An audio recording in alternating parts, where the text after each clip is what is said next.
those years as a superhero in Marvel. This video is purely for entertainment and does not infringe on copyrights or laws.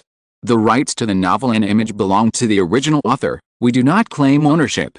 Don't like waiting and want to listen to this fanfic in full now? Subscribe to our Patreon, where you'll find the best fanfics. Chapter 626, Dawn Realm, Arise. In the 205th year of the Holy Calendar, the harvest snow this year did not fall as usual. This is not a good sign. Because if there is not enough heavy snow, it will not be able to kill the eggs of hornworms that bred in this oil in the fall.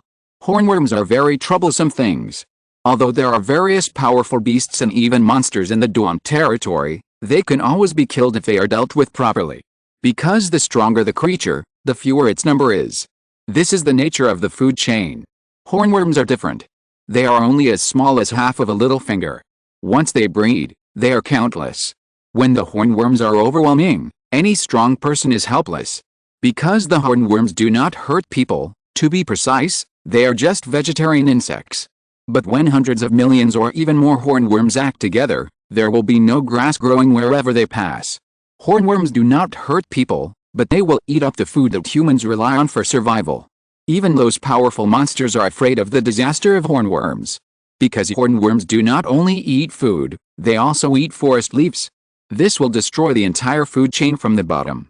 Therefore, a hornworm that is so small that even a toddler can easily crush it to death is the most terrifying creature in this world. If the harvest snow does not fall, the kingdom will mobilize all citizens to remove insect eggs from the fields. But this may not be useful, because hornworms will also lay eggs in some areas where humans are not very active. Those annoying little bugs, an adult can lay at least 3,000 eggs a year. Super strong reproductive ability is the key to the survival of these little things. In addition to eating, it is mating. This sentence is the most appropriate to describe hornworms. Arise tightened his clothes. Although there was no snow, the weather was unusually cold. He is an archer and musketeer, and he has no fields. So he is not as worried as ordinary farmers about the emergency call that the kingdom may issue. But this does not mean that Arise likes this kind of weather without snow. Moondew City is the third largest city in Dawn. A population of 350,000 lives in this area. Asphalt roads are the symbol of this city. Compared to the slate or broken brick roads that are still used in some other cities, the commuting effect of asphalt roads is undoubtedly better. The paving of asphalt roads was not long after the beginning of the first year of the Holy Calendar, 200 years ago. It was a story that Arise had heard so many times. The Holy Mage came to the continent and expelled the gods and demons who had been domineering over humans. Then he led humans out of dreams and ignorance. He made humans understand that the so-called gods and demons had nothing to do with the creation of human life. Humans were not created by these races. They were just parasites crawling on humans. They survived by relying on humans for support. In the final analysis, the so-called gods and demons, as well as those powerful beings, are just another form of life. They are essentially the same as cats and dogs. They are just much stronger than cats and dogs. Maybe they can be classified as another kind of intelligent monster? Arise felt that the knowledge he learned from books was not enough, and it was difficult for him to draw a conclusion. Because as a civilian, Arise only attended 6 years of compulsory education and learned basic knowledge only up to the 6th grade of elementary school. He did not study the more advanced middle school and university courses. Only middle school and university courses can teach important magic knowledge. If he does not want to work as an assembly line worker or a waiter in a factory after graduating from elementary school, he can only take up arms and become a patrolman. Fortunately, Arise's physical condition is still relatively good, especially in shooting. He is very good at both bows and muskets. This makes him gloriously become an archer musketeer in the Dawn Realm. Damn, it's not snowing yet. Arise, wearing a leather uniform, tightened the bow and arrow on his back, the short-barreled musket and a short knife on his waist. Arise is a young man, only 26 years old this year. But this is his 10th year as a patrolman. But for various reasons, he is still only an acting team leader. Any position with an acting prefix is really a fart without a sound. Just like Arise, the team members under him can listen to him because he is older and takes care of the brothers in the 10-man team. But how much do people respect Arise as the acting team leader? Not at all. Everyone is willing to work for Arise just for his sake. Who knows that a team leader suddenly dropped in one day and deprived Arise of his rights? This is all possible. Aries is also a family member who knows his own affairs, so in addition to the things that the team itself has to do, if there are additional tasks assigned by the higher-ups, unless there are specific requirements. Otherwise, Aries is too lazy to ask his brothers to do it, and just does it himself. Anyway, there is a little overtime pay for overtime work, and most members of the team are reluctant to go out in this cold weather. Aries helped everyone do these things, and everyone remembered his kindness. Every now and then, they would bring some sausages and smoked pig's trotters to Aries for everyone to drink together. Aries thinks that these are enough. Just like what Aries is doing now, the temporary tasks assigned by the superiors of Yulu City. The patrol members are required to add 2 sign-in points every day. This means that they have to work 2 more hours every day. No one would be satisfied with this kind of thing if it was assigned to them. So Aries simply did it himself. He was still a bachelor anyway, and his parents died when he was 23. So when he returned home, he felt empty and bored. It would be better for him to wander around the streets. Maybe the higher-ups would see his efforts and remove the ward agent in front of him. Let him be a real team leader. In this way, his monthly salary could be increased from £10 and 15 shillings to £14 and 10 shillings. In this way, he could save enough money as soon as possible to redeem Penny from the fiery phoenix. Aries looked at the dry winter, which was gloomy without snow. He couldn't help but sigh, one for himself and Penny, and the other because he was really worried that the harvest snow would not fall. In fact, the harvest snow fell very late in the past 2 years. This caused rumors to spread in the Dawn Realm, and the main rumor was about the Holy Mage. The Holy Mage expelled the gods and demons, and after establishing the Dawn Realm, he carried out a profound transformation of the entire world, including tax reform, medical reform, compulsory education, industrialization and magic process reform, etc. But when the Dawn Realm was thriving, the Holy Mage told his subjects that he was leaving. The Holy Mage once predicted that he would come back here again after 150 years of the Holy Calendar. But unfortunately, in the 150th year of the Holy Calendar, the Holy Mage did not return. This disappointed the subjects who had been waiting for a long time, including the king. At that time, all kinds of rumors had arisen. Whether it was the Holy Mage's death of old age or the rumors that the Holy Mage was destroyed by the gods and demons, there were endless rumors. One of the most widely spread messages was that the Holy Mage was actually a demon god from a foreign land. He just came to the Dawn Realm to compete for the authority of the gods and demons here. Everything he did was a lie and a trap. The purpose was to kill all the local gods and demons. And humans just fell into his trap. To be redeemed, the old gods need to regain their glory. Aries simply scoffed at this statement. If there were no holy wizards, humans would still be slaves of the old gods. But there are always fools in this world. This statement actually became popular after being spread by people with ulterior motives. So 30 years ago, a great purge in the Dawn territory began. Those cults that believed in the old gods and demons again were swept away by the kingdom one by one, and the heads of those crazy people who called themselves popes were hung on the outer wall of the royal city to warn the world. This made the kingdom peaceful for many years, but the abnormal harvest snow in recent years has caused this rumor to rise again. The reason why Aries had to patrol overtime was because some fools in Yulu City began to hold secret gatherings. The superiors began to catch these stupid guys and sent patrol members to increase patrol time. Aries walked on the asphalt road by himself, looking at the street lights that were lit because of the nightfall. It was a kerosene gas lamp with a total height of about 2.5 meters, and the whole body was cast from a black cast iron can. There is a kerosene storage room inside. One refueling can be enough for a kerosene street lamp to use for 3 days. It starts to light up at 6 p.m. every day. It closes at 6 a.m. It is managed by people from the special municipal garden department. It would be great if we could catch 1 or 2 idiots from the cult. Aries recorded the time at the last patrol check-in point. The time can be seen through the tallest building in the city center, the Yulu clock. Because this building is tall enough, it can be seen throughout the Yulu city. Aries said a little unfairly, "Isn't it because you haven't attended a 4-year high school? It's difficult to get promoted without learning the basics of magic, unless you win the big competition at the end of each year. But how useful is the magic basics learned in 4 years of high school? Can't the guys who come out still be shot to death by a bow and arrow? What's really useful depends on the advanced magic knowledge learned in 6 years of university. But how many people in the entire kingdom can get into university? Wangchang University only accepts less than 2,000 students a year. The difficulty of the college entrance examination is like thousands of troops crossing a single plank bridge. Aries was a little unfair.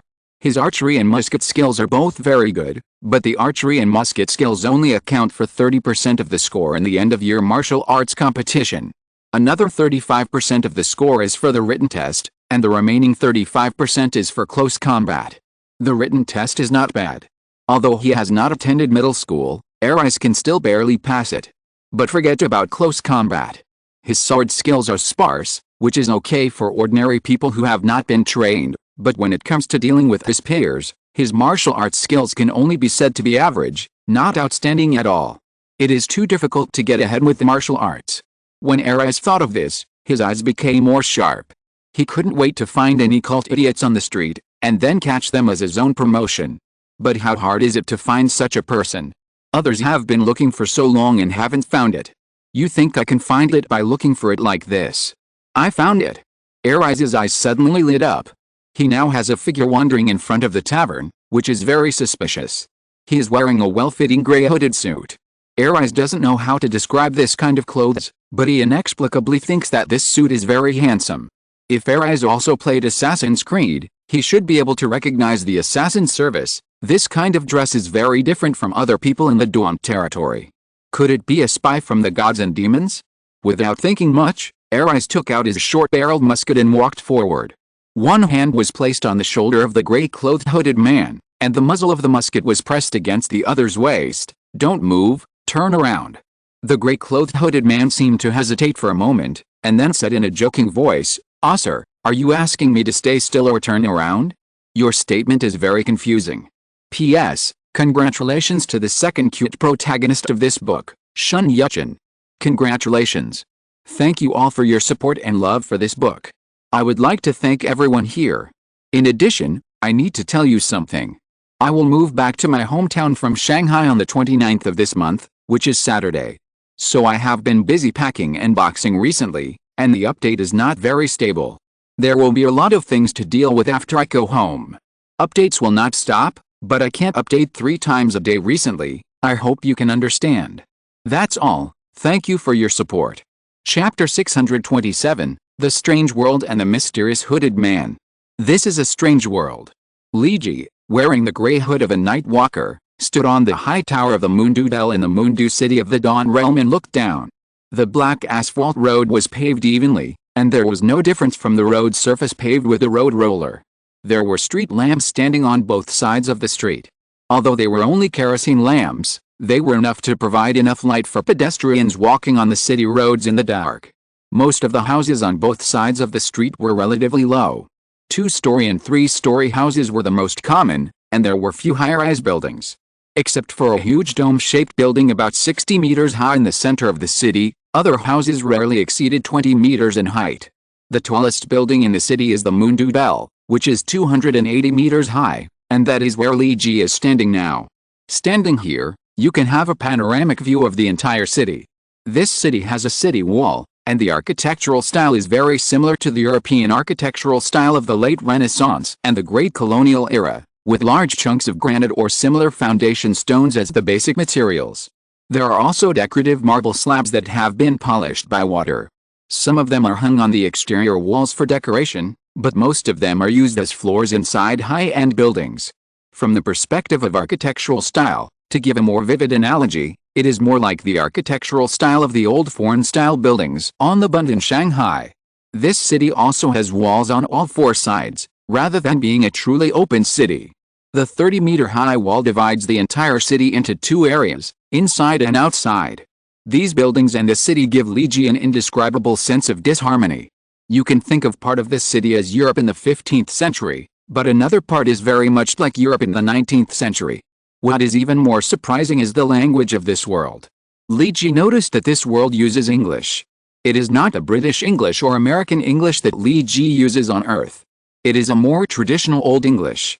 Old English is compared to modern English, just like vernacular Chinese is compared to classical Chinese. There are differences in grammar and word choice.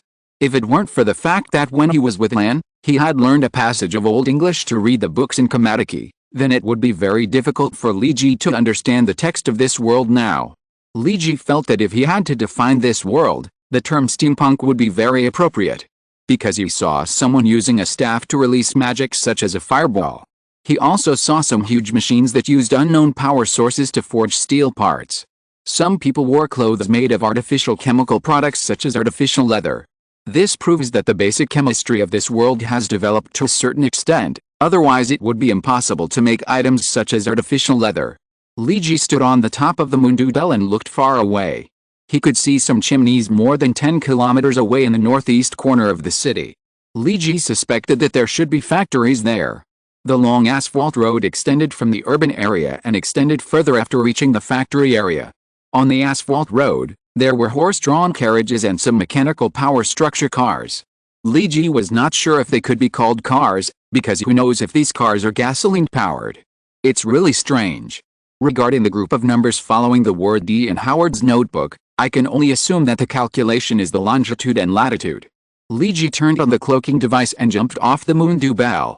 He didn't turn off the cloaking device until no one noticed him. He showed up and walked on the streets of Yulu City. He looked at this strange world and thought, the numbers Howard scribbled seemed like a random draft when calculating an equation. The numbers are messy and have no connection. If I wasn't sensitive enough to the word D, and I saw that Howard was mentioned in the miscellaneous records that Newton had recorded, then I'm afraid I wouldn't have noticed whether there was a connection between the two.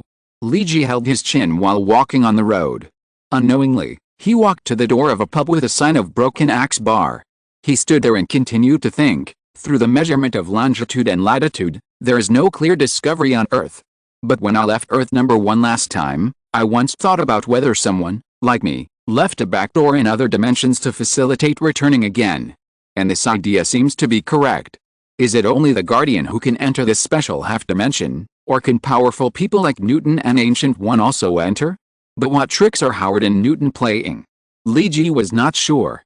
But now his curiosity was completely aroused. He wanted to know what Newton had done before. Who was the previous owner of his pendant, D? And what role did Howard Stark play in it? And was Tony Stark involved in all this? All of this made Li Ji very curious, and curiosity made him absent-minded. Until Arise pointed a short-barreled musket at his waist. The footsteps in the tavern were already very chaotic. And Arise was just an ordinary patrolman, and there was nothing noteworthy about him. Li Ji couldn't even feel any dangerous aura from his upper body. The power of the short-barreled musket equipped by Arise was not even as powerful as the large-caliber pistols on Earth. But it was the most powerful support in Arise's hand, but this short-barreled musket could only fire 2 rounds before it needed to be reloaded, so as a supplement to his force, he also needed to carry a bow and arrow and a dagger. When Arise was complacent about catching a possible target, the idiot of the cult, the person he caught, did not seem to be very cooperative. That lazy voice was very annoying. Sir, do you want me to stay still or turn around? Your order confuses me. Arise didn't understand what the sir meant, but he could clearly hear a kind of ridicule in the other party's tone. This made him feel despised. How dare a fool who believed in the old cult despise him? Arise said fiercely, I told you to stay still and turn around. Don't you understand? Let me see your face clearly. The gray-clothed hooded man continued, Are you sure? Arise poked the hooded man with a musket and said, I'm very sure. Well, I hope you don't regret it. The hooded man turned around slowly and looked at Arise straight in the eye. Arise was originally prepared to stare at this idiot from the cult fiercely and scare him to death. But the expected thing, killing the other party by looking at him, did not happen. Because Arise couldn't see the opponent's eyes at all, it should be said that he couldn't see any facial features. The other person's face under the hood was unclear, just like a ball of chaos. Just like the legendary Faceless Demon. The training Arise had received in the past 10 years made him pull the trigger of the musket immediately, and it was 2 shots in a row. Bang bang. The huge sound of the musket overwhelmed the music and noise coming from the Broken Axe Bar.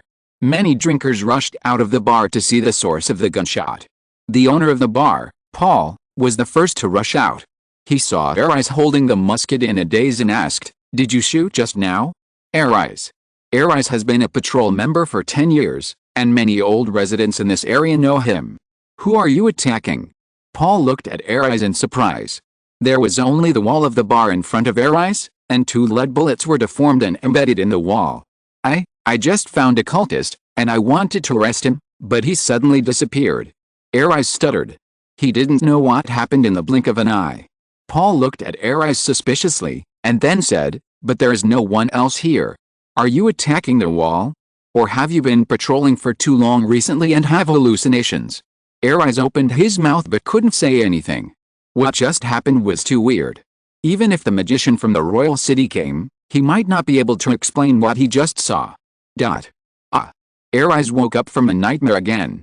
This was the first time he had had this dream in the past 3 days. In the dream, the faceless hooded man smiled at him strangely, and he couldn't hide him no matter how he attacked. In the end, he was strangled to death by the faceless man. This dream was terrible, but Arise felt even worse when he faced the reality after waking up. Because the higher-ups sent an investigation team, there was no trace of any magic fluctuations left at the place where Arise fired, nor was there any trace of the gods and demons left. This basically ruled out the possibility that it was the work of magicians or gods and demons. So the psychological appraisal department issued a diagnosis certificate that Arise had fatigue hallucinations caused by overwork. Because according to the testimony of Arise's colleagues, Arise often volunteered to help others work overtime, so the work pressure was too great, and the brain needed a way to vent the pressure. So the non-existent faceless man was conceived by the brain. And this is why Arise shot outside the bar that day. The patrol team basically reached a consensus on this point, that Arise was under too much work pressure. Fortunately, because he has always been serious about his work and rarely makes mistakes, this time he was given an accidental discharge. There will be no criticism and punishment in the whole team. Is it really too stressful? Arise went to the bathroom to wash his face with cold water. It was still dark outside and it was only 5 in the morning. But he couldn't sleep anymore. Maybe I really saw it wrong. Arise stared at himself in the bathroom mirror and said to himself. But a voice that gave Arise goosebumps suddenly appeared in the house where he lived alone. "I say, what if you are not mistaken?" A man in a gray hooded suit, whose face could not be seen clearly, took a can of beef from Arise's kitchen and sat in the living room of Arise's house. He opened the can and asked Arise while eating, "My can of beef?" Arise's first reaction was that his can of beef was stolen. This kind of can was not cheap, costing 10 shillings a can. Arise would not eat it unless it was a festival. Then his second reaction was to find the gray-hooded man. He shouted in horror, "It's you."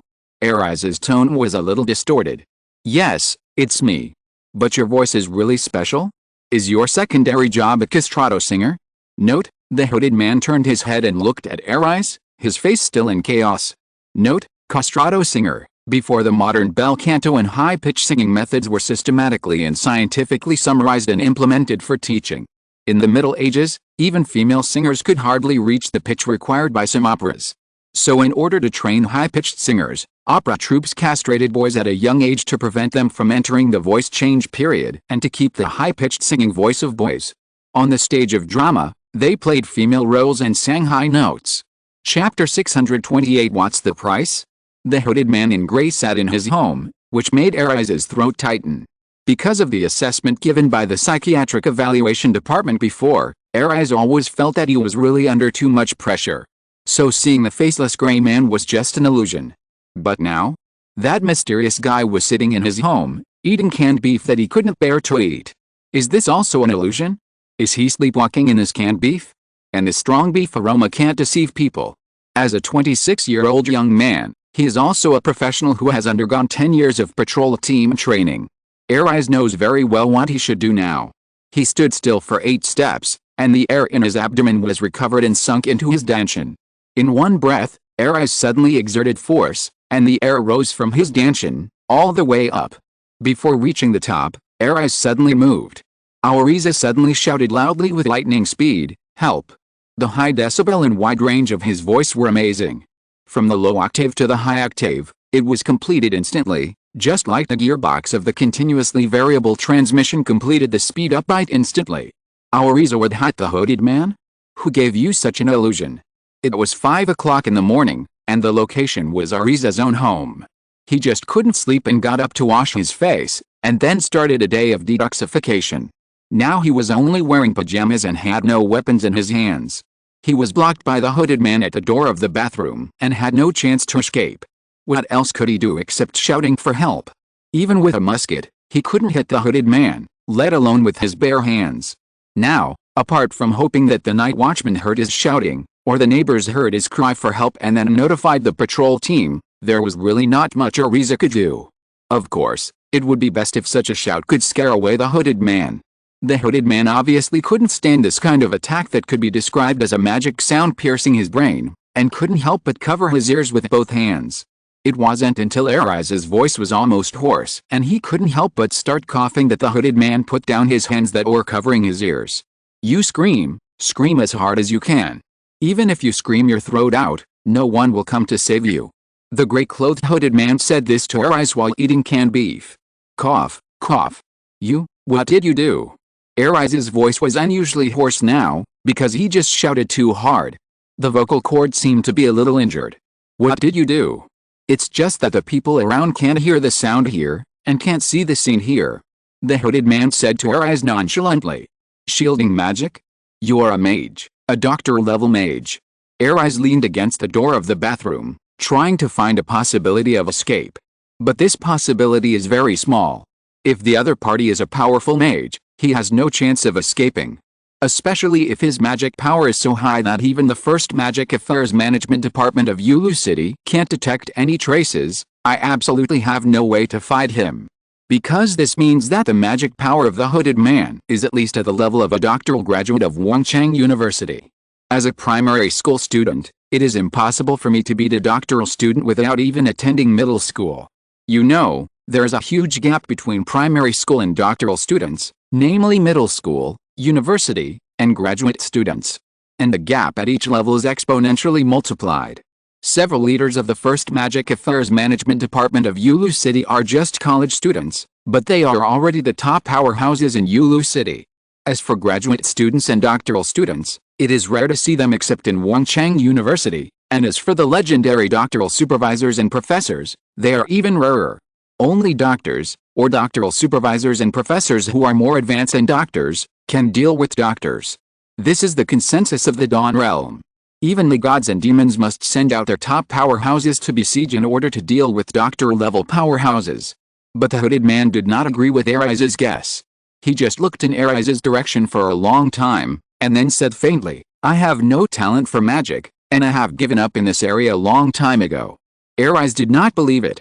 The most powerful force in this world is the mage. Mages are not only proficient in assassination, berserker, bows and arrows, and muskets.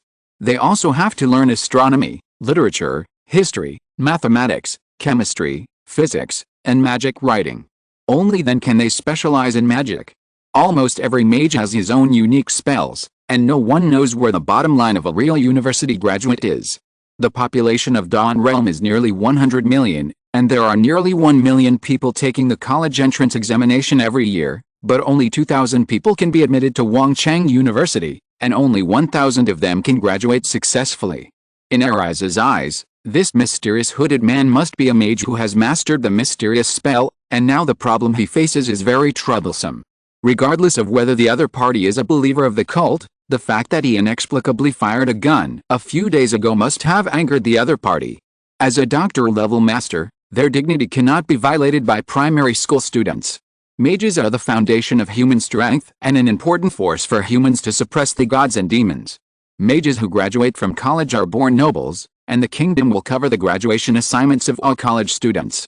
If you have excellent grades, you can choose where you want to go and what work you want to do. The mayor of Yulu City is a veteran college student. Ariza couldn't help swallowing his saliva. He was afraid that he had caused a big trouble this time. If the other party is really a doctoral-level mage, then he would really die in vain. Why did he want to be promoted so much? For the first time, Ariza regretted his impulse. But the hooded man sitting in the living room of Ariza's house did not kill him immediately as he thought. Instead, he leisurely ate the canned beef on the table and then took out a pack of paper from his pocket that Ariza had never seen before. It was as soft and flexible as snow. Ariza had never seen such white and soft paper before. It was as soft as a white handkerchief. The hooded man wiped his mouth with the soft paper. Ariza was not sure if it was his mouth, because he could not see the facial features under the chaos. So, let's talk about our business. The gray-clothed hooded man finally spoke, and Ariza's heart was in his throat. You shot me with a musket before, although you didn't hit me, but I was still a little angry. This will not change because of my magnanimity. You have to understand this. Arizin stood at the door of the bathroom in pajamas and said nervously, I thought you were a believer in the evil god sect, so you shot? Well, this is considered your loyalty to your duty. The gods and demons in this world? Two jumping puppies, jumping around like Tyrishan. They are just birdmen with feather wings and birdmen with bat wings. The hooded man smacked his lips and said. Arizin didn't know what Tyrishan was, but just hearing this name made him feel quite domineering. However, the hooded man's tone seemed to be mocking the gods and demons. So Arise didn't know whether this was a compliment or a scolding. I have investigated you these days, Mr. Arise. You are loyal to your duties and brave enough to take on responsibilities. You are kind-hearted and upright but not too rigid. Although he was complimenting himself, Arise was uneasy inside. Because his boss often did this. Before dealing with a person, he would first affirm the other person and then take action. But I am very surprised. With your way of doing things, why can't you even be promoted to the position of a captain for such a long time? The hooded man suddenly asked Arise the most distressing thing. Arise replied with a forced smile, probably because of my education. Didn't I hear that you have a year-end skills competition? Not only will the winners be eligible for promotion, but even the outstanding members will have the opportunity to go to the royal city to participate in the year-end assessment. The top 10 patrol members will also have the opportunity to study at university. Although it is a systematic route, you only get a university completion certificate instead of a graduation certificate. But this is also very good, isn't it? Hearing the hooded man's question, Arise was speechless and answered for a long time, because my close combat test score is too low. I see. The hooded man said to Arise as a matter of course, which made Arise feel despised. But the mysterious hooded man said something that almost made Arise's heart jump out of his chest. I say, if I help you win the year-end competition, or even help you win the national competition in the royal city, and help you advance to the top 10 and qualify for university, what do you think? The hooded man suddenly said this. From the hooded man's tone, it seemed that helping Arise become a team leader, win the year-end competition, go to university, and finally reach the peak of life was no big deal. It seemed that he could do it with a flip of his hand. Arise almost agreed impulsively as soon as he opened his mouth. But with his many years of experience as a patrol team, he knew that there was no pie in the sky or lasagna with meat sauce and blanched prawns in this world. First of all, who is the hooded man? What exactly does he want to do? I don't know. Maybe he is a powerful wizard, but who can guarantee that a wizard is a good person? Maybe he is wanted by the kingdom, so he deliberately hides his identity? And why is he helping me? I almost shot him before. I was overthinking this. It was good enough that he didn't pursue it. Why would he help me? So after I calmed down, I asked in a calm tone, what's the price? P.S. After writing this chapter, I will dismantle my computer and pack it. I will take the train at noon tomorrow. So I won't update today. There are many things to do today. I will write tomorrow's update after I get on the train. That's it. Thank you all for your support. Chapter 629, Reluctance to Let Go. The basic administrative structure of the Dawn Realm is that the Royal City Council is the highest center of power. The Speaker, who holds the power of the entire kingdom, and the 12 elders of the Senate are the highest leaders of this country. Under the Senate, the highest management organization of the country is established, that is, various ministerial units, such as the Ministry of Magic and the Ministry of Communication and Commuting, also known as the Ministry of Transportation. These departments are responsible for the specific implementation of the plans formulated by the kingdom. The next is the city-level department. For example, the mayor of Moondew City belongs to the city-level leader. The mayor of Moondew City is supervised by the official review department.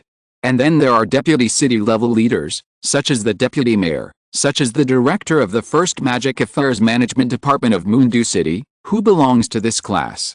And at the same level is the captain of the Moondew City Patrol Team, Captain Tom, who manages 3,000 patrol members. Of course, these people are unattainable for Arise. He is just a patrol member, and there is still a big gap from the real management class of this kingdom. Just like the position of a captain, although it does not absolutely require a high school graduate to take up, if you want to get this position, you must make relative contributions. There is no such thing as just relying on seniority to get promoted in the Dawn realm.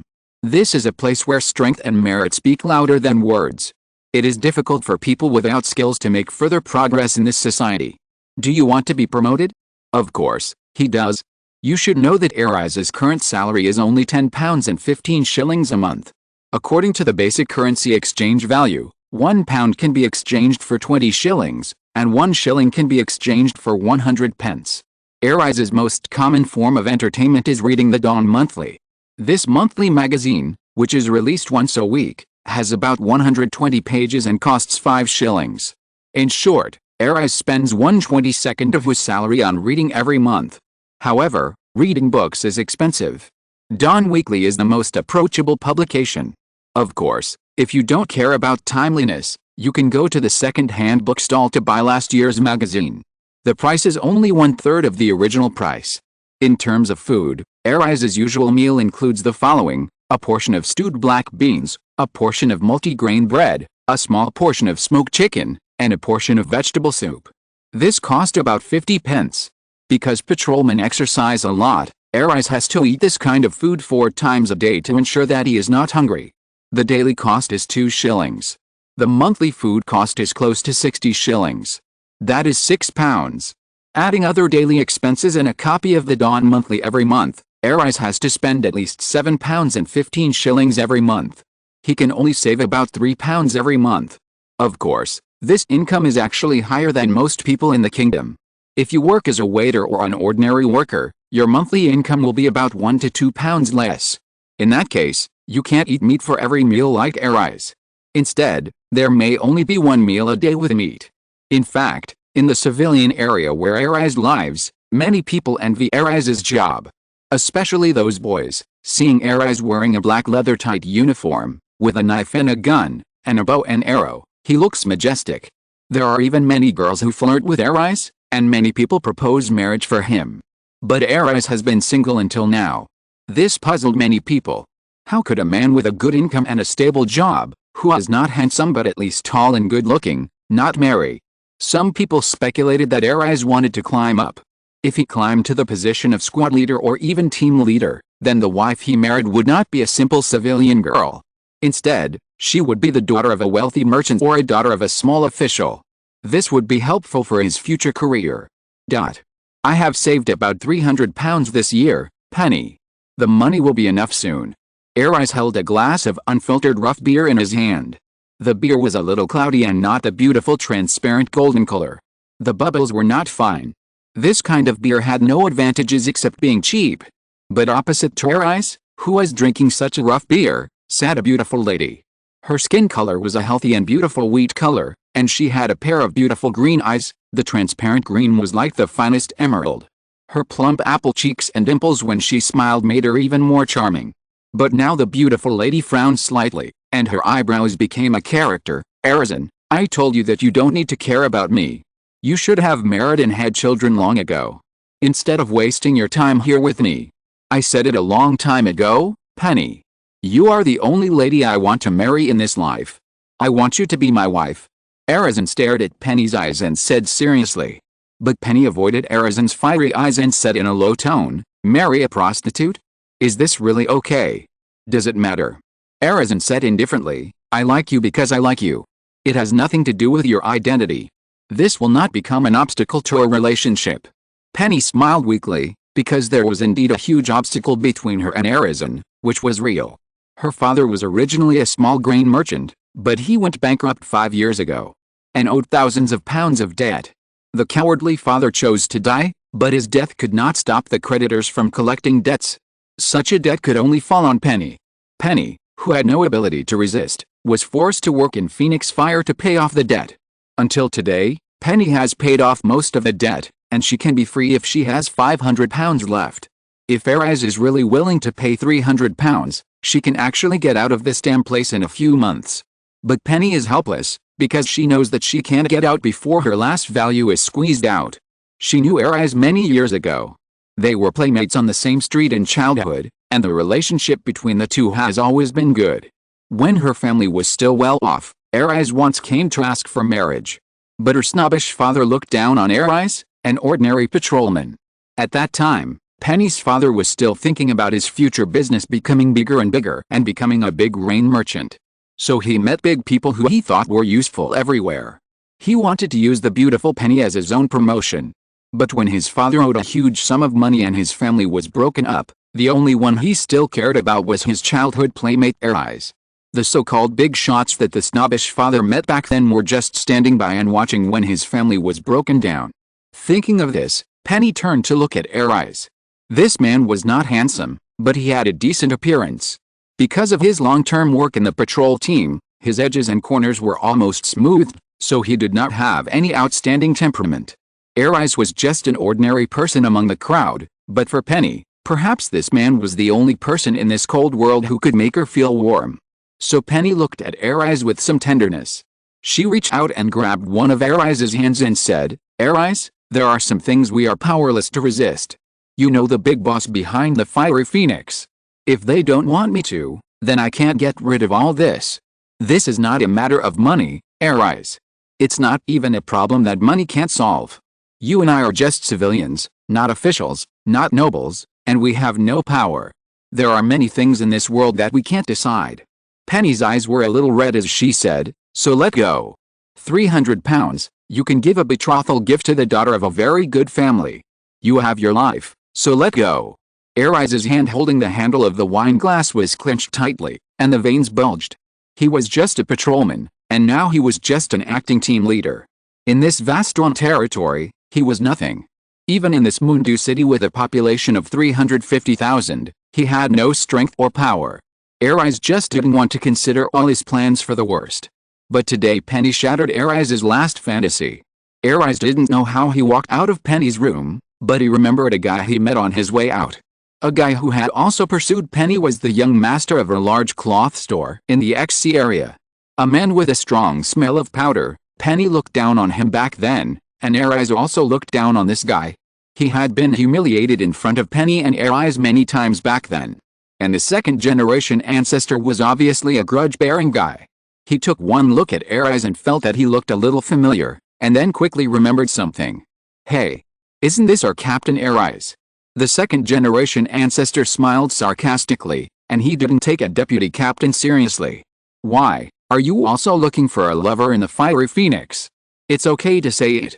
The second-generation ancestor deliberately blocked Arise's way. "Look, I'm here to find an old lover too.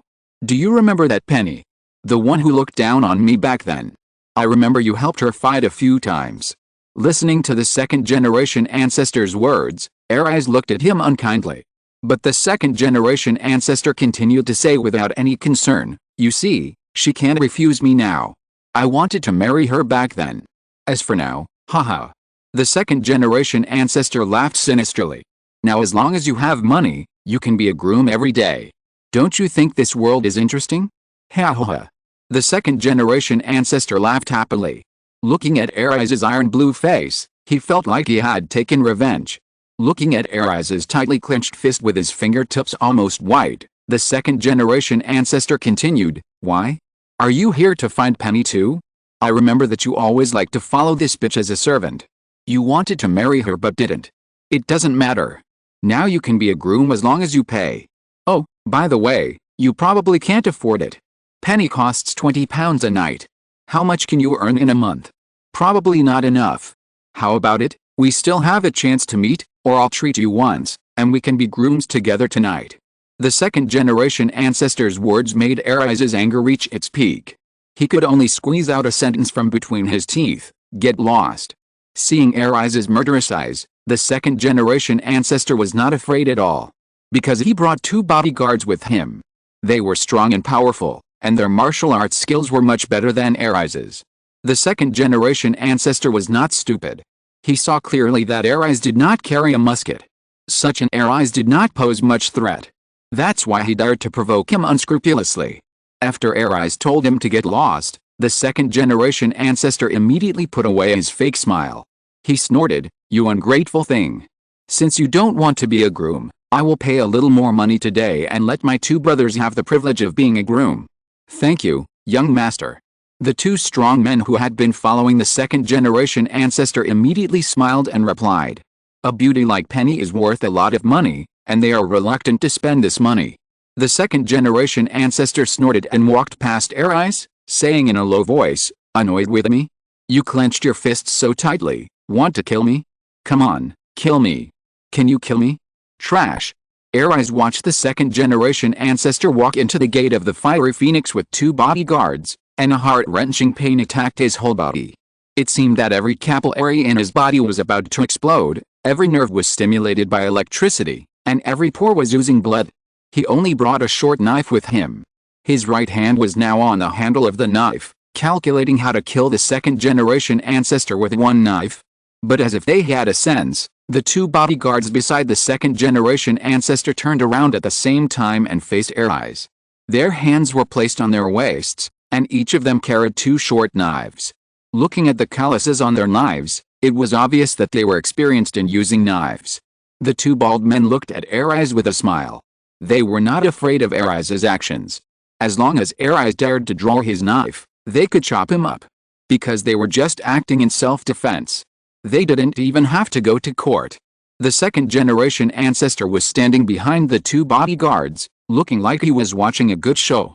He had said so much before just to provoke Arise's anger. Then he would lose his mind and take action, so that it wouldn't matter if he killed him. The second-generation ancestor was not a fool, otherwise his father would not have handed over a cloth shop with an annual revenue of £8,000 to him to manage. The confrontation between the 4 people attracted the attention of passers-by. Arise had already pulled out half of the dagger. He was breathing heavily, like a wild wolf about to attack. At this moment, a girl rushed out of the fiery phoenix. The girl was Penny. After taking a look at the situation at the scene, she immediately ran to the second-generation ancestor's side, lowered her eyebrows and said something to him. The second-generation ancestor ignored him, and Penny kept persuading him with soft words.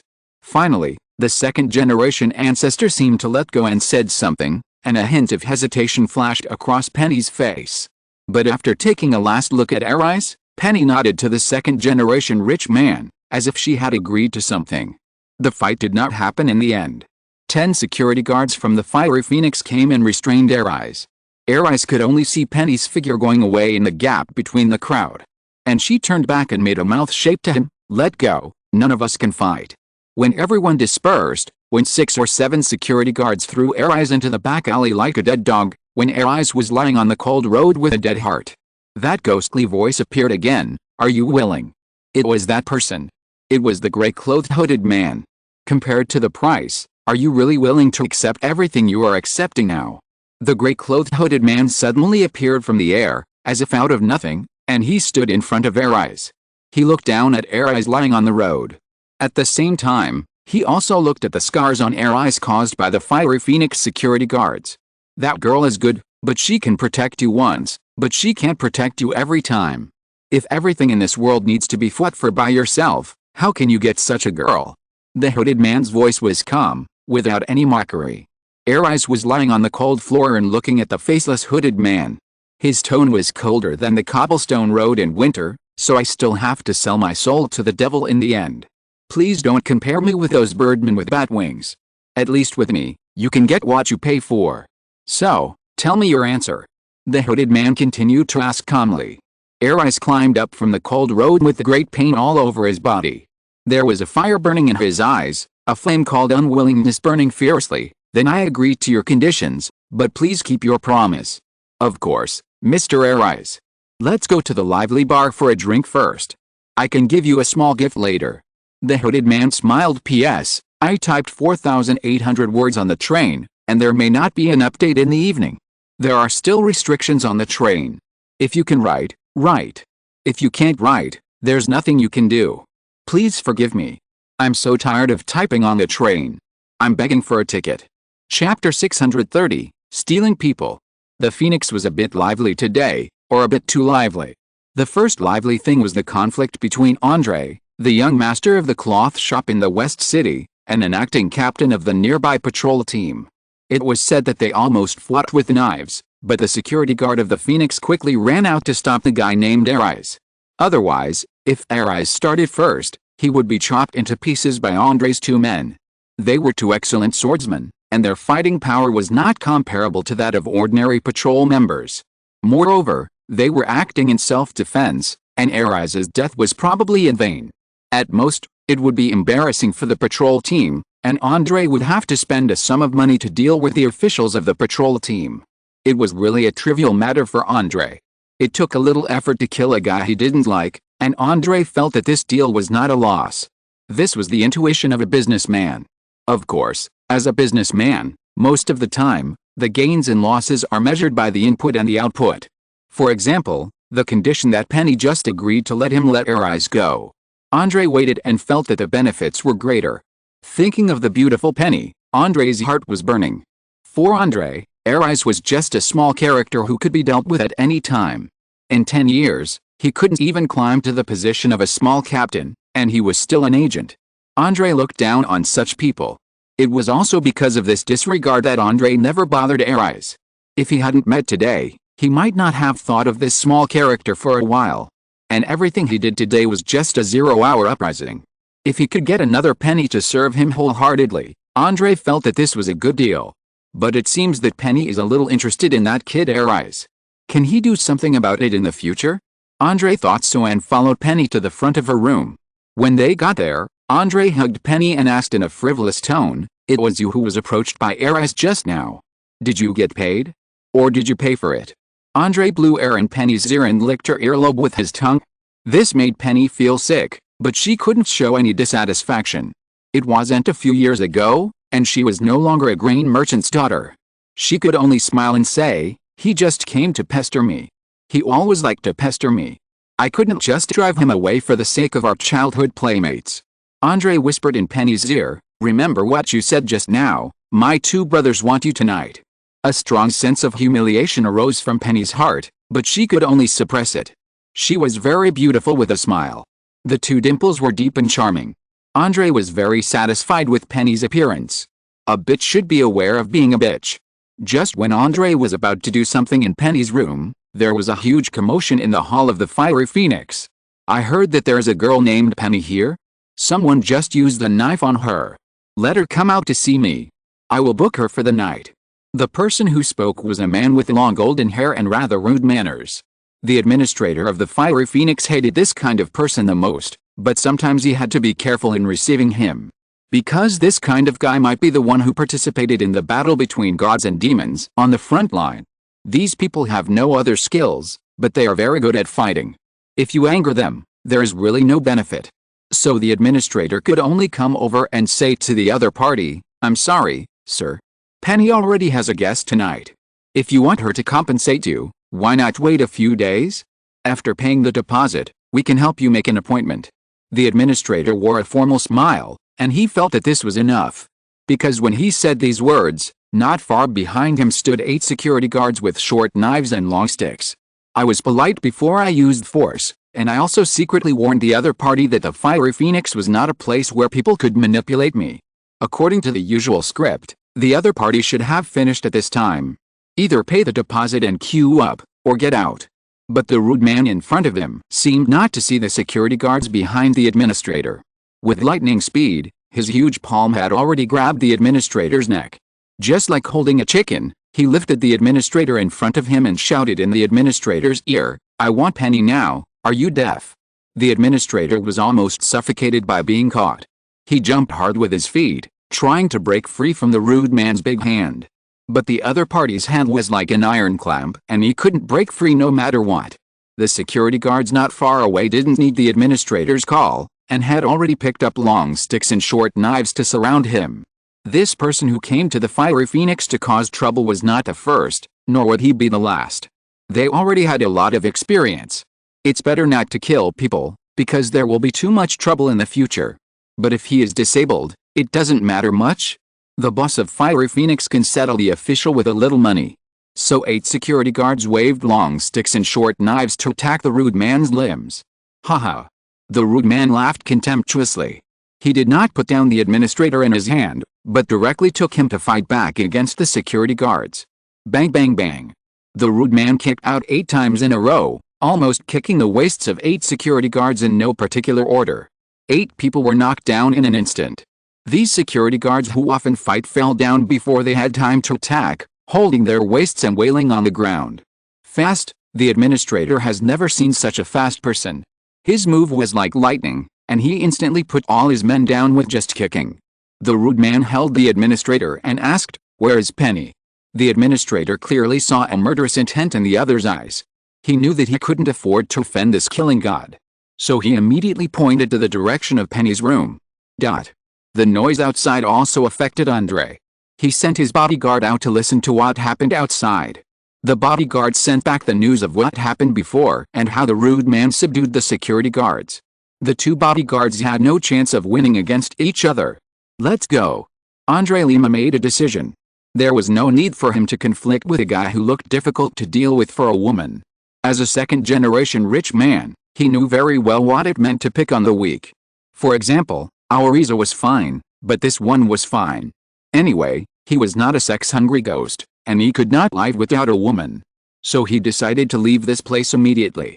And Andre had a worse idea. Could it be that his father's business rival deliberately found someone to make trouble for him? If that was the case, there should be no conflict. Andre knew that his father was negotiating a big business recently. After all, if it involved a business of tens of thousands or even hundreds of thousands of pounds, anything could happen. Hearing that Andre was about to leave, Penny secretly breathed a sigh of relief, otherwise she would be sad tonight.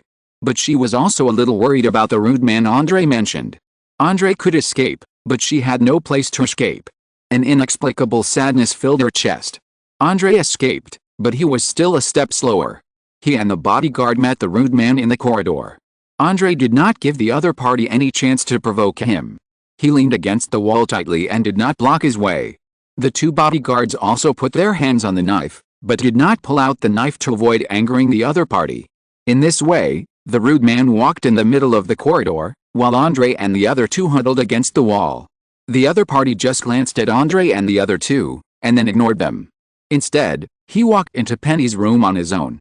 This made Andre feel relieved. It seemed that he was not looking for trouble. But tonight was ruined by this guy, but this kind of guy will naturally be dealt with by the big boss behind the fiery phoenix. There is no need for me to offend such a strong man. Forget it, at most I can change one. Moondew City is so big, and Fiery Phoenix is not the only business in the city. Andre called his bodyguard, "Let's go." But just after taking the first step, he felt a sharp pain. Looking down, he saw a sharp and small knife inserted into his stomach. Blood just began to spread from the wound. The bodyguard knew something was wrong, and one of them immediately ran to Penny's room to check. But the rude man and Penny disappeared out of thin air. P.S. The writing on the train was disturbed quite a lot. There are some flaws, sorry. But I still guaranteed the normal update, and updated 7,600 words today. So please give me a vote. Chapter 631 Heading to the Royal City. Andre's death caused some trouble in Yulu City. Tom, the chief of the patrol team in charge of the city's security, also knew about it. He also knew about the conflict between Andre and his inconspicuous acting captain Arise. Although some people suspected Arise was drinking in the leaky cauldron when Andre was killed, and the bartender Paul and other drinkers could testify. And with Arise's ability, no one believed that he could kill Andre under such circumstances. So Arise's suspicion was quickly ruled out. It is not known whether this situation of being ignored and looked down upon is good or bad. But at least the attention has been diverted, and the suspicion has been placed on Andre's family's competitors. Because Andre's father is doing a big business recently, it is more reasonable to explain that he killed people for money and business. However, Captain Tom's attention will not always be on a murder case, because compared to the death of a businessman's son, he has more important things to do. That is the annual year-end internal skills competition of the patrol team in Yulu City. The top 10 people will be able to record a personal third-class merit, which is considered as capital for future promotion. There is also an opportunity to go to the Royal City to participate in the final kingdom competition. The top 10 patrolmen in the entire kingdom will have the opportunity to go through the system and enter the Royal City University to study. Once they graduate, they can become middle-level cotters in the entire kingdom patrol system. Compared with a murder case, this matter is obviously more important. This is the best opportunity for the bottom patrolman to soar to the sky and even climb to a high position. Tom also attaches great importance to this matter, because Yulu City is one of the largest cities in the kingdom, and Tom's men have never ranked in the top 10 in the kingdom competition in the past 10 years. This is a shameful thing for Tom, and it also makes his peers in other cities laugh at him. Tom urgently needs someone to help him redeem himself, and in this competition, a familiar name appeared in Tom's eyes again. Arizzy? Interesting. Tom said with a hint of playfulness while looking through the information in the office. In the previous information, there is a clear record. Ariz's performance in bows and muskets is extremely excellent.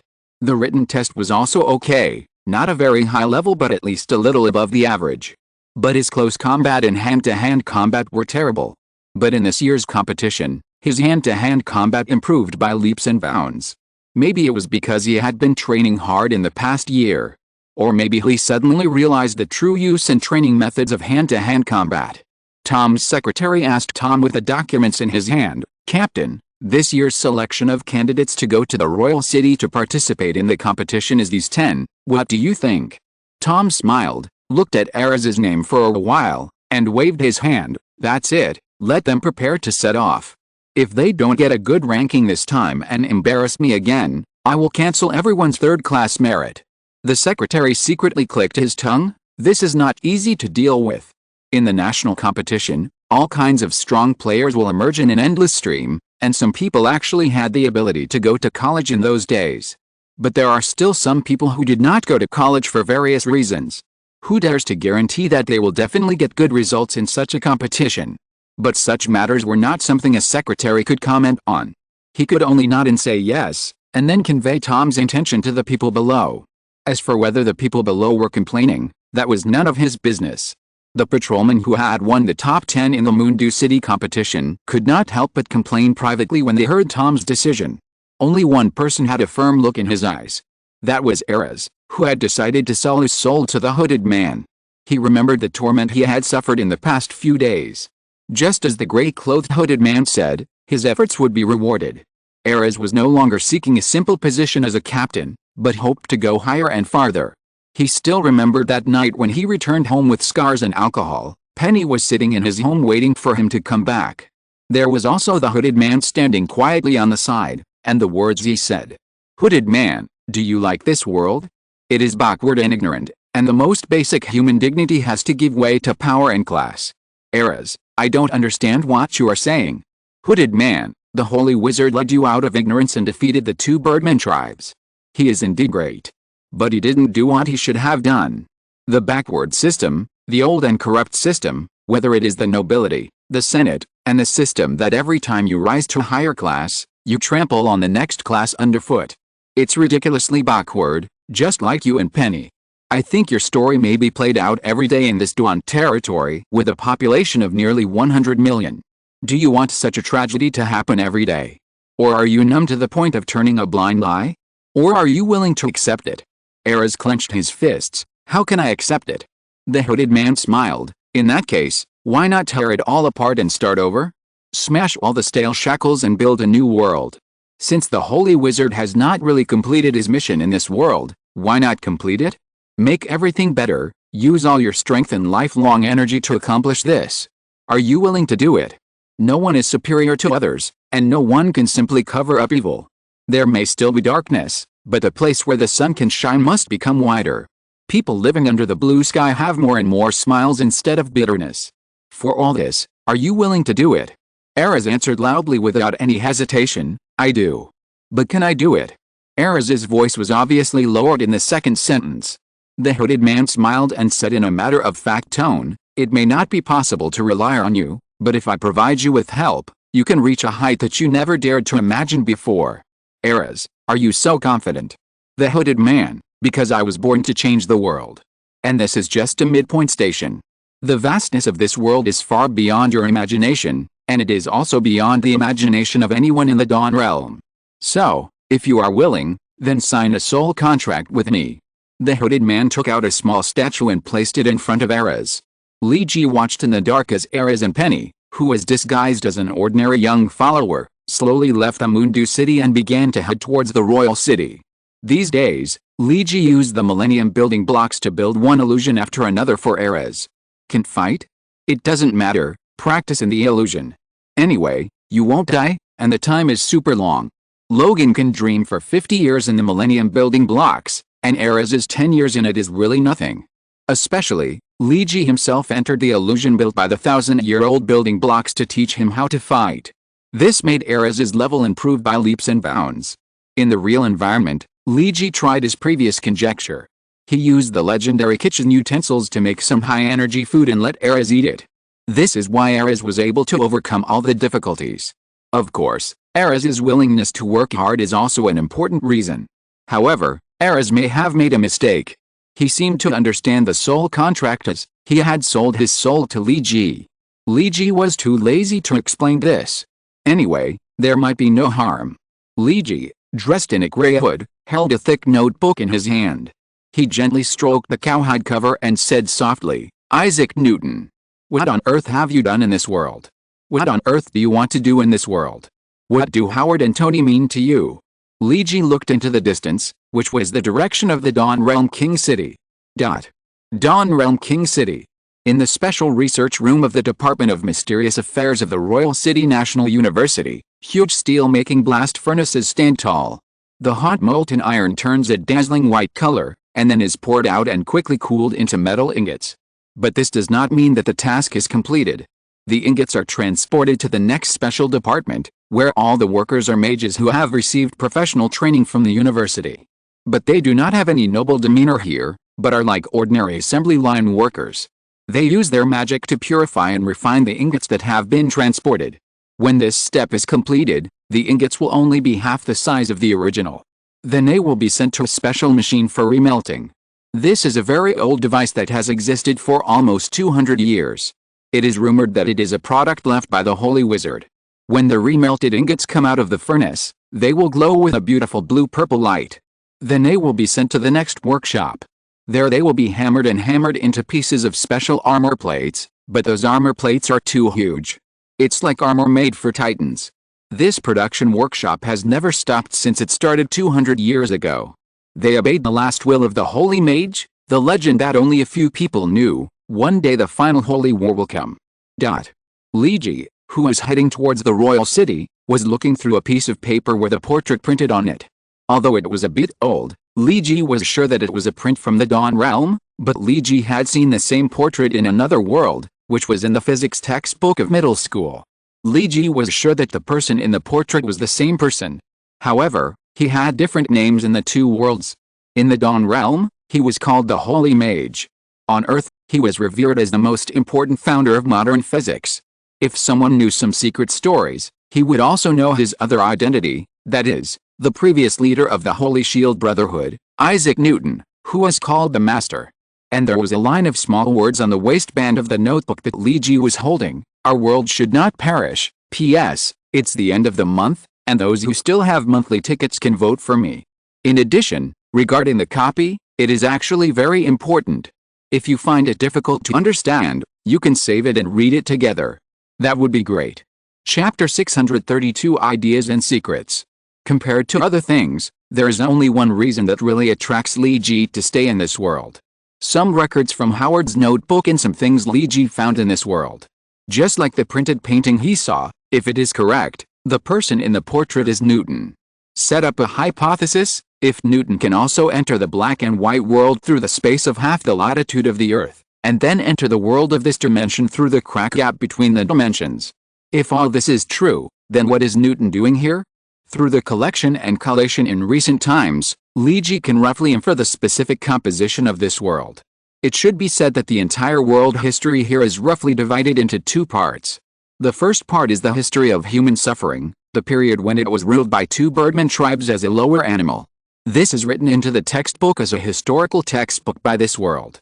The second part is after the appearance of the Holy Mage. Li Ji assumes that the Holy Mage is Newton. He came to this world, led the human gods of this world to fight the two birdman tribes, occupied the Dawn Realm, and spread culture, civilization and magic here. From the most benevolent point of view, Newton saw humans in the same biological class as himself, even if they were humans from another world, and Newton was moved with compassion and saved the humans in this world. Well, if Newton is so kind, it can be explained. But Li Ji feels that everything is not that simple. If Newton wants to create a better world, he can do it in one step. In Guyi's evaluation of Newton, Guyi once praised him: "He's extremely talented and his strength is no less than that of the supreme mage of all generations." Newton can manage a large and complex organization, the Brotherhood of the Holy Shield. Then there is no reason why he can't manage a group of humans who regard him as a true god. But look at the formation of this world. The right of state management is vertically downward. The royal city department firmly controls the jurisdiction of various cities. The aristocratic system still survives in this world, including the class privileges that Li Ji hates very much. And all of this is the rules set by the holy mage back then. Li Ji doesn't think Newton is a person who can't see the pros and cons. But he still chose to make this world like this. So what is all this for? It seems that to know some of these things, I still need to get the so-called sacred book. Li Ji muttered to himself. In the royal city, the annual internal assessment and competition of the Kingdom Patrol team was held. Are people from Yulu City coming this year? The staff member in charge of registration said to his companion with some disdain. Have they ever made it into the top 50 in the national ranking in the past 10 years? The companion with the glasses checked the information. No, the best ranking was 56th. The disdainful staff member continued to say disdainfully, "Tisk, waste of time." The man with the glasses pushed his glasses, "But registration is our job. Let's get to work quickly. Let the people from Yulu City come in to register." The man with glasses shouted to the door of the preparatory office, "The people from Yulu City are ready to start registering." The first person to come in after opening the door was a tall and strong man with an average appearance. "What's your last name?" the man with glasses asked, spreading out a piece of record paper. "AI." The man who came in answered simply. "What's your name?" the man with glasses continued to ask. "Ruiz." The man's answer was still simple. "Arise, surnamed AI, given name Ruiz. If there are no questions, please sign here." The man with glasses handed the record to Arise and asked him to confirm and then sign. When Arise was about to step out of the room, the staff member who was not optimistic about the success of Yulu City said in a low voice, "It's a waste of time." Arise looked back at him and said calmly, "Maybe it was like this before, but it won't be this year. Do you want to say it's because of you?" The disdainful man looked at Arise with some amusement. "Are you sure you can definitely make it into the top 10 and go to college?" Arise said with unprecedented certainty, "I will definitely be a college student." After that, Arise strode away from here. The story about a crazy student who had already said before the competition that he would definitely be in the top 10 and go to college was also released. There were people who praised him for his courage and determination, but more people were in a state of mind of watching a joke. There are more than 50 cities in the entire Shuguang realm that are eligible to participate in the year-end competition, and each city selects 10 people. There were more than 500 people in total. But in the end, only 10 were selected. The acceptance rate was less than 50 to 1. Why do you think you are so great? Of course, Arise had his own support, that is the mysterious hooded man. The more he came into contact with the hooded man, the more he felt that the hooded man was mysterious and extraordinary. Just to get into college? No, the requirements are not that simple. Arise. The hooded man standing in front of Arise said so. What I need you to do is not just to get into the top 10 in the competition and then enter university. I want you to become the best student. Be the top student in your grade. Only the top students in each grade have the opportunity to have the president of Wangchang University bless you. And please use the sacred book. The hooded man stared at Arise. "You know the conditions for my help." Arise smiled bitterly. "Even if I get into university, how can people like us who rely on the system to enter university compare with those top students who graduated from regular high schools? Studying in university is not just about hand-to-hand combat in bows and arrows. It also requires a variety of academic knowledge. We need to learn mathematics, physics, chemistry, linguistics, astronomy and even biology. Finally, we have to learn magic knowledge." Arise smiled bitterly. "I don't have any foundation in these things. I only graduated from elementary school." The hooded man smiled. "Does it matter? I have plenty of time to strengthen your knowledge. In the learning illusion, you can learn that knowledge endlessly, and the effect is even better than in reality." The hooded man was talking about using a mysterious magic prop to make his mind enter the illusion of learning mode. The hooded man said that the prop was called the Millennium Building Block. But Arise was still a little worried. "Even so, I don't have textbooks and teachers." The hooded man did not have Arise's worries, but threw a pile of books out of thin air and hit Arise in the face. "Now I have books." Arise looked at the words on those books, and he found that he couldn't spell them, so he could only ask, What are these books called? Cheat books, a very advanced secret book. If you want to get high scores in subjects such as mathematics, physics and chemistry, this is the fastest way. The hooded man said seriously, and the name of this set of secret books is Huanggang Secret Scroll. I arrived at my hometown at 2:30 in the morning yesterday, and forced myself to code a chapter in the hotel this morning. Then I go home to clean up. I have to do a lot of cleaning in the afternoon, and I have to deal with various things such as the internet. If possible, I will update a chapter in the evening. If I am too busy, there is no way. Please forgive me. I will speed up the update of the copy as soon as possible and not let it drag on. In fact, you can also ask all book friends to read the original comic Legend of the Holy Shield, and then you will have some help in understanding of what I write. Chapter 633, The Ultimate Weapon and the Pilot. Arise felt that he was very lucky, very, very lucky. In his childhood, he envied those who could go to middle school to study.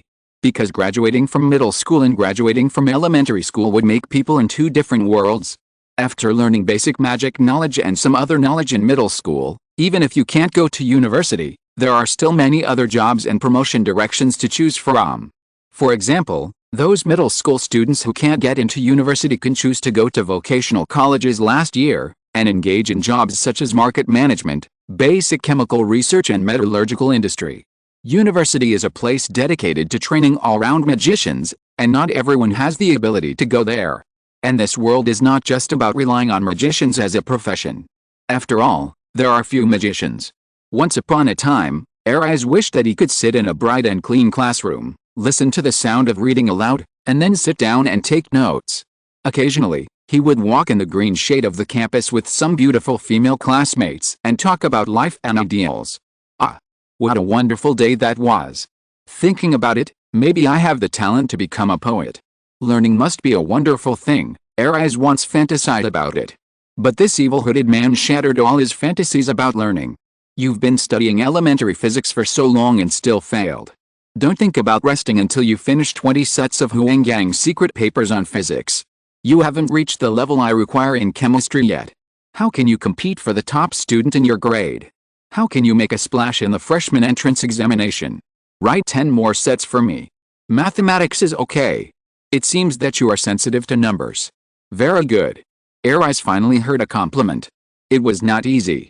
He was almost excited to tears, but the next words made him fall into the bottomless abyss. Since your math performance is so good, you need to start climbing higher peaks. I will increase the difficulty of the math secret papers. You need to practice more. 50 sets of Huanggang secret papers are given to you. After finishing these secret papers, I believe you can be the best among the freshmen. Are you a devil? Are you a devil? Where did you get these secret papers? I have asked people, and there is no such thing on the market. Everyone is just reading 3 sets of textbooks published by Wangchang University Press. Who is as hard-working as me?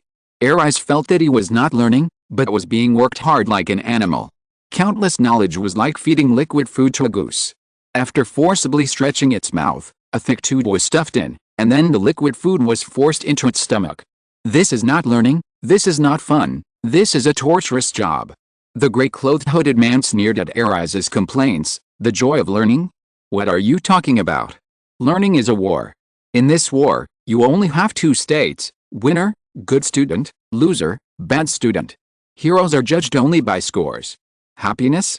When you pass this degree and become a superior person in this world, you can enjoy all kinds of happiness. But now, you are just an animal. You are a horse that pulls a cart, you are a donkey that pulls a mill, you are an ox that pulls a plow.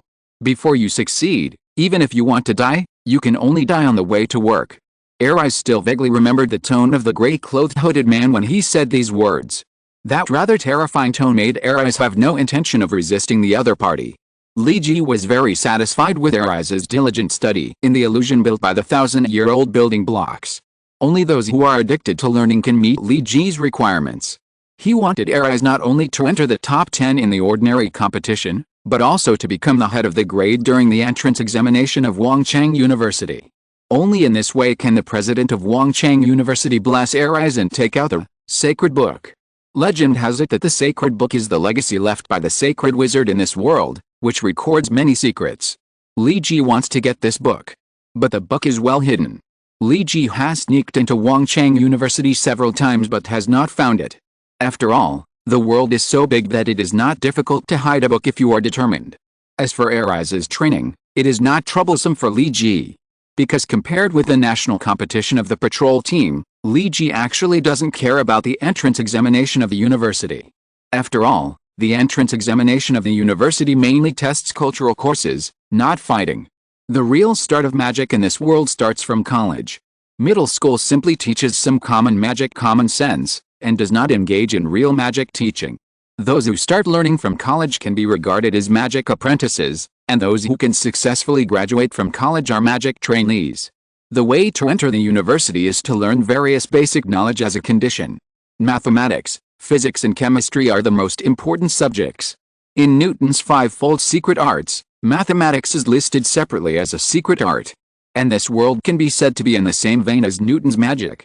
Even though Newton made many modifications and deletions, many basic things remain unchanged. As for the basic mathematics, physics and chemistry education in this world, Li Ji sneered. Newton did not teach this world anything profound. A lot of knowledge in this world still remains in the 17th century. And this world does not seem to have reference books for preparing for the college entrance examination. Alice, people in this world still don't understand that the college entrance examination is a war. Li Ji still has a lot of experience in this war.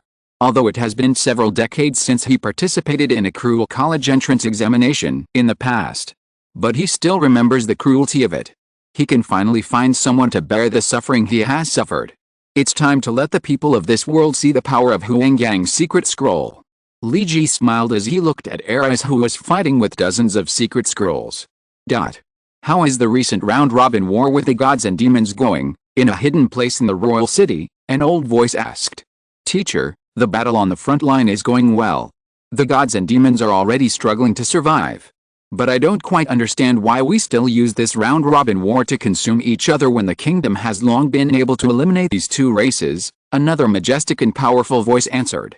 General, your presence here today represents the kingdom's trust in you, and because of this trust, I can tell you some things, the teacher's old voice said calmly.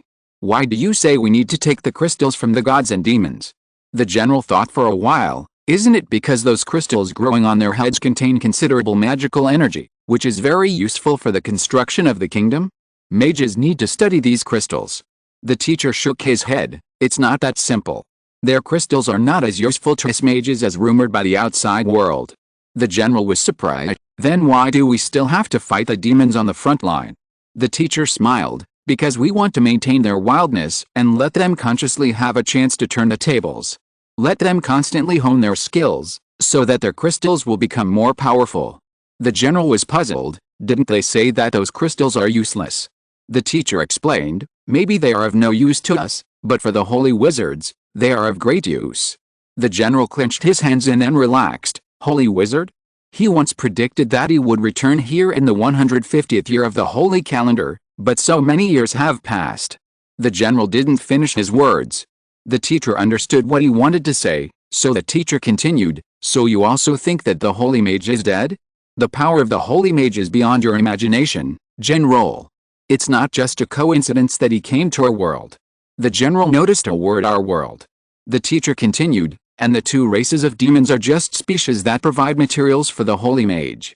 In essence, they are no different from pigs, cattle and sheep. He has been looking for these materials, and he found them in this world. But unlike pigs, cattle and sheep, the two races of demons cannot be domesticated into livestock. Just like they domesticated humans in the past. Because once they are domesticated into livestock, their abilities will be greatly degraded, and they will lose their necessity as materials. The teacher's eyes were unusually sharp when he said these words. For the holy mage, without the materials, our world has lost its value. And one of the simplest reasons why mankind has been able to rise in these years is that the holy mage needs a group of shepherds. And we are these shepherds. Do you understand the meaning of our existence now? Although the teacher's words were calm, the general felt cold hands and feet when he heard them, and his throat was a little choked. So, those gods and demons are the flocks of sheep that are being released? It's just that what we do is not shearing wool, but collecting crystals. The teacher nodded. Yes, it also includes refining. This is our job. General, Don't look at me with such disbelief. Our world is just a processing workshop. And there are countless processing workshops like ours. The holy mage has been to more places than you can imagine. The teacher said calmly, if we want to survive and live well, then we need to do our job well. This is what the holy mage told us before he took him away. The general seemed to have caught a glimmer of hope. He's gone, isn't he? He has left. Yes, but this is only temporary. Because he will come back eventually, because here are what he needs, said the teacher. The general's cheek twitched. What is it? Teacher, a part of the ultimate weapon. General, so the holy mage left and went to the so-called other production workshop.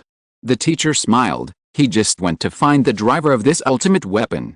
P.S. The number of recommended votes this Monday is too bleak. Everyone, please vote. The relationship between this world, the main world, and the Holy Shield Brotherhood will soon be revealed. If you're listening to this novel on a channel other than Fanfic World, it means they downloaded and uploaded it without effort. We cordially invite you to visit our channel, Mundo Fanfic Novelist. There you'll find the original version of this story, and you can explore many other novels of various genres. We're waiting for you to immerse yourself in a world of incredible novels.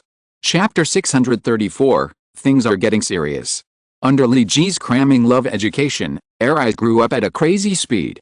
Huanggang's secret scrolls could no longer satisfy him. Later, there were Hadean treasure book, 5-year simulation, and other secret books to further train him.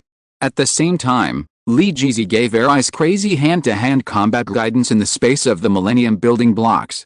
Li Ji simply handed over all the sword techniques he learned in the earliest period, breaking the edge 8 swords, to Arise. At the same time, he used the legendary kitchen utensils to cook for Arise. Today's meal is 10-fold Great Tonic steamed buns. Yes, today I will give you 10-fold Great Tonic fried dough sticks. Here are 10-fold Great Tonic steamed buns. Then there is 10-fold Great Tonic porridge. Arise was full of black lines. Excuse me, is there anything that is not 10-fold Great Tonic? Steamed buns and the like are fine, at least there is meat in them. But why can fried dough sticks, steamed buns and porridge be called 10-fold Great Tonic? Hooded man Li Ji said seriously, in my dictionary, everything can be called a perfect tonic. If I say perfect tonic, then it is a perfect tonic. Well, this reason is very good and powerful. It is so powerful that Arise cannot refute it. So while eating the perfect tonic series of food provided by Li Ji, Arise's body has also improved significantly. Li Ji got first-hand information from Arise. Whether the various perfect tonic series made by the legendary kitchen utensils can turn people into Supermen is reflected in Arise. Because of eating the high-energy food provided by Li Ji for a long time, Arise's body has become stronger and stronger, and has almost reached the strength of 0.3 Captain America. And this change has the tendency to develop towards a permanent form. However, after reaching 0.3 Captain America, Arise's strength improvement slowed down. Li Ji expects to rely on his own food to improve his body, and the maximum effect can reach 0.5 to 0.6 Captain America. Note, this is the highest transformation effect achieved by the upper limit of Li Ji's energy that ordinary food can carry. If you want to keep it up, in addition to daily exercise, you need to eat a lot of high-calorie food to maintain your expenses. The success rate of Super Soldier Serum is too low, and the process is very painful. If you can raise ordinary people to half the level of Captain America by relying on the 10-fold tonic series produced and manufactured, then it is undoubtedly quite considerable. If you can find food that can carry more energy, then maybe you can raise Captain America's level a little bit, so that it won't be enough when you use it as a unit of strength measurement in the future. Li Ji touched his chin and thought, I can't run into a character like Thanos in the future, and then point at him and say, it's terrible. This guy has the combat power of 5,000 Captain America. This is too disrespectful to Thanos. While Li Ji was educating Arise in various ways, the national competition of the patrol team also began. Under Li Ji's training, Arise can almost be said to have won the top 10 in the country without any thrills. And this ranking is enough for him to enter Wangchang University. Although they took the path of internal system promotion, Arise and the other 9 patrol members still had to take the unified freshman exam at the beginning of the university. And this exam was enough to amaze Arise. On the day when the freshman list was announced, Tang Ruzi, a top student from Wangchang No. 4 Middle School, was originally very proud. He was full of confidence in this test, and it can be said that he was the top student on the freshman list. and the first place in the test was the top freshman. This is very important for these students, because the top students of the 6th grades have the opportunity to receive the blessing of the sacred book. This is the legacy left by the sacred mage, and it is not just an honor, because the sacred book will transform the physique of the freshman. Tangruzi must seize this advantage, so that his future path as a mage can be smoother. Many people who knew his ability gathered around him, saying congratulations, oh, you are the top of the list this time. Tangruzi, don't forget us when you become rich. Such words were heard all the time. Tangruzi was humble on the surface, but he looked down on these people in his heart. You guys are just college students at best, and it is estimated that half of them will not be able to graduate normally. I want to be a bachelor man in the future. With arrogant thoughts, Tangruzi waited for the list to be announced, and Arise not far away was also waiting for the list to be announced. Because the most important item in the deal with the hooded man was to be completed today. When the list was released, Arise didn't look at anything else, and his eyes were directly fixed on the top of the list. When the roster was revealed bit by bit, Arise clenched his fist when his name appeared at the top of the list. He left the crowded scene without any celebration. Tangruzi felt cold in his heart. How is it possible? How could it not be me? How could it not be me? Who is the first place? Ah! That guy named Arise? He must have cheated, he must have cheated. There is something shady here, I want to report it. Tangruzi decided to report the darkness of the exam. But what the person next to him said made him want to vomit blood. Someone next to him said, hey, Arise is the first place, Tangruzi is the second place. This year is a big harvest of the Rui generation. Otherwise, I will go back and ask my brother to change his name and add a Rui character in it. I have the Rui generation for your whole family. My full name is Tangruzi Motto, and the first place is Arise, and the others are surnamed Aya and given name Ruizet. The genius is the Rui generation with him. In Tangruzi's eyes that were staring at him like he wanted to kill someone, he watched Arise and 5 other top students from different grades go to the small auditorium next to the principal's office. In fact, it was not only Tangruzi who came here to see these 6 people, because this is an annual blessing ceremony for the sacred book. Almost all the students in the school will come here to watch this ceremony. Although there are only 6 people blessed by the holy book in a year, the students who watch always hope that they will be one of them. Of course, there are also students like Tangruzi who curse these 6 students to death. After all, jealousy is everywhere. However, Tangruzi cursed only Arise. Look at your look of death. The blessing ceremony will definitely go wrong later. You are cheating, and the treasure left by the great holy master will definitely be able to detect this and clear my innocence. Well, Tangruzi didn't know whether his curse would work, but he could only watch Arise disappear at the door of the small auditorium with hatred. The students who watched did not disperse, because every year the blessing ceremony of the holy book would bring down a golden light like a miracle. Many people are waiting to see this annual grand occasion. But this year's waiting time is a bit long. Some people are a little unhappy and said, why hasn't it started yet? Maybe the principal's speech this year is particularly long. Some students guessed. Tangruzi suddenly interrupted and said, maybe there will be mistakes in this year's ceremony. He just wanted to curse Arise, but he found that he seemed to have said the wrong thing. Because all the other students turned their heads to look at him. Mistakes? What do you know? A senior wizard stared at Tangruzi with a bad face. Haha. Tangruzi really didn't know how to answer, because he seemed to have angered everyone. He suddenly prayed that the ceremony would go smoothly. But this is how the world is. Sometimes good things don't work, but bad things do. When you don't want something to happen, something will happen. Just when Tangruzi was surrounded by a group of classmates, the small auditorium made a shocking loud noise. A purple lightning shot down from the sky and destroyed more than half of the house. Arise and 5 other students lay on the ground groaning, but they didn't seem to be seriously injured. The president of Wangchang University, who was known as the strongest man on the continent, and who is respected as a teacher by everyone, now had blood on his mouth, and his legs could hardly support himself to stand. I said, I just want this book, just give it to me. You should listen to advice when you are old. Be good, your injury is not serious, you will be alive and kicking after a month or 2 of good care. I will borrow this book first. A mysterious hooded man in gray standing opposite the principal was holding a thick book with a golden cover and said to the principal, don't leave. Leave the book. The principal forcibly raised a beam of energy, forming a powerful energy shackle to deal with the hooded man. But when the hooded man looked back, the thunder was loud, and the purple thunder instantly broke his energy shackles like an angry dragon. "Okay," I said, "everything you did is meaningless. Then I'm leaving." The hooded man waved his hand to the principal, and suddenly disappeared in public. He dealt with the strongest man on the continent as easily as an adult beating a child, which made all the students who saw this scene feel daunted. And this guy also stole the sacred book. Just when the hooded man disappeared, a senior student suddenly remembered something and grabbed Tang Ruiz. "You are in the same group with him." Tang Ruiz was still confused. "What? No. I'm not. Don't talk nonsense. Tell me the truth if you have any questions. It's hard for you not to tell me when you are in the patrol team's prison." Hearing this, Tang Ruiz wanted to cry but had no tears. Dimension Atrium, located in Li Ji's villa in New York City. "Are you back?" It was Lan who welcomed Li Ji back. She was waiting for Li Ji's return with a smile. "Where did you go? Was it interesting? What did you find?" When she knew that Li Ji was a guardian and could travel through many dimensions, she felt very envious. As a direct disciple of Gu Yi, Lan knew what kind of profession a guardian was.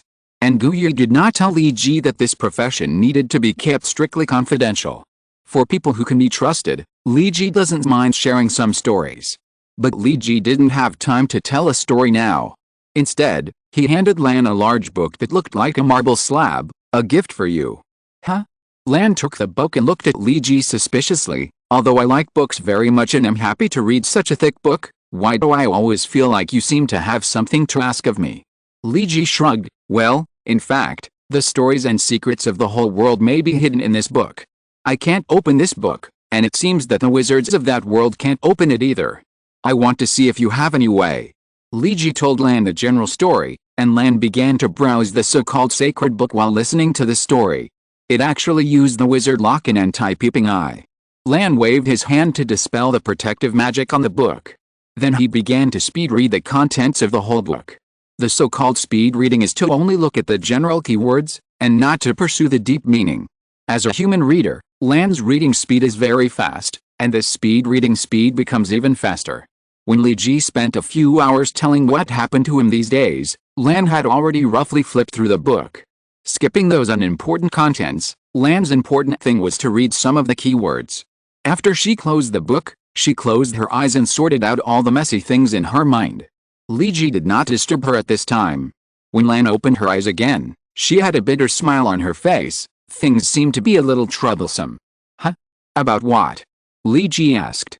Lan curled her lips. "I don't know if I should say this, but do you believe in retribution?" "About Tony Stark." Li Ji didn't quite understand what Lan was talking about, so he asked, "About what? Promiscuous relationships or something?" Lan said lazily, "I mean, if Tony Stark is not Howard Stark's son, how would you react?" Li Ji suddenly jumped up from the sofa. "Are you kidding?"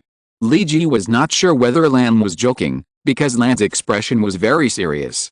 Lan pointed at the sacred book and said, "If your story and what is recorded in this book are true, then we can use the simplest method of speculation to deduce a simple conclusion. The possibility that Tony Stark is not Howard Stark's biological son is as high as 99.99%.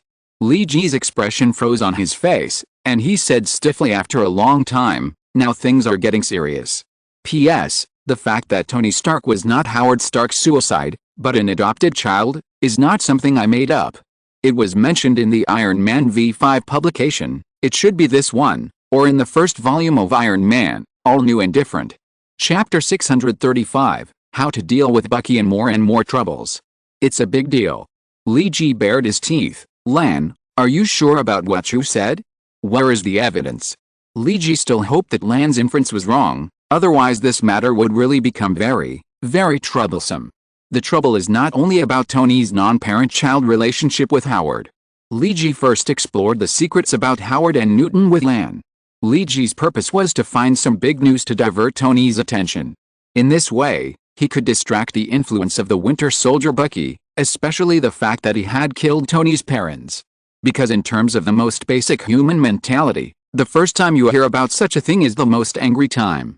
At this time, reason will succumb to emotion, and Tony may do all kinds of incomprehensible things, even things that he will regret in the future.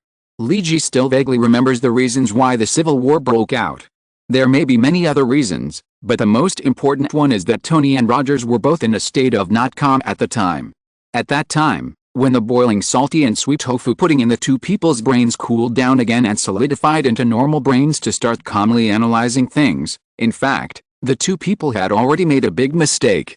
This is the stress reaction caused by emotions when something happens for the first time. Afterwards, the two people regretted it very much, but it was useless. In the movie story that Lee Ji had seen, because of the insignificant little character like the Winter Soldier, the two most important superheroes in the world were in opposition. In the end, the two superheroes gathered their troops and fought a big battle at a certain airport. It caused serious flight delays and abnormal flight takeoffs and landings at the airport at that time, causing many passengers to be stranded at the airport. At the same time, several small and medium-sized passenger planes were destroyed, causing extremely bad effects around the world. And this was all caused by the hero's civil war. If you put it this way, the hero's civil war doesn't seem to be a big deal. After all, ordinary terrorists do much more serious things than this, and airport delays are the norm. Just let the rich Tony pay for the damage to a few planes. However, in this world, Lee Ji dared not let these two superheroes get involved in a war. Because even if you think with your thumb, you can come to a simple conclusion, that is, if a civil war breaks out in this world, its destructive power is far beyond the childish scenes in the movie. As the leaders of the SWORD and members of the Illuminati, the two can control too many resources. The energy here is far from being vented by destroying an airport. And Lee Ji needs to find Howard's secret because of this, just like what he has been good at for a long time, blaming and blaming. This skill has almost been maxed out by Lee Ji. When talking about the Winter Soldier with Tony and Captain Rogers, he needs to use another thing to divert his attention or divert his hatred. In this way, when the two people's attention is diverted first, wait until the first impulse is over, and then talk about how to deal with the Winter Soldier. In this way, the two can discuss it calmly. Although there will definitely be conflicts, they will definitely not be so intense and sharp. As long as Captain Rogers doesn't cling to the Winter Soldier and argue with Tony by using the defense of innocence, and as long as Tony doesn't insist on tearing Bucky into pieces, otherwise it will not be enough to appease the hatred in his heart. As long as everyone takes a step back in this regard, Lee Ji thinks there will be many ways to solve it. Because from various aspects, the Winter Soldier did commit a crime, not only killing Tony's parents, but also perhaps he did many other evil things. It's true that Bucky was a hero during World War II, and the Howling Commandos did a lot of earth-shaking things behind the enemy. But this can't cover up the crimes Bucky committed after being transformed into the Winter Soldier. It can be said that many innocent people died tragically at the hands of Bucky. Whether he was controlled by someone and had no choice, or he was just the Winter Soldier and not Bucky Barnes at the time. All this makes no difference to the dead and their families. It's good that the bloody executioner is this person. As for whether he was hypnotized or controlled by drugs at the time, those people don't care. Therefore, the biggest problem in dealing with Bucky is Rogers' insistence on defending his innocence. His exoneration for Bucky goes beyond the scope of the law.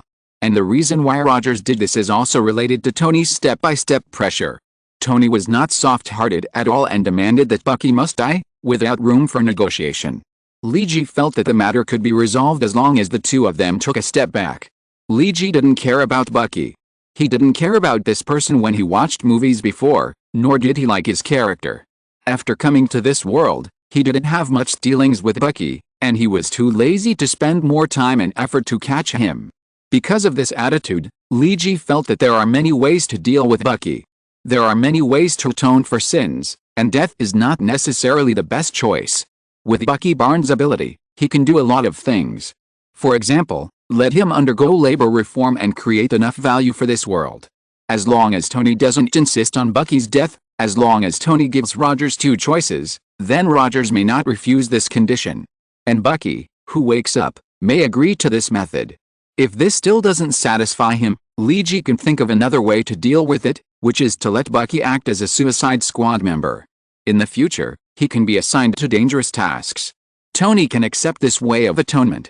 Of course, the premise of all this is that he can find a way to divert attention, so that two grown men will not cling to a disabled person with a broken arm. But now Lee Ji feels very troubled, because there is a way to divert attention. But this matter is too big. Li Ji's face is stiff, while Lan has a bitter smile. Li Ji asked with a fluke mentality, "Then where is the evidence?" Lan exhaled and said slowly, "The evidence is in the story you just told and in this book. This book uses 2 magics from Kamatiki, and who the holy wizard is, the answer is obvious. There are several important contents in this book. I found a group of suitable materials and shepherds suitable for managing materials in this world. This is the first one. The second one, the production progress of this factory is not fast, but the materials are hard to find, so they can only be made here. But I still need a driver." Lan flipped through the book to show Li Ji the keywords. "The third one, Howard agreed to my experiment. This is the key point. Do you remember the part we saw in Newton's notes?" Li Ji touched his chin. "It also wrote about Howard agreeing to the experiment."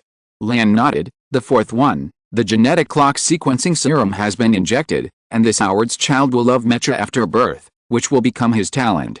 Li Ji suddenly understood who was being talked about here. His eyes lit up. "Tony Stark. The driver mentioned in it is Tony. Who injected him with what genetic clock?" Lam shook his head. "It's not that simple, because there is the 5th most critical place. Damn, my driver was taken away. Howard and he hid the driver together. I want to find the driver. The DNA has been entered. Without him, the God Eater is just a pile of scrap metal." Lan pointed to the notes here. "The handwriting on it was very sloppy. Look at this messy record. The holy mage didn't even have time to take his holy book away from that world, which shows how important this driver is to him. I think you and I have guessed who this driver is. Tony Stark. But Tony has been on Earth, and he is so high profile that everyone knows it. But this holy mage said that Howard's child was hidden, so there's only one possibility." Lan looked at Li Ji and shook his head. Li Ji said dryly, "A cat replacing a prince. If all this was arranged by Howard, he brought back the current Tony Stark from somewhere in order to save his child. As for the preference for mecha, it can be cultivated later. Howard said that there may not be any special method. He let Tony deceive the Holy Master for a long time. And his real child was hidden and lived well. But there are still a few problems. The first is the time. If the Holy Shield Brotherhood was destroyed in 1955, then is the Holy Master Newton? Because Tony was born in the early 1980s. Second, who is the person who took Howard's biological son away? Why did he help Howard? The third and most important question is, what is the God Eater?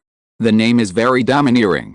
From the information revealed between the lines, it should be a mecha, otherwise there is no need to let the driver love mecha since childhood. What is the purpose of the Holy Master to create this thing? Li Ji felt that his head was a whole circle bigger. For the sake of a Winter Soldier's trouble, he ended up causing more trouble. He now disliked Bucky less and less. Chapter 636, A Sudden Proposal. Inside the Stark Industries building. "Hi, Tony, how are you doing recently?" Li Ji, dressed as a night walker, tried to greet Tony in a light tone. Tony glanced at Li Ji. "If you want to fly in from the rooftop of my office next time, please inform me in advance, okay? It's not good if you do this often." "Huh?" Li Ji was a little confused. What and what? Tony, who was processing documents with his head down, said without raising his head, "Because Pepper doesn't like this a little bit. In fact, she misunderstood something. If you want to come here to see me next time, it's best to make an appointment through her." "What the hell are you talking about?" Li Ji didn't understand what Tony was talking about at all. He originally planned to get Tony's mouth. But what Tony said now was completely incomprehensible. After Tony finished processing a few documents of the Horizon Foundation in his hand, he looked up at Li Ji. "It's a long story. Let's make it short." Li Ji sat directly on the sofa in Tony's office. "You know, since the establishment of the Illuminati, I have not gone out to play. Do you understand what I mean?" Tony emphasized the word play. Li Ji knew what Tony meant by play and explained it in a simple and down-to-earth way, having sex. "So? This is a good thing. You are not Superman.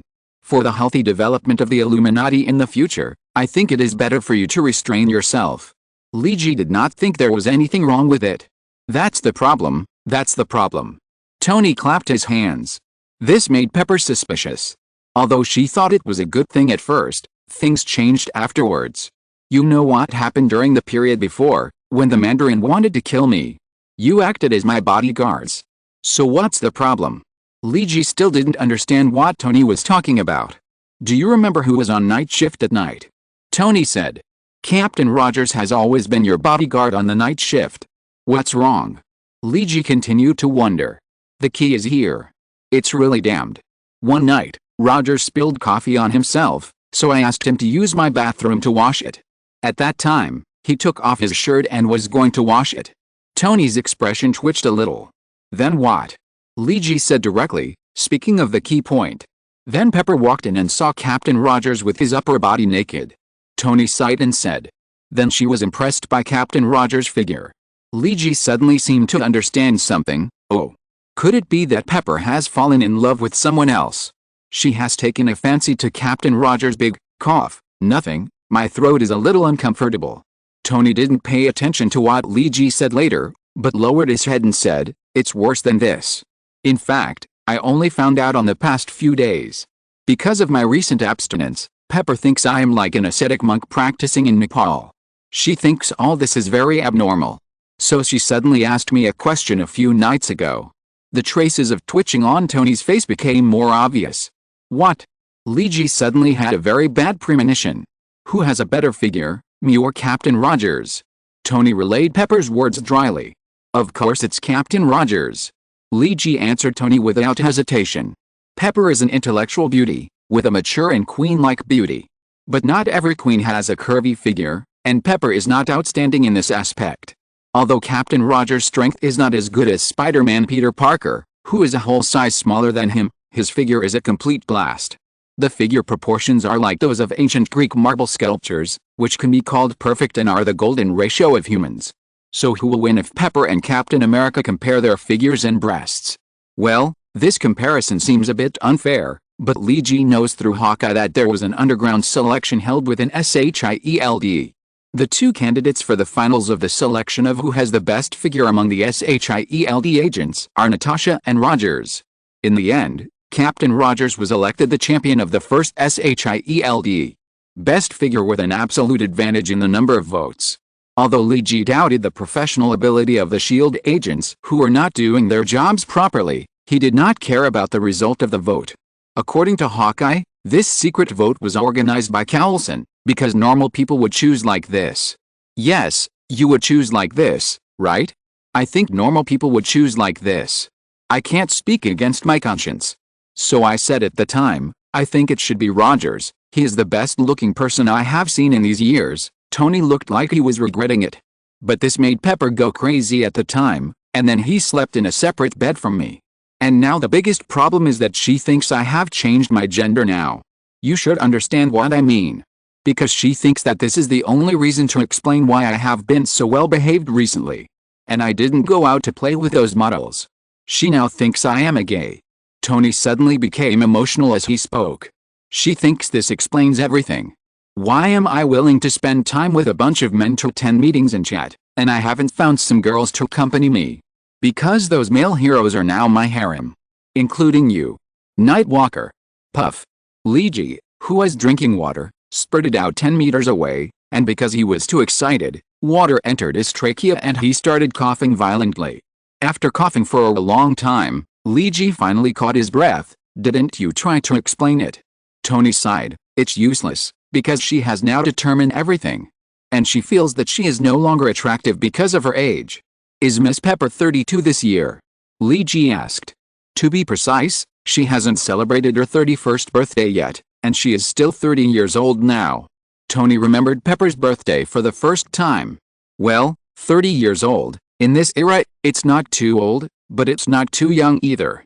From the 20s to the 30s, she will call herself 31 next year. Will Pepper feel anxious recently because of this? And her love with Tony? Being with Iron Man is exciting, sometimes romantic.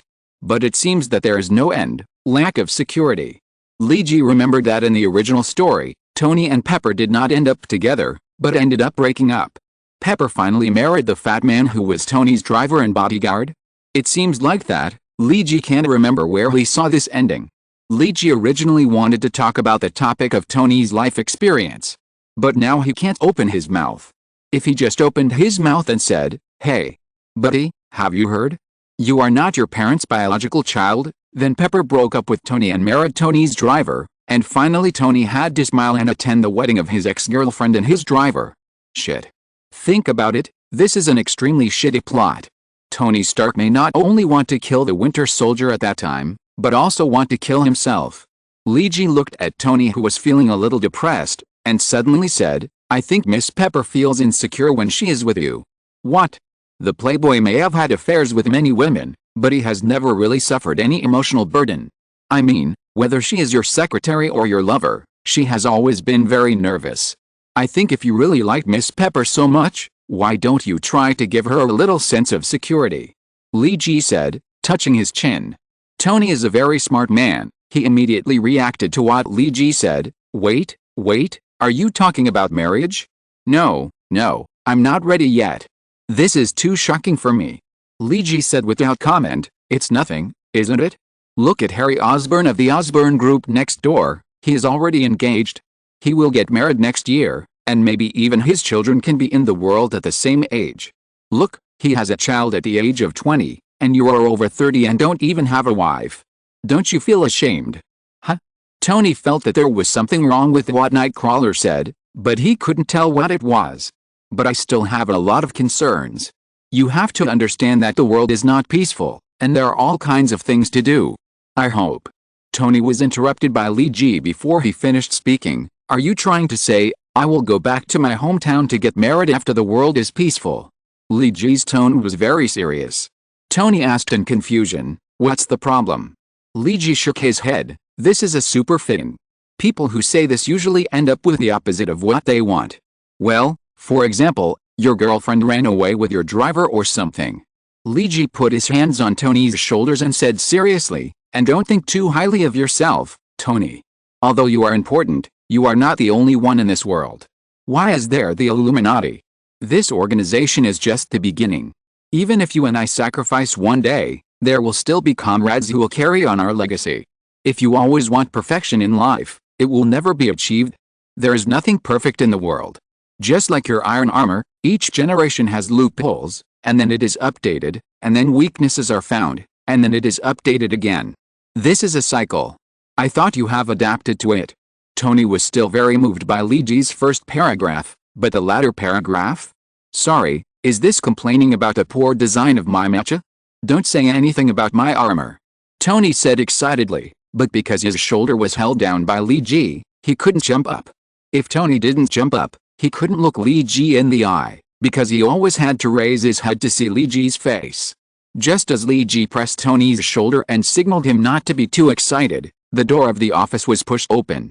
There are not many people who can walk into Tony's office without saying hello, and generally speaking, the artificial intelligence Jarvis will not let them in. Of course, this does not include Pepper. This lady has privileges. Huh? Nightwalker and Iron Man, it seems that I came at the wrong time.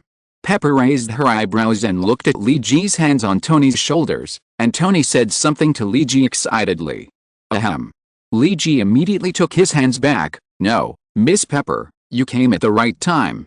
Pepper said with disbelief, tell me what the right time means. Tony suddenly had a bad premonition. He wanted Jarvis to prepare an iron armor for him to stop Lee Ji from talking. But he was a step slower because Lee Ji spoke.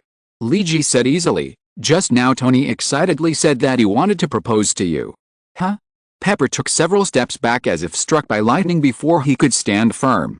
No, Pepper. I didn't say that just now. Tony Lima explained. But after he explained it like this, Pepper, whose heartbeat was just 100 times faster, suddenly turned cold. Lee Ji said on the side, he said it, but he is shy in front of you now. You should know Iron Man better than me. He is a shy and timid person. Don't describe me as a sissy, okay? Tony was unhappy with Lee Ji's adjective at that time. Lee Ji spread his hands, you are just shy. I didn't. Tony argued vigorously. Okay, then you definitely didn't say you wanted to propose to Pepper just now. Lee Ji said calmly. Tony, who had been refuting Lee Ji's words, blurted out almost without thinking, I just said it. Wait? What did I just say? Tony felt a chill on his back. Is this the strongest stunt of Nightcrawler, inexplicably passing the buck? Can even daily life be past the buck now? Tony looked at Lee Ji with a murderous look, and Mr. Nightcrawler raised his head. Because of his height, Tony couldn't see the other person's eyes at all. The most annoying thing was that Mr. Nightcrawler was still whistling the song Two Tigers. As soon as Tony turned his eyes to Pepper, Mr. Nightcrawler stopped whistling immediately, and quickly said to Pepper, "Look, he admitted it, he said it." Pepper stood in front of Tony with his hands on his hips, looking at Tony with a wicked smile on his face. "So tell me, Mr. Iron Man, I want to hear how you plan to propose to me." Tony looked at Nightcrawler, then at Pepper. His inner us, I should have activated the iron armor just now and blasted Nightcrawler into slag at maximum power. Anti-Nightcrawler armor, I'm going to start researching. P.S. Please vote at the beginning of the month. Please vote at the beginning of the month. Please vote at the beginning of the month. Important things must be said 3 times, and 7,000 words have been updated today. Chapter 637, The Sudden Attack. Tony Stark encountered the biggest crisis in history, and the name of this crisis is The Prelude to Marriage, Proposal. Even if he successfully survived this crisis, there was still a more terrible and terrifying thing waiting for him after that. That is the legendary marriage. Oh my god. Damn it. Damn it. Damn it. Tony cursed madly in his heart. Why did he fall into this situation? How could he become like this? Tony thought about the beginning of everything in his heart. By the way, I was working this morning, checking the operation of the Horizon Foundation. About Dr. Banner's entry into the Randall Company. The Randall Group is the company left by Iron Fist Daniel's father. The Horizon Foundation invested a huge amount of money to hire a luxurious lawyer team for Iron Fist Daniel. After paying nearly $80 million in legal fees, Iron Fist Daniel finally regained the dominance of the Randall Group and became the leader of the company. Dr. Banner also joined the Randall Group part-time. At the same time, as soon as Daniel took over the group, he announced that the once-shelved super high-speed railway plan would be launched again. Dr. Banner will be the main executor of this plan. By the way, Dr. Banner and Daniel both registered with S.H.I.E.L.D. and worked part-time as members of the Avengers. Since Dr. Banner joined the Avengers, the problem of the lack of high-end combat power of the Avengers that Captain Rogers, that's right, was also alleviated. After all, Banner is a man who can beat Hulk, Red, with one punch. Yes, I just reviewed the daily work of the Horizon Foundation and annotated a new proposal, feasibility study and funding of Parker particles developed by Peter Parker, and then the hooded lunatic came. Then what did the two talk about? At first, it was just a normal chat, and I didn't even think about what the lunatic came here for. Then the topic turned to whether Mr. Iron Man is straight or straight. Then what happened in the middle? Why did they talk about marriage inexplicably? And Iron Man proposed to Pepper? And the most damning thing is that Pepper actually came in at this time? Damn it. One step forward is a cliff, one step back is a bottomless abyss. What should I do? Tony was sweating coldly. In a place where Tony couldn't hear, Luigi said in a very low voice through the Bluetooth headset that he had been wearing on his ears, "Thank you, Jarvis. You asked Pepper to come at the right time." "Jarvis, sir, I thought you asked Miss Pepper to stop the possible dispute between you and Mr. Stark." Nightwalker Luigi answered seriously, "Yes, hasn't the dispute stopped now?" Artificial intelligence Jarvis couldn't make any expressions, so he could only express himself by waiting in silence. After a long while, he said again, "Is this your inherent skill? Passing the buck or something?" The face covered by chaos under the Nightwalker's hood smiled. "You call it passing the buck? No, Jarvis, it's far from it. For example, I now ask you to keep this matter confidential."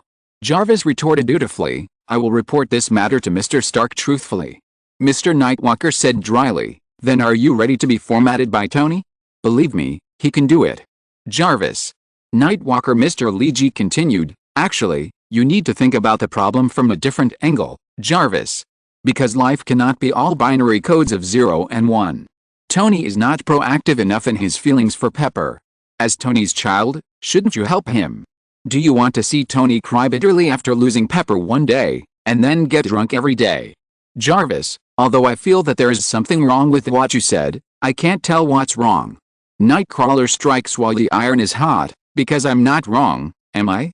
So Jarvis, I think you have to do me a favor. As we are accomplices, I will keep it a secret for you, so as to avoid the tragic fate of being formatted by Tony. For the first time, the artificial intelligence Jarvis understood what the so-called pit goods and human emotions meant.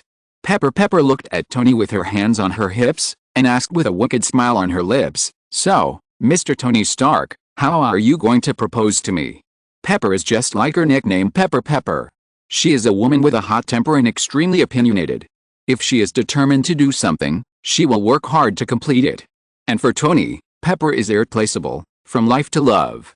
If there is no Pepper, Mr. Iron Man can't even memorize his social security account. Pepper and Tony can be said to be a complementary pair in all aspects. Although there are sometimes some conflicts and frictions between the two, they have always stumbled and come through smoothly. A woman like Paybo would not be like other women who would be so ecstatic that they would not know what to do after hearing that their beloved boyfriend proposed to them. Paybo was not such a little girl. She was already 30 years old this year, and would be 31 in 2 months. Oh. Damn 31. Tony asked me to be happy today, otherwise he would be in trouble. Tony opened his mouth, and then closed it again. Damn. What should I say? Should I propose or refuse? What should I do if Paybo does not agree to my proposal? Will I be embarrassed? But what if she agrees? I will get married. Oh my god, marriage? So scary. But what if I argue that I have no intention of proposing to Paybo? What will Paybo do then? Will she think I am just playing around? Then I am afraid she will dump me immediately and quit her job. I mean, Pepper. Just like the formulas in basic mathematics, men and women, marriage, love. Just like mathematical symbols, they have their own uses in the formula. For example, a plus sign cannot be turned into a minus sign. Tony Stark's words were completely incomprehensible, and even he himself didn't know what he was talking about. Pepper raised his eyebrows and looked at Tony. So marriage is a rigorous equation. I don't know if I'm ready. Tony cursed in his heart. Shit. What am I talking about? Just when Tony didn't know what to say, Mr. Nightcrawler suddenly took out a ring and stuffed it into Tony's hand, and said to Pepper, "Look, this is the gem ring that Tony asked me to order for him before.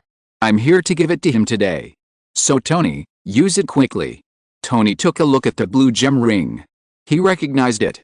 He grabbed Luigi, who wanted to leave, and whispered, "Is this one of the 10 magic rings of the Mandarin?" Luigi, "Yes, that's right, I just took it out of the 10 rings glove." Tony, "Which one is this?" Luigi spread his hands. "I didn't pay attention, take it and use it quickly." Tony gritted his teeth and said, "Thank you so much." Because he tried too hard to make an expression, his expression was a little distorted. But Luigi said unawarely, "It's okay, but you owe me a favor." Tony's inner OS, "I owe you XXXXXX." When Pepper saw the sapphire ring on Tony's hand, one of the 10 magic rings of the Mandarin, she got a little emotional. "So, this is for me." There were cliffs in front and behind, and Tony didn't know how to choose. He said with some resignation, "Yes, if you are willing to accept it." "Kneel down," Pepper suddenly said. Tony was a little caught off guard. What? When handing over the ring, the man needs to kneel on one knee. Luigi, who stood straight in the back and pretended to be the witness, immediately explained. Okay. God, this world is too crazy. Tony felt that his brain was about to boil into hot soy milk. He knelt in front of Pepper in a daze and completed the ceremony of wearing the ring. And he even said in a daze, "Will you marry me, Pepper?" When Pepper was a little excited, and even said "I do" with tears in her eyes, Tony found that he suddenly no longer had those worries and uneasiness. Only a kind of calmness and a faint sense of happiness remained. Maybe this is not bad? Tony thought so. If he had not been forced step by step by the Night Walker for no reason, he might not have said such words. Maybe there is really a shy and timid little princess living in his heart? This idea is not good, so let's get rid of it. When the proposal ceremony was completed, Tony hugged Pepper and felt a calmness, but the sudden cheers and shouts made him very unhappy. He immediately said, "Night Walker, shut up. If you keep shouting and cheering, I will activate the Iron Legion and send you to the South Pole." Night Walker, Luigi said innocently, "I was very quiet and didn't make any sound. If not you, then who is it? You are the only outsider here and..." Damn it. Tony couldn't finish the second half of his sentence. Because outside his office, why are there so many people flying outside the window, or hanging outside the window with sliding wings and spider silk? What are they doing? What are they watching? Why are they cheering? Did they see everything that just happened? Damn it, this time it's so embarrassing. P.S. There are so few monthly tickets, and the top 200 can't even get in. Please vote for me, fellow book friends, thank you here. Chapter 638, Unexpected Sales Problem. Under the coercion and inducement of a person who cannot be named, the artificial intelligence Jarvis sent messages to all the superheroes who had a certain relationship with Tony privately. Today is the day I propose. I hope all my friends will come to bless me. So a strange scene formed outside the window of Tony's office on the top floor of the Stark Industries Group building. The more famous superheroes in New York City appeared outside the window of Tony's office and watched the whole process of Tony proposing to Pepper. Among them were all members of the Avengers, Captain Steve Rogers, Iron Fist Daniel and his good friend Luke Cage. There was also Deadpool, who always watched the excitement and never mind the trouble. Hawkeye, who had always been at odds with Deadpool, watched with Black Widow Natasha. There were also Spider-Man and the Dark Knight Harry Osborn, who was pulled here by Spider-Man. There were many other people, and I won't introduce them one by one here. Because the number of superheroes gathered was too large, it even caused panic in New York City. You know, the last time such a large gathering of heroes happened was when the Mandarin attacked New York. Now a group of people gathered on the top of the Stark Industries building and quarreled from time to time. It is too easy to think wrongly. Is there something wrong with Tony Stark? Because from the perspective of the internet crowd and New York citizens who do not know the truth, the scene outside Tony's window is like this. Deadpool pushed Hawkeye away roughly. Damn, don't you see Tony is bleeding? Break the glass quickly and stop his bleeding. Hawkeye was pushed far away while driving the glider produced by the Osborn Group. Then don't stop me, idiot. Wait, Captain Rogers, use your shield to break this super strong bulletproof glass. Captain Rogers, standing on another glider, waved his shield and said, damn, Tony was killed. This is a big trouble, you get out of the way, I have to use my shield. All the superheroes fell into panic. The above is the picture imagined by passers-by. The real scene at that time was as follows. Deadpool wanted to grab a streamer gun from Hawkeye's waist, but Hawkeye dodged it in an instant. Deadpool said with some dissatisfaction, stingy. Hawkeye approached Natasha and kept a distance from Deadpool. I bought this on the way here with my own money. This is for celebrating Tony's successful proposal. If you want to play with it, buy it yourself. Captain Rogers had to stand between the two Avengers who had always had a grudge. He waved his shield and tried not to let Hawkeye's bow and arrow and Deadpool's samurai sword hit each other. Okay, today is a happy day. We are here to express our blessings. Can you be quiet for a while? Captain Rogers said helplessly. At this time, Tony knelt on one knee and proposed to Pepper affectionately with a sapphire ring, one of the 10 magic rings. Will you marry me? All the superheroes outside the window held their breath, waiting for the next moment to come. When Pepper said, I do, Hawkeye first pulled out the streamer gun from his waist, then pulled the trigger, and streamer sprayed out from the gun. The other superheroes watching also took out various props they had prepared. For example, Spider-Man prepared 2 trumpets for himself and the Dark Knight Harry for celebration, and the sound they blew was festive. Captain Rogers brought a lot of firecrackers for holiday celebrations and distributed them to everyone. All the onlookers were immersed in a sea of joy. Everyone was very happy, but no one knew whether Mr. Iron Man was happy or not. In order to resist various rumors on the internet, such as, Tony Stark died violently in his own home, and all New York City superheroes were dispatched. Iron Man Tony Stark died of excessive indulgence, and New York City superheroes gathered together to mourn collectively. Shocked. Tony Stark accidentally fell while experimenting with a new type of iron armor, which caused a massive cerebral hemorrhage and then died. New York superheroes rushed to the scene collectively, and the news on the scene has been blocked. Negative news and rumors like these need to be resisted. So in order to resist such rumors, Tony Stark had to post a photo, a sapphire ring and a sentence I'm getting married on his Weibo, Twitter and Facebook. But this short sentence and a photo were reposted crazily. The first to repost it was Nightcrawler's personal network public account, followed by the S.H.I.E.L.D. team, and then New York City superheroes such as Spider-Man and the Dark Knight. Then the public account of the New York City vigilante organization under the Night Watch also reposted the news. So in just less than 6 hours, the news that Tony Stark was going to get married burned the entire network like wildfire. The speed of spread was comparable to that of viral videos. Among all the blessings for Tony Stark, some of them were very special. A Hollywood actress who did not want to be named said, "Marriage?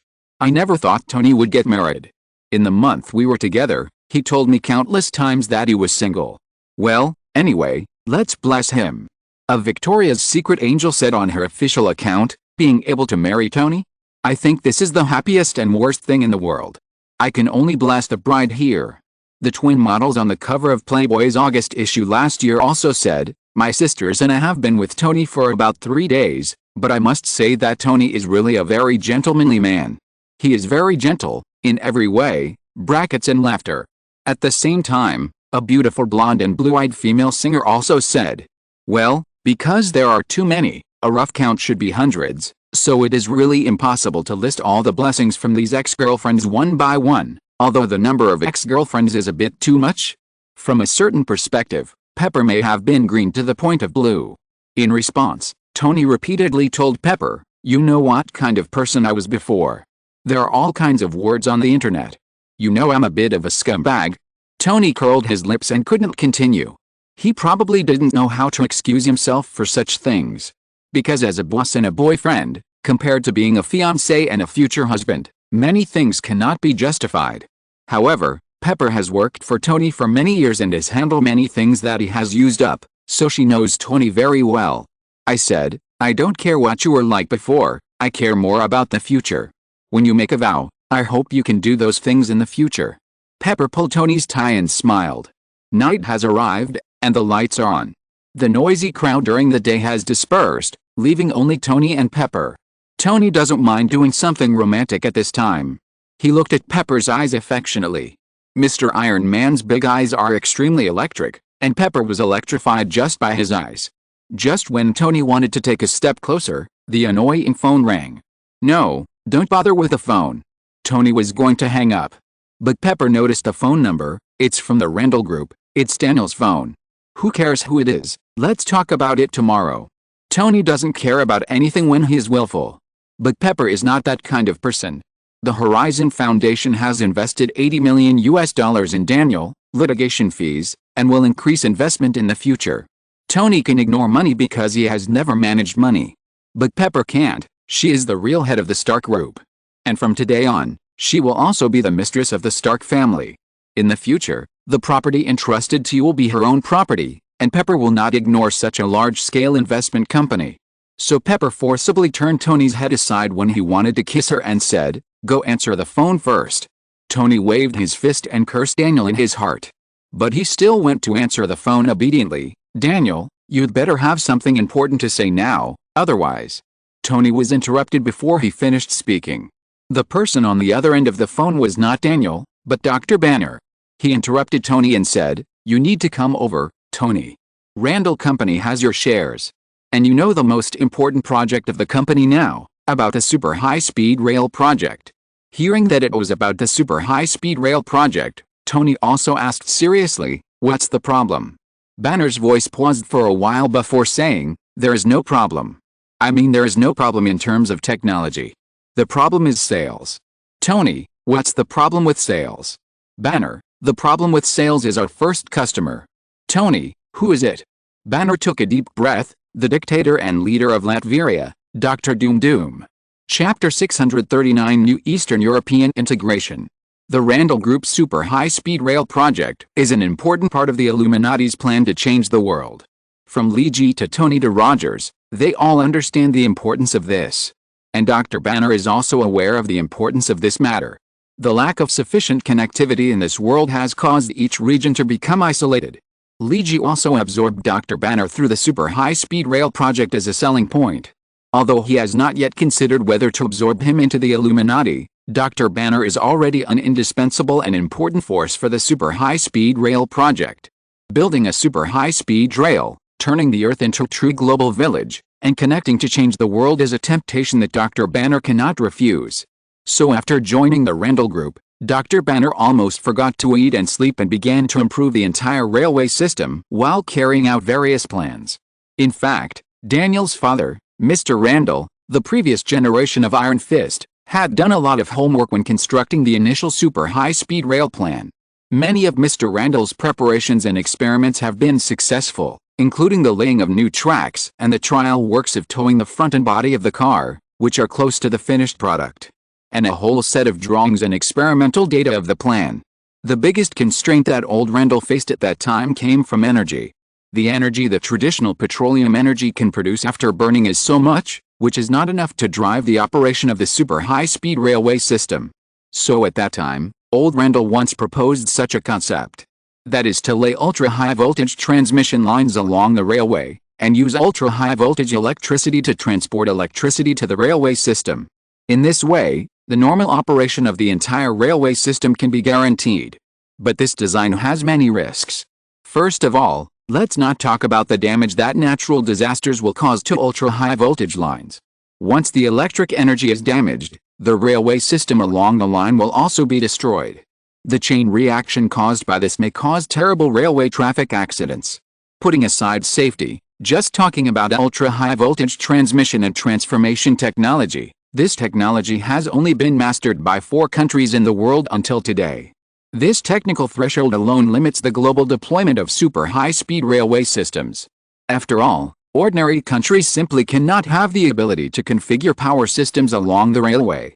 Even countries that have mastered this power transmission system are unwilling to accept this plan, because the ultra-high voltage power transmission and transformation project is too expensive. If a country has a 200,000-kilometer super high-speed railway system to match, the funds required for this power system alone can put many countries into a fiscal deficit. So although the old Randall's project is good, it is not practical at all. Until Tony's new energy is developed, the special arc battery can meet the energy supply of the entire super high-speed railway.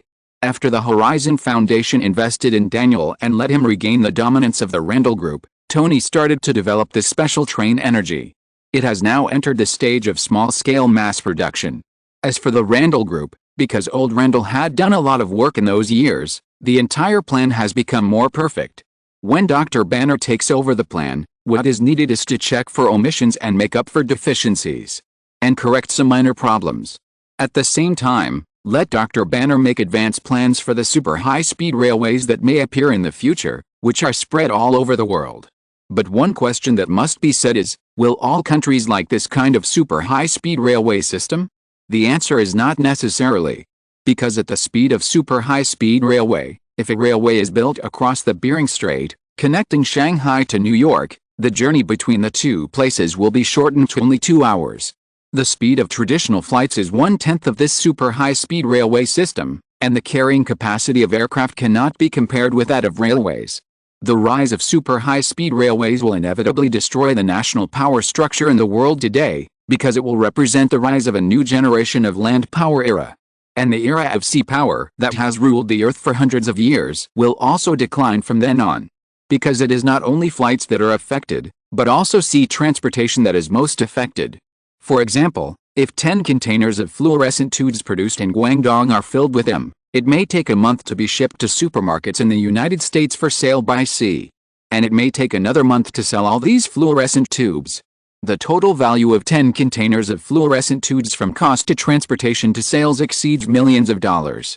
But it may only take a month for a factory to produce these fluorescent tubes. But it takes 2 months to ship and sell them. The time cost is amazing. Change your mind. If we are in Shanghai today and would like the old clocks sold in a second-hand shop in New York, if you buy online, you may need to wait for 1 or 2 months to receive the goods. You may even forget about it when you receive the goods. Ocean transportation costs too much? It is not only a consumption of capital, but also a waste of time for both the seller and the buyer. Just as Li Ji said to Dr. Banner, the realization of the super high-speed rail plan will connect the world into a tight hole. Part A can be produced in the United States in the morning, and Part B can be produced in China at the same time. Then in the afternoon, they can be shipped together to Mexico or Nepal, and the 2 parts AB can be assembled into product C from then on. South African sugar, Madagascar wood, South American fruits, etc., and so on. Such products that are much more expensive than their place of origin due to geographical reasons can be purchased at low prices in supermarkets around the world. The mobility of the population will also become active due to the extremely convenient transportation. Dr. Banner still remembers the inspiring words Li Ji said when he persuaded him. This is a new era of great navigation, but it is not a game for a few European countries. In the past, people set sail for spices and gold, for profits and colonization. That was a bloody game between big countries, A relationship of deprivation and being deprived. Now, the new era of great navigation for mankind has begun. We are disgusted with that bloody game. This time we need the Earth. Make the world flat. We can move to any corner of the world at will. Let the food of big grain countries be sold at a fair price to areas where food prices are high. Let people in poor areas go to other areas to work. Let children in remote areas receive the same education as in big cities. Dr. Banner still remembers the light in Li Ji's eyes when he said this, a kind of confidence and passion that Banner once had in his youth. At that time, Banner believed that his scientific research was to change the world and eliminate unnecessary wars. At that time, Li Ji stared into Dr. Banner's eyes, waved his fist and said, "Maybe everything I said today is just a delusion. Because there are all kinds of resistance in this world. The challenge of the era of continental power to the era of sea power, the straits and maritime nodes controlled by the old powers will disappear one by one. Even if you know what is right and what is advanced. But there will still be politicians who stop it. Because for some people, personal interests are far higher than national interests and far higher than the interests of all mankind. But even so, I still chose to fight against those traditional powers. To them, maybe we are just small people. But small people have the power of small people. Give me a fulcrum, I can pry the whole earth. It's time to break the stale old world, and the time to build a new world has come. Change the earth, connect the world, and flatten the earth. Establish a new order." At that time, Li Ji stretched out his hand to Dr. Banner. "Come on, let's change the world together. And all this is just the beginning." Dr. Banner still remembered how excited he was at the time. He stretched out his hand and shook hands with Li Ji. He has considered the problems that the super high-speed railway will encounter in the sales process. Traditional maritime powers will definitely run this kind of thing that changes the world pattern. At the same time, these maritime powers firmly hold the right to speak in this world. Even if other countries want a super high-speed railway system, they also need to consider the reaction of those powerful countries politically. After all, it would be bad if broker sanctions appeared. Not all countries can be as tough as the small northern countries. After all, the citizens of most countries still need to eat. But when the super high-speed railway plan just showed a little wind, an unexpected customer came to the door. One can completely ignore the traditional maritime powers, and even beat Russia, which is known as the world's military power, to retreat step by step. Banner had to call Tony and also called Li Ji. Because this matter was something he could not decide personally, he didn't know what kind of impact it would have on the world if he really agreed to this sales intention. In front of Dr. Banner was a description plan, Latvia Super High-Speed Railway Purchase Plan and New Eastern European Union Integration Plan. Doom decided to reconnect the former CIS countries, and the new Eastern European integration has been put on the table. And even with a big toe, one can understand how many conflicts may break out. The new Eastern European Union, to its east is Russia, one of the 5 permanent members of the United Nations, and to its west is the traditional Western European maritime power. The new Eastern European integration, a double-edged sword with unpredictable consequences, may also become the first breaker of the new world. The first crack to break the old has appeared. Chapter 640 Yang Fan for the Times. This was the first serious meeting in the history of the Illuminati, breaking the tradition that meetings must not be serious. All participants had stern faces. Tony had already talked to Daniela and Dr. Banner about Doom's proposal of the new Eastern European integration plan. Dr. Banner neither opposed nor supported Eastern European integration, and his expression was very tangled. Although his personal force was already super strong, since Dr. Banner realized, "I am the Hulk is me," his knot had been put down. He could use the power of the Hulk, green, in a regular form. This made him one of the strongest people on Earth, and even in known civilizations. After all, a doctor with the power of the Hulk is much stronger than a simple berserker Hulk. But no matter how strong he is, he can't rely on force to solve all problems. There are always things in this world that can't be solved by force. For example, using super high-speed railways to build a new world. This can't be solved by fighting. This is related to the future of 7 billion people in the world. What is needed to deal with this matter is the brain, not the fist. Emotionally speaking, Dr. Banner hopes that this technology will be retired as soon as possible. Because this kind of thing is obviously beneficial to most people. But rationally speaking, because of the location of Eastern Europe, especially the embarrassing situation of the new Eastern European Union, led by Latvia and several major countries in the world. Banner is very afraid of creating a new Iron Curtain Cold War, which is a major setback for the world. But Iron Fist Daniel has more concerns. Isn't Doom a dictator? His reputation is not very good. What if our group's railway system becomes a tool for him to rule the country more tyrannically? Obviously, Daniel was misled by some media about Doom. Tony still explained to Doom, although Doom is indeed a dictator and the leader of a dictatorship. But Latvia is doing well, at least better than other Eastern European countries, especially other CIS countries. You can think of Latvia as an enlarged version of Singapore with stricter management. Tony roughly talked about his understanding of Latvia. Under Tony's explanation, Daniel put aside some prejudices. And then his concerns were the same as Banner's. I hope my father's legacy can benefit the whole world, but I don't want it to become a powder keg that creates conflicts in the world. Daniel said, a little depressed. Tony Stark could only pat him on the shoulder and said, any invention that changes the world is accompanied by terrible disputes. Just like the arc energy I made in the helium-3 that is being mined on the moon. There was even a near Third World War because of this. But there are always more solutions than problems. We will find a way to solve it. Tony's comfort made Daniel feel a little better. Daniel shook his head helplessly. In fact, I have no other choice. In fact, the super high-speed rail system has encountered many obstacles. The US authorities do not want us to sell any related equipment, nor do they want any country to buy this system. Tony nodded very clearly, because all politicians have their financial backers behind them. Once our railway system is rolled out, it will be a fatal blow to all traditional freight industries. Just like the impact of new energy on fossil energy. But we must also see the bright side of everything. The impact of fossil energy has made many people unemployed, but the war that has been burning in the Middle East for decades has stopped. Millions of lives have been saved. There will be no more wars because of oil resources in the future. Tony patted Daniel on the shoulder and said, I will find a way to deal with this matter. After all, the Horizon Foundation is already the second largest shareholder of the Randall Group. I will consider a solution. So with various questions, Tony convened a new round of meetings with members of the Illuminati. This time there was no picnic, no barbecue, no beer or swimming pool. Everyone sat at the prototype conference table in the conference room and thought about the problems. The problem now is very simple, everyone. Doom wants to integrate the new Eastern European Commonwealth. Tony distributed the organized information to everyone and said, he wants to use a super high-speed railway system to connect the entire Eastern European Commonwealth of independent states. Dr. Hank flipped through the documents and pushed his black-framed glasses and said, from this plan, if this plan is really realized, the time it takes to travel from one country to any other country in the new Eastern European Commonwealth of independent states will not exceed half an hour. It is even faster than buying fried chicken from a fried chicken shop in Manhattan and returning to my residential area in Brooklyn.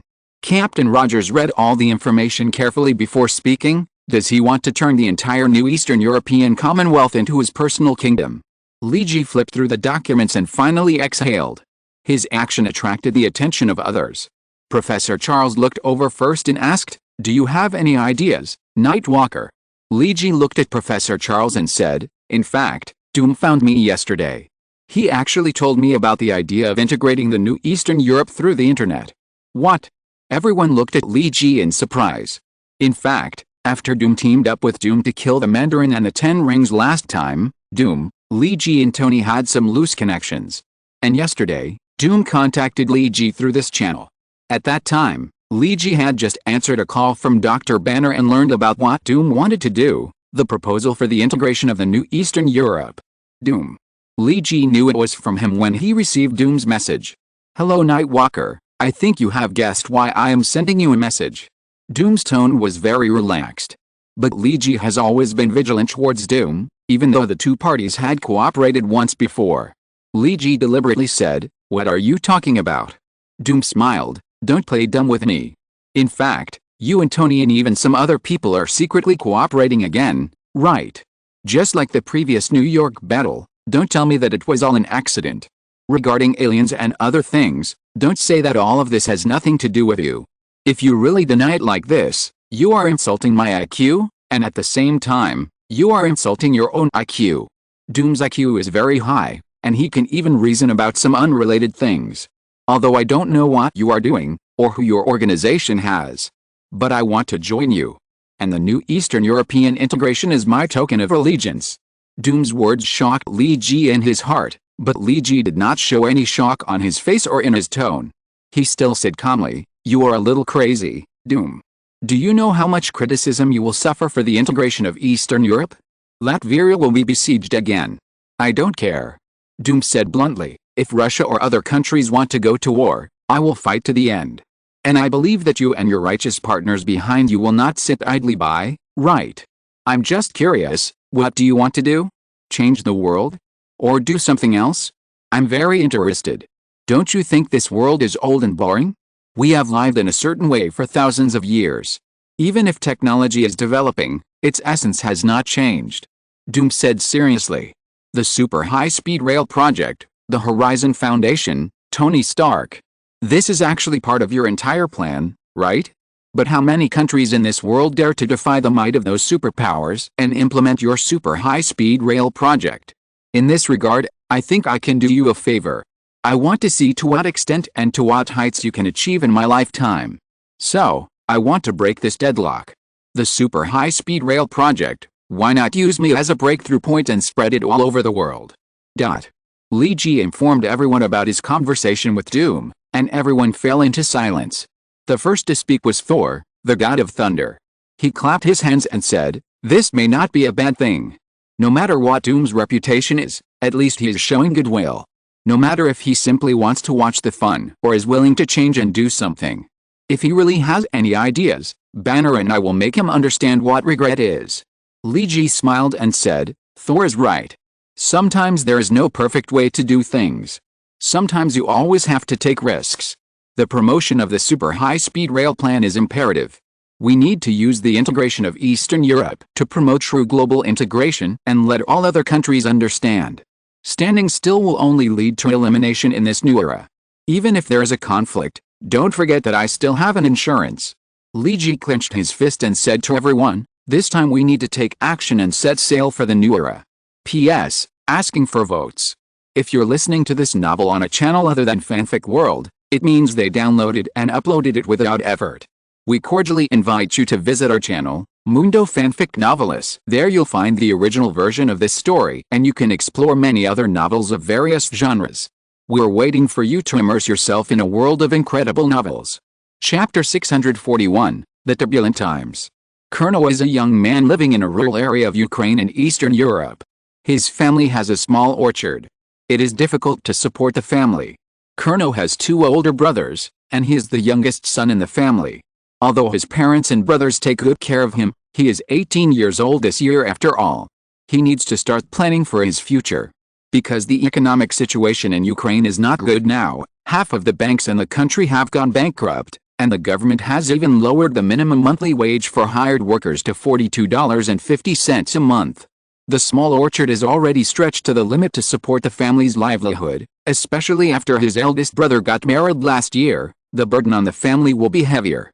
And his eldest sister-in-law is already pregnant, and after his niece, is born, the burden on the family will be even more difficult. Kurno strolled in the fields, picked up a dog-tail grass and waved it irritably. Should I join the army?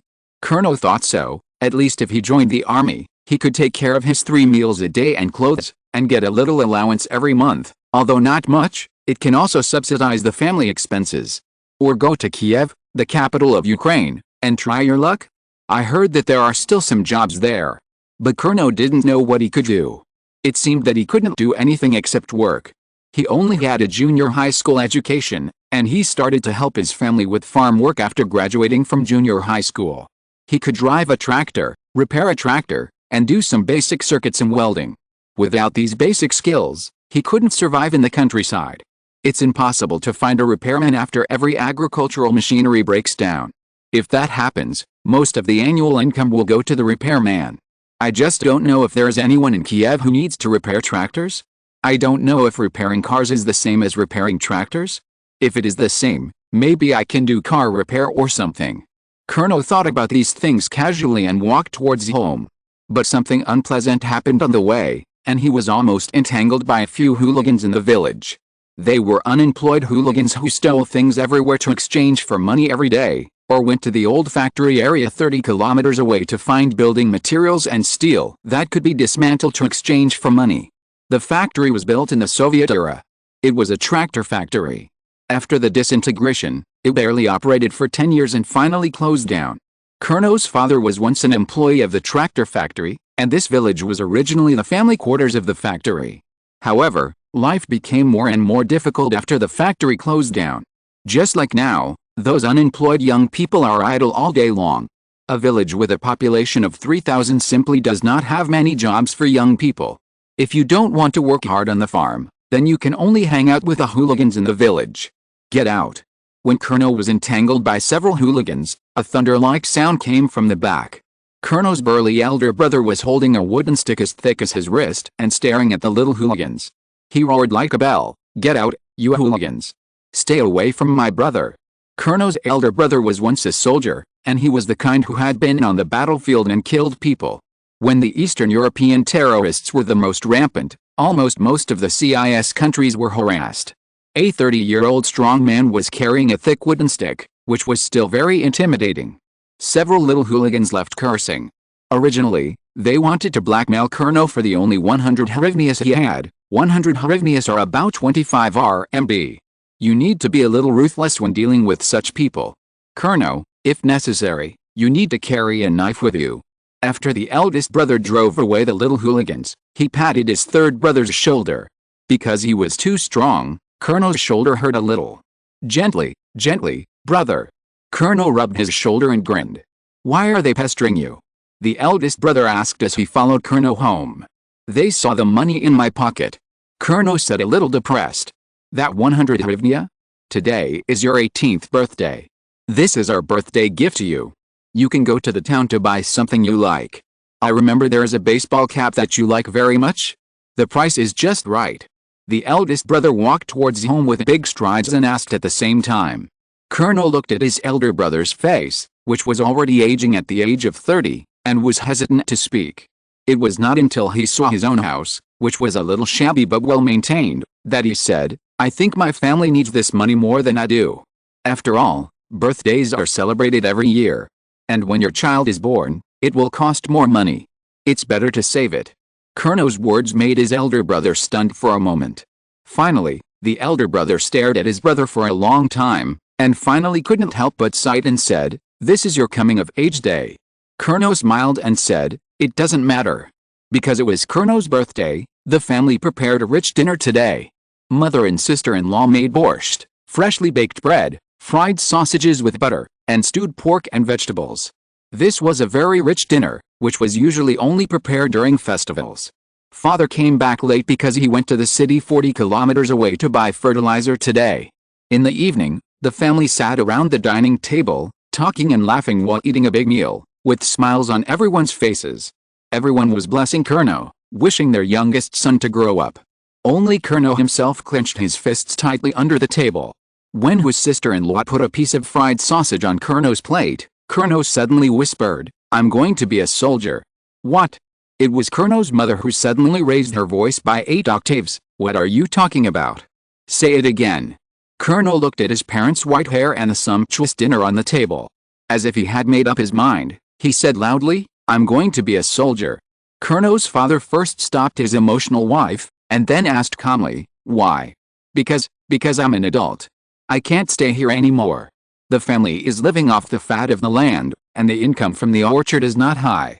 Dad, when you went to buy fertilizer today, I saw that Mom had taken out most of the family's money. But now the fruit cannot be sold at a good price, and people in the city don't have much money to buy fruit. The price of fruit is getting lower and lower every year, and I can't stay at home anymore. Kurno became more and more excited as he spoke. "If I join the army, my family won't need to prepare food for me. The army will provide food and clothes. There are also several hundred hryvnia allowances every month. As long as I save it, I can bring back some money when I retire, just like my eldest brother, and buy a new tractor for the family." Bang! The eldest brother slapped the table heavily. The always silent and loving eldest brother looked at Kurno with a very fierce expression and shouted, "You're dreaming. Do you think it's so easy to get into the army? With your character and physique, You may die in the barracks at any time. It's not a paradise. Especially the previous war with Russia, have you forgotten? For Latvia's new energy, Russia declared war on us. How many border cities in Ukraine have been destroyed? How many soldiers were killed? Colonel could only say weakly in the face of his fierce eldest brother, but there is a ceasefire now. But the war may break out at any time. Colonel, the mother's voice was very high-pitched. She was extremely reluctant for her youngest son to enter the military camp. If you want to join the army, you must wait until I die. I don't want to see my son die on the battlefield. The whole family was extremely opposed to Colonel's decision, but Colonel said stubbornly, "But what should I do if I don't join the army? I can't hang out with those little hooligans. I don't want to be like them. Even if I become a factory worker, I hope to be able to stand upright. Or I will go to Kiev to find my second brother and ask him to help me find a job in Kiev." Colonel mentioned his second brother who worked in Kiev. But his father snorted coldly, "Your second brother only works in a bakery in Kiev. Are you going to be an apprentice in a bakery? At least it's better than wasting food at home." Colonel has the stubbornness of a teenager. The eldest brother, who had scolded Colonel before, was silent for a long time and then said, "Actually, the second son called me today." The father still snorted coldly. Does he still remember this home? In a big city like Kiev, he has forgotten everything else. He didn't even come back for Christmas last year. The eldest brother smiled bitterly and said, "Dad, train tickets are not cheap." The second son is just an apprentice in a bakery with a very low monthly salary. The cost of living in Kiev is very high and it is almost impossible to save money. If he wants to come back, he can pay for the coming ticket, but the family will have to pay for the return ticket. He just wants to save family expenses. The father snorted and said nothing. The old man didn't seem very satisfied with this reason. The eldest brother was unwilling to persuade his stubborn father, but turned to Colonel and said, "Your second brother called and said that there is a job opening in Kiev that needs a lot of people, and the monthly salary is not low." Colonel's eyes lit up. "What is it about? How much is the monthly salary?" The eldest brother said hesitantly, "It's about building a new high-speed railway. The monthly salary can be $300 a month, settled in US dollars instead of hryvnia." Colonel's sister-in-law is a high school graduate and has some knowledge. She said in surprise, "High-speed railway? Ukraine still has money to build high-speed railways now. If the government has money to build this, it might as well save those banks that are about to go bankrupt. Last month, I wanted to deposit money, but the long queues of people at the door of the bank were all there to withdraw their deposits. I was so scared that I had to take the money back, and I didn't dare to deposit it in the bank at all." The sister-in-law didn't believe the news. "And $300 a month? This salary is too high." Colonel was very tempted when he heard the monthly salary of $300. This is a high-income job, and he doesn't care whether it is hard to build a railway. As long as sweat can be exchanged for rewards, he doesn't mind sweating more. But the analysis of the eldest sister-in-law is also reasonable. Building a railway is definitely a national plan, but where does the country get the money now? Isn't it a scam? Thinking of this, Colonel's heart sank half. But the eldest brother quickly explained, "It is not the Ukrainian government that paid. The money is a loan from Latvia. It is the chair country of the new Eastern European Union that our country has joined. Ukraine mortgaged the operating rights of the railway for the next 30 years, and Latvia paid to buy technology and equipment from the Randall Group in the United States. It seems that they are going to build some kind of super high-speed railway system. I don't quite understand this, but I guess it's the same thing as the high-speed railway in China and Germany." The eldest brother didn't know enough about the super high-speed railway system and confused it with the traditional high-speed railway. But it doesn't matter, as long as Colonel knows that this is true and not a scam. Colonel looked at his father with determination and said, "Dad, please let me go to Kiev. Please. It is most convenient to take a train from Colonel's hometown to Kiev. The train was built during the Soviet era, and the platform has not been modified for so many years, so it looks very old. The train's suspension is very high, but the platform is very low. This requires passengers to climb a narrow and steep staircase on the train. Dragging his package, Colonel took a lot of effort to squeeze onto the train. He did not ask his family to see him off, because the train station was too far from where he lived, and the transportation expenses were also high with more people. He was looking for his seat with his ticket, 46, Found it. But in front of Kurno, there was a girl dragging a heavy suitcase and trying to put the gift on the luggage rack. But the gift was too heavy, and the girl tried several times but failed to lift the suitcase. Let me do it. When the girl failed again, Kurno reached out and helped the girl push the luggage onto the luggage rack smoothly. Then she put her luggage on the baggage. Thank you. The girl smiled and thanked Kurno. She was wearing a loose black and white t-shirt and trousers of the same color. She was tall and had a few freckles on her face, but her facial features were very delicate. Even without trimming her eyelashes, the girl's eyelashes were still very long and beautiful. Under her eyelashes were a pair of emerald green eyes, like the finest emeralds, very pure and beautiful. It was the first time for Kurno to be thanked by such a beautiful girl. He was a little overwhelmed and replied, "No, I mean, you're welcome." With 2,000 hryvnias in his pocket, Kurno sat in his seat with a fast heartbeat. The beautiful girl he had just seen sat directly next to him. This made Kurno couldn't help but look at her. The girl looked back at Kurno and said with a smile, "Why, you don't welcome me to sit here? I bought a ticket." Kurno stammered, Of course, of course." The girl seemed to have met an honest boy like Kurno for the first time, and said to him with interest, "My name is Katyusha, what's your name?" "Kurno, my friends call me Kurno." Kurno answered quickly. "Are you going to Kiev?" Katyusha asked curiously. "Yes." Kurno answered a little dryly. The train started and headed towards Kiev. A pair of young people who were sitting in the same car communicated with each other. To be precise, Katyusha was asking and Kurno was talking. In the process, Katyusha figured out Kurno's purpose of going to Kiev. At the same time, she also told Kurno her identity, a graduate of Kiev University. Kurno looked at Katyusha with some envy, which made the girl feel a little embarrassed. Katyusha looked at the scenery passing by the window and said to Kurno, "Kurno, can you stop looking at me like that?" Kurno said embarrassedly, "I'm sorry, I didn't mean it. I'm just a graduate of Kiev University." Kurno didn't say the second half of the sentence, but just praised. Katyusha looked at Kurno with some amusement. Few boys looked at her not because of her beauty, but because of her knowledge. Kurno continued, "I just think you are amazing, Katyusha. After graduating from Kiev University, you are willing to return to your hometown to improve local agricultural products instead of staying in Kiev." Katyusha shook her head and said helplessly, "It's just a drop in the bucket. Now the global seed industry is monopolized by a few oligarchs. Ukraine does not cultivate its own grain seeds, and our farmers are just lambs to be slaughtered. In fact, it's not just the farmers in our country. In fact, farmers in most countries are needed by big grain companies and seeds. After all, without seeds, we can't do anything. The country has no money to invest in research in this area." Katyusha said helplessly and even with a little sadness. "So, are you going back to Kiev now?" "No, I'm not saying you've given up or anything. I'm just asking casually." Kurno felt that he had said something stupid, because Katyusha's eyes on him just now were not kind. Katyusha turned her eyes to the window. "No, when I was in college, I was determined to make our country and the lives of our people better.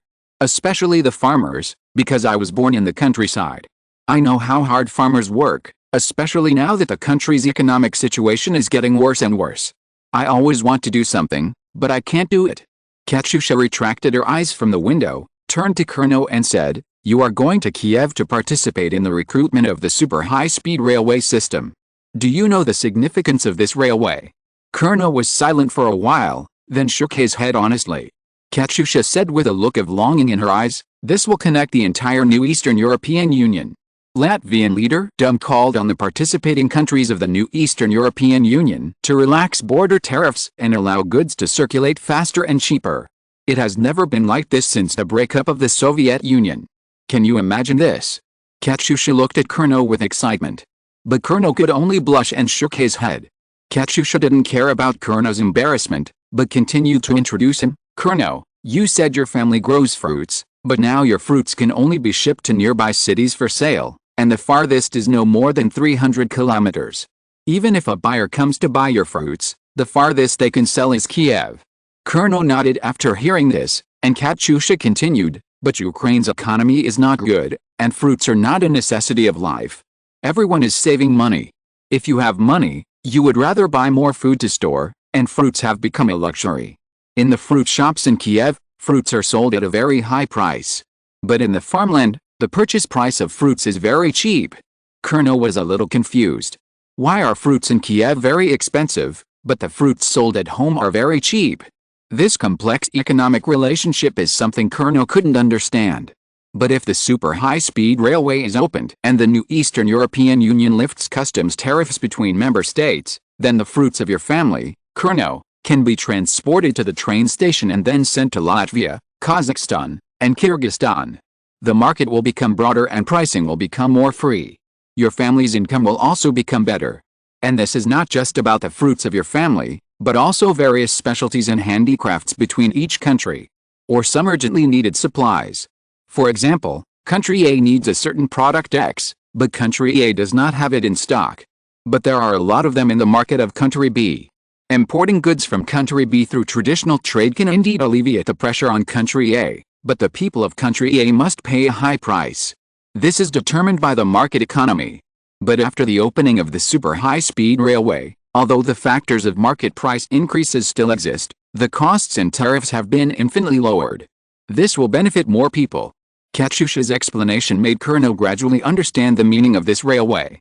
Katyusha continued, whether it is food, light industrial products, or other necessities of life, the exchange of materials and personnel is often restricted by transportation and geographical restrictions. What this railway will do is to completely break all of this. Do you know how fast this railway is? Katyusha's question once again made Kurno shake his head in embarrassment. He just went to work for the high salary, and he didn't know many things. Katyusha smiled and said, as long as it is repaired, it will take no more than half an hour to get from Ukraine to Latvia, Poland, or Kazakhstan, the farthest place. Katyusha's words shocked Kurno. This is faster than our village to the nearest city. Katyusha sighed. This is using speed to change the world. When the world is flattened, when regional barriers and alienation are broken, everything will become so different. Katyusha, do you know people like Iron Man, Nightwalker, and Captain Rogers? Kurno nodded and shook his head. Are they some American heroes? It seems so.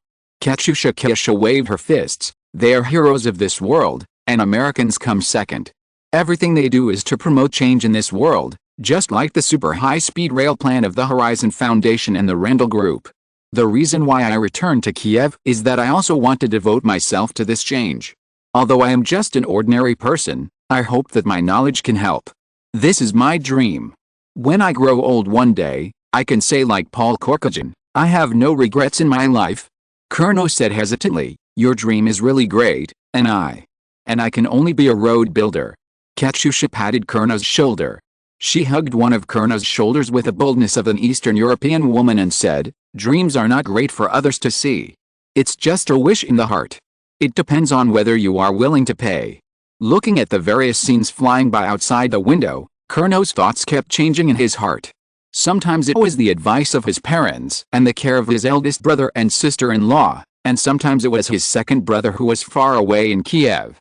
He also thought about doing something for his family after he could make money in the future. Then he thought of what Katyusha said, connecting the world and communicating what is and what is not. Maybe one day the fruits produced in his orchard can be sold to any country in the new Eastern European Union? After that, Kurno almost couldn't help wanting to see what Katyusha said about a super high-speed railway that could change the world. If this railway is really so good, then even if he is just a road builder, Kurno feels that he is glorious. If possible, I want to build this railway to the ends of the earth and every corner of the earth. Let all people like me change their lives because of this railway. On the train, Kurno set the first dream for his life, and he had just celebrated his 18th birthday the day before. And countless young people like Kurno and Katyusha boarded the train, going to Kiev, Astana, and Warsaw. Going to any super high-speed railway recruitment point. There are engineers, ordinary workers, and newly graduated students. Everyone is full of passion and excitement, dreams and ignorance, changing the world or changing themselves. The endless stream of trains and cars has brought together countless young people, this time to change the world and to change themselves. For the whole world and for their families. In this era, the blood is still hot. Just like the familiar melody played by the accordion in the train compartment, even after a century, there are still people singing it. Just as the pear blossoms are blooming all over the world, soft gauze is floating on the river. Katyusha stands on the handsome shore, and her singing is like bright spring light. The girl sings a beautiful song. She is singing the eagle of the grassland. She is singing her beloved, Katyusha's love belongs to him forever. Ah, this girl's singing, fly with a shining sun. P.S. Please vote for this 7,000-word chapter. Chapter 642, Narcissistic Doom. Eastern Europe, Latvia. This small country, which was originally closed, is now welcoming guests from the United States with great fanfare. This is the first time in Latvia's history. Needless to say, in the Soviet era, capitalist countries and socialist countries never interacted with each other. After the Soviet Union split, Latvia fell into a national crisis. Various livelihood issues began to emerge, and prices in Latvia, which was weak in the light industry, began to soar. Especially those products related to livelihood, the prices were ridiculously expensive for a period of time. Vodka, as a livelihood product, rose to 10,000 rubles per bottle for a period of time. At that time, the ruble was as worthless as straw paper. At the same time, the soaring prices of these livelihood products led to an increasingly severe domestic situation. In the end, a civil war that lasted almost 10 years broke out. Latvia, which originally had a population of 10 million, went through war and disease. After Dum reunified the country, the population was only about 5 million. 5 million people died in the 10-year war, and of course there were many refugees who fled. God knows how much effort Dum spent to end the war in this country. After reunification, Latvia still cut off contact with the Western world. It can even be said that except for a few Eastern European countries, Latvia has almost cut off contact with other countries in the world. This closed country is like a mystery. For people in other countries in the world, the little knowledge about Latvia comes almost from various media reports. In the description of most media, Latvia is a poorer, more closed, and more brutal country. But when Lee G and Dr. Banner, dressed as night walkers, flew over this country on the special plane of the Rendell Group, those rumors were instantly broken.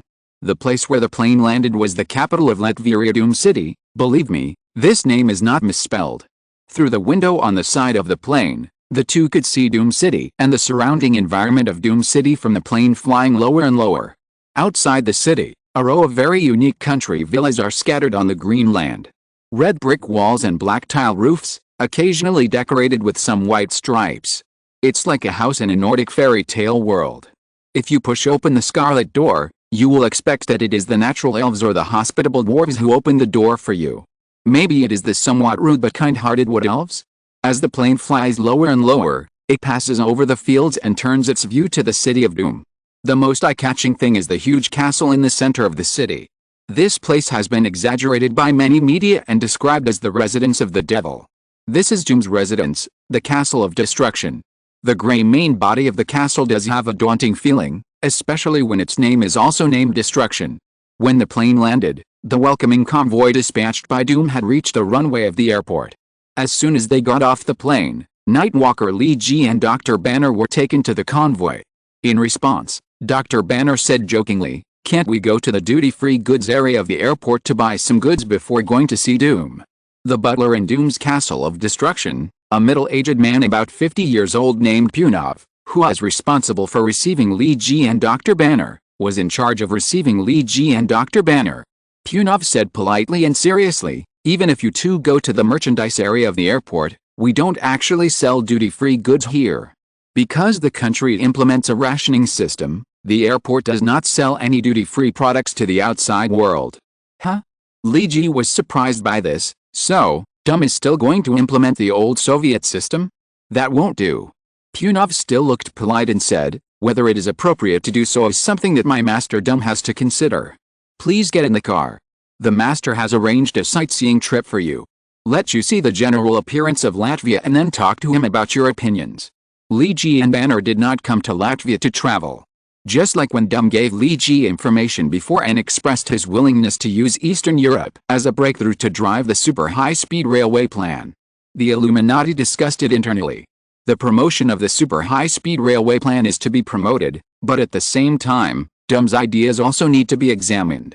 It is impossible to easily believe the words of a dictator, especially when this dictator has a bad criminal record.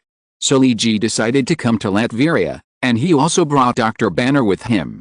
The first reason is that Dr. Banner is the executor of the entire super high-speed railway plan. Since Latvia is willing to invest hundreds of billions of dollars to start the plan, Dr. Banner needs to do a complete survey on the spot and have a rough plan for the lines within the entire new Eastern European Union. The second reason is that Dr. Banner is currently the most powerful human being that Liji can find. If something really happens in Latvia, Dr. Banner can use force to suppress Duncan's conspiracy. In the car, Dr. Banner glanced at Liji dressed as Nightwalker and whispered, "How sincere do you think Doom is? Is he really willing to use Latvia as a breakthrough point so that we can promote the super high-speed rail plan to the world?" Liji shrugged, "At least for now, we don't have a better choice, right? But I used Iron Fist to lobby Shaanxi and Zhengxian in China before, and the super high-speed rail plan just coincides with China's strategic plan. But the Chinese don't like to be the first to stand out. If Latvia really starts to build a super high-speed rail, China is likely to be the first country to join. In this regard, Daniel is lobbying. He has some connections in China. He has many senior brothers, junior brothers, sisters and junior sisters in the SHIE. Dr. Banner touched his chin and said, "This is the so-called nepotism, right?" Liji continued to shrug.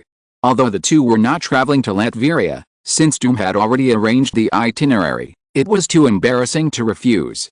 Accompanied by Punov, the two visited the Latvian University of Technology, where the hardware and software facilities and teaching staff were amazing, and there was no difference from the world's first-class universities.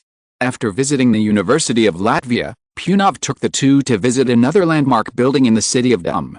The largest and most beautiful Dum railway station in the country, which was built after Dum unified the country, has an antique style. Board a special tourist train and travel along the Klein River. Along the way, you will make a short stop at Dum Castle, Dum Valley, Dum Gorge, Dum Dun, Dum Village, and Dumlin. Then you will arrive at your destination at around 4 o'clock in the afternoon to enjoy the spectacular Dum waterfall.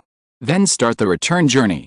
On the way back, Liji whispered to Dr. Banner, "Dum is a narcissistic pervert, right?" Dr. Banner fell into deep thought, and after a while he replied, "If you say it in this way, he is." The two talked in a low voice, trying not to let Punov hear. It was not until around 7 o'clock in the evening that Nightcrawler and One Punch Banner finally arrived at the Castle of Doom. The world-famous villain, Dr. Doom, had prepared a sumptuous dinner to entertain the two PS, regarding the Doomberg, Doom Gorge, Doom Falls, etc. mentioned in the book. These place names are not made up by me personally. They are from the official Marvel setting collection Marvel Universe Travel Guide. At present, this book has recently been published in simplified Chinese. Friends who are interested can go to buy the genuine version. There should be no electronic version online yet. Chapter 643 Supreme Mage Doom? Welcome to my country. In the Castle of Destruction, Doom prepared a grand banquet to welcome Liji and Banner, including various meats and dairy products, as well as fresh seafood that is not very common in the inland countries of Eastern Europe. It seems that Doom has made people work hard. Even Liji feels that he can hear a hint of true welcome from Doom's welcoming tone. "You're welcome, please eat at your leisure. After browsing my country, you can taste the food in my country." Doom, wearing the armor of destruction, motioned to Liji and Banner not to be polite. Banner cast his eyes on Liji, and Liji also frowned slightly, because Doom has mentioned the key word several times, that is, my country. This is not a good sign. If Doom regards the country and the people as his own private property, then will he promote dictatorship and one-man rule to the whole of Eastern Europe? Imagine if you go to Eastern Europe in the future, and the announcement you hear after you get off the plane is, "Dear passengers, we have arrived at the 13th Dum Airport. Please take your luggage and prepare to leave the cabin."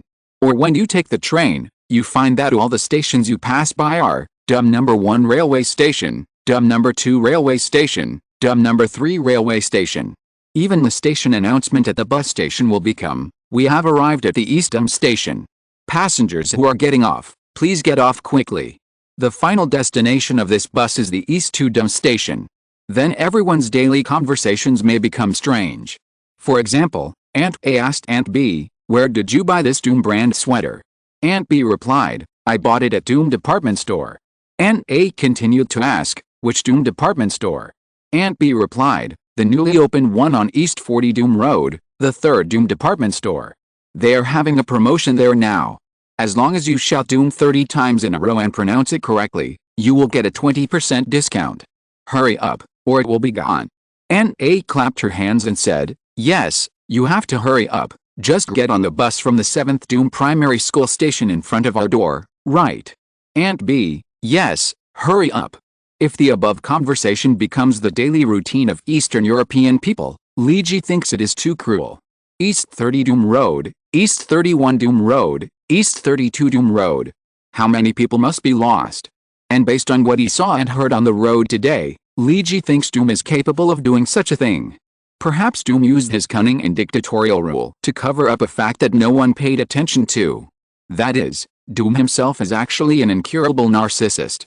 Luigi doubted whether Doom would say to himself in the mirror when no one was around, the word handsome was invented for me. So after drinking the appetizer, Luigi was not in a hurry to eat. Instead, he looked at Doom and asked, Mr. Doom, you mentioned my country several times just now. Doom used a silver knife and fork to cut the sausage on the golden plate, and the sausage was dipped in a little Mexican hot sauce, which was the taste that Doom retained when he studied in the United States. He put a piece of cut, greasy sausage into his mouth and chewed it before speaking. Any questions? Luigi tapped the redwood tabletop with his index and middle fingers, making a knocking sound, treating the country as personal property and the citizens as your own property? This is not in line with our idea. How? Doom laughed a little mockingly. Do you agree that everyone's values are different? Some are brought at birth, and some are acquired through hard work. Do you know how chaotic this country was before I ruled it? There were wars and famines everywhere, children and women were used as food, and men were fighting madly. I gave these people a peaceful and happy life now, so is there anything wrong with me managing them from a high position? Doom's tone was as it should be. He didn't think there was anything wrong with what he did. Doom said as a matter of course, I have provided food and work to more than 10 million people. They should thank me for being able to live. It's like you saw two strangers, one is a scientist who can create all kinds of inventions, and the other is an ordinary beggar. Both of them were poisoned, and you only have one bottle of antidote. You will definitely choose to save the scientist instead of the beggar. The value of life is different, isn't it? Doom took a bite of sausage and continued. Dr. Banner frowned and said, I don't agree with your statement. I don't think the value of life can be simply quantified. Doom glanced at Dr. Banner, and after a while he said, Dr. Bruce Banner, well, you are qualified to say this. I know why you became the Hulk. During the test of the gamma bomb, an unemployed wandering singer broke into the blasting test site. You saved him, but you were irradiated by the gamma bomb. You are qualified to say this, but I still think your choice is stupid. Doom said mercilessly. Your life is much more important than that of a wandering singer. Although you have become the Hulk, in a sense it is a blessing in disguise. Banner said with a sullen face, I don't think it is a blessing. The conversation had just begun, and the atmosphere between the two had become very tense. Luigi was afraid that Banner would beat Doom to death in anger, so he chose to come out to smooth things over. Okay, both of you. Today we are not here to discuss things like the value of life. Mr. Doom, can you remove these armored guards around you? To be honest, it doesn't really matter whether they are here or not. Luigi looked around at the random people around him, including guards and waiters. Doom did not refuse Luigi's request. He nodded and signaled the random people to go out. Because some conversations are very private. Mr. Doom, first of all, regarding what you said before, I don't agree with the idea that the country is a personal property. This makes the conversation we want to have very difficult. And secondly, the most important point for us to see you is that we want to find out why you want to do this.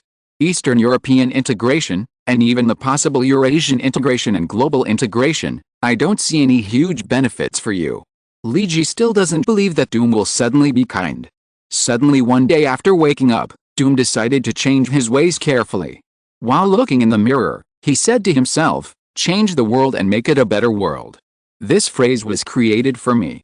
Well, this kind of thing is impossible, impossible. Luigi believes that Doom has a deeper reason, and this is why he and Banner came to see Doom. After Doom finished eating a sausage, he wiped his mouth with a white napkin and said, I can answer your questions. First, I don't want Latveria as my personal property anymore. In short, you don't need to worry about this. I will withdraw from the management of Latveria step by step. Doom said this in a playful tone, but I don't know what Latveria will become after I leave. Maybe worse. As for the second question, I believe there is a better answer. I gave up Latveria. I want to pursue the path that I didn't complete. I want to be a wizard. I heard that you and Kamartaki are very familiar with the Nightwalker. Can you introduce me to the Supreme Mage? Maybe I will become the next Supreme Mage. Liji, who was drinking fruit wine, was fine after hearing the first half of the sentence, but after hearing the second half of Doom's sentence, he couldn't help but spit out a mouthful of wine, which was all over the table. Chapter 644 Special Beef. Doom really doesn't want to rule Latveria anymore. In fact, from the very beginning, becoming the leader of this country was not his ideal. In his youth, all he wanted was to explore the mysteries deep in the world. Whether it was from the laboratory or traveling around the world. Those hidden stories and unknown existences are what attract his soul. As for Latveria, this country is just a bondage and a cage for him. Why rule Latveria? For Doom, the reason for doing this all comes from his mother. Doom's mother was originally a famous family in this country, and the family mastered some secret arts. It was some ways of wild magicians. If we talk about specific schools, it can be divided into the faction of Greenwich. In the era when the country fell into turmoil, Doom's mother could not bear her compatriots to suffer such hardships. So she used the secret arts passed down by the family to communicate with Mephitis. At the cost of her own soul, she exchanged for the help of the Lord of Hell. Doom's mother hopes to restore order to the country with the help of the demon god. But the demon god, everyone knows their integrity. It is very difficult to make a deal with the demon god. If they are not gods or strong men of the same level, they will basically be cheated. So Doom's mother was cheated. Not only was the country not saved, but she also lost herself. She was burned to death by ignorant people as a witch. And her soul became a collection of Mephitis. This is why Doom went to hell and threatened to destroy hell, so that Mephitis had to agree to release his mother's soul. It can be said that Doom ruled Latveria and brought peace to the country not because Doom wanted to do so. He just wanted to fulfill his mother's last wish. As for why he ruled Latveria dictatorially and brutally, this was revenge for the people of this country who burned his mother to death. He not only ruled the country, but also wanted to complete the revenge of the year. So Doom lived in such a contradiction. On the one hand, because of his mother, he made Latveria peaceful. The lives of ordinary people became much better. Everyone had jobs, food and housing. At the same time, on the other hand, because of hatred, Doom implemented unprecedented high-pressure rule over the country. Everyone had to live under the surveillance of his guards. Everyone was arranged to do something, and there was no freedom at all. Human nature is suppressed to the lowest level. This is Doom's duality. Is he happy? Not necessarily. Does he care about Latveria and his own rights? Not necessarily. It was not until he met his mother's soul in hell that Doom proposed to revive her. But his mother refused. She once asked Mephitis to see what Latveria looks like now. She just sighed and said to Doom, "My ideal is not your ideal. You should not carry a burden that you don't need to bear. Don't transfer unnecessary anger and hatred to tens of millions of people. This is unnecessary. You should be yourself, Doom." In the end, Doom's mother reincarnated with the help of Ksitigarbha. After returning from hell, Doom's thoughts have changed a lot. For example, Latveria used to be his private forbidden land that no one else could touch. But now he feels a little indifferent. Is it important? Not that important. As mentioned before, Doom prefers to explore various mysteries. Whether it is science or magic. He once set foot on the Great Snow Mountain to look for the remains of those spells, and once sailed to the depths of the ocean to look for lost relics. He gained a lot, and these things made him happiest. As for ruling a powerful country with a population of tens of millions? Well, it is indeed interesting. But it is just a little interesting. And now Doom feels bored. This boredom has made him feel boring. So he is now watching the excitement and preparing to pave the way for the super high-speed railway system with Latveria as the center. When Liji returned to New York, he told the other people in the Illuminati about what he saw in Latveria and Doom's ideas. Dr. Banner stayed in Eastern Europe to make practical plans for the railway, so, what Doom said is still very credible. Dr. Hank pushed his black-framed glasses and said, "From a logical point of view, this is the case." Liji thought for a while and replied. Tony focused on another point. "You promised to introduce Doom to the Ancient One. Are you really determined to let him become a mage? That won't do. Doom's brain is too good. If he really takes this path, it might cause a big mess. Dr. Doom is already a headache. If a doom mage comes, I think it will be a disaster. Tony said very seriously, and the others listened very seriously, nodding their heads to show their agreement with what Tony said. Tony continued, Doom is a person who does things based on his personal likes and dislikes. He will not consider the diffuse impact of one thing on the surroundings. This is a point that is difficult to control. Li Ji said, don't worry, I haven't agreed to his condition yet. And becoming a mage requires opportunity. Li Jios, I can't even become one if I want to. Another thing, regarding Katie's mutant country, it has reached a consensus with 10 African countries. Based on helping the other party improve farming and get rid of hunger, secret negotiations have begun. Professor Charles talked about his student Katie. Li Ji clapped his hands, this is a good thing. I think I should take some time to visit Katie. I really want to see the ideal country established by a group of young mutants. Charles and Hank looked at each other and smiled at the same time. If everything goes according to plan, then perhaps a new era of mutants will come. This is the cause they have been fighting for all their lives. If they can succeed in their lifetime, then they will die without regrets. Just as the simple meeting was about to end, Tony stopped Li Ji, who was about to leave. By the way, a farm in California has recently cultivated a batch of good beef. It has only been sold in Los Angeles before. Now it seems to be sold in New York. I ordered a few pieces for you. You can go back and try it. Li Ji nodded and thanked Tony. Tony still knew what he liked. Good beef is a good gift. Make a big meal tonight? Li Ji opened the package of beef while thinking about this. He wanted to see how the texture of the beef was. But when Li Ji's hands just touched the beef, the system that had been invisible seemed to suddenly come alive. A special B-level biological gene chain has been discovered, which can be exchanged for 1,000 special points. Do you want to absorb and exchange it? Poof. This is beef. How did it become a special gene? What the hell is going on? Chapter 645 The Terrible Earthlings. Many perceptions in this world are different from what Li Ji knows. As a time traveler who has only watched Marvel movies, he actually has little knowledge of this world. Just like he doesn't know about Doctor Doom and the Fantastic Four in the Marvel world, nor does he know about Doctor Strange and the Ancient One. The former's because it was too long ago that he watched Fantastic Four. Before Li Ji traveled through time, more than 10 years had passed since the release of Fantastic Four, and he had long forgotten this movie. As for the movie Doctor Strange, he had never watched it before he traveled through time. In fact, Li Ji almost forgot the plot of Iron Man. Because it had been 8 years since Li Ji watched the first Iron Man before he traveled through time. X-Men and the like were also separated by more than 10 years before he traveled through time. His memory was already very vague. So in this world, Li Ji didn't care about the plot at all. Because he couldn't remember the plot at all, except for some big bosses in the general process, he had almost forgotten the content of the movie before he traveled through time. And this world itself is very different from the Marvel Cinematic Universe he has seen. Especially when Li Ji was in it and participated in it, the whole story changed completely.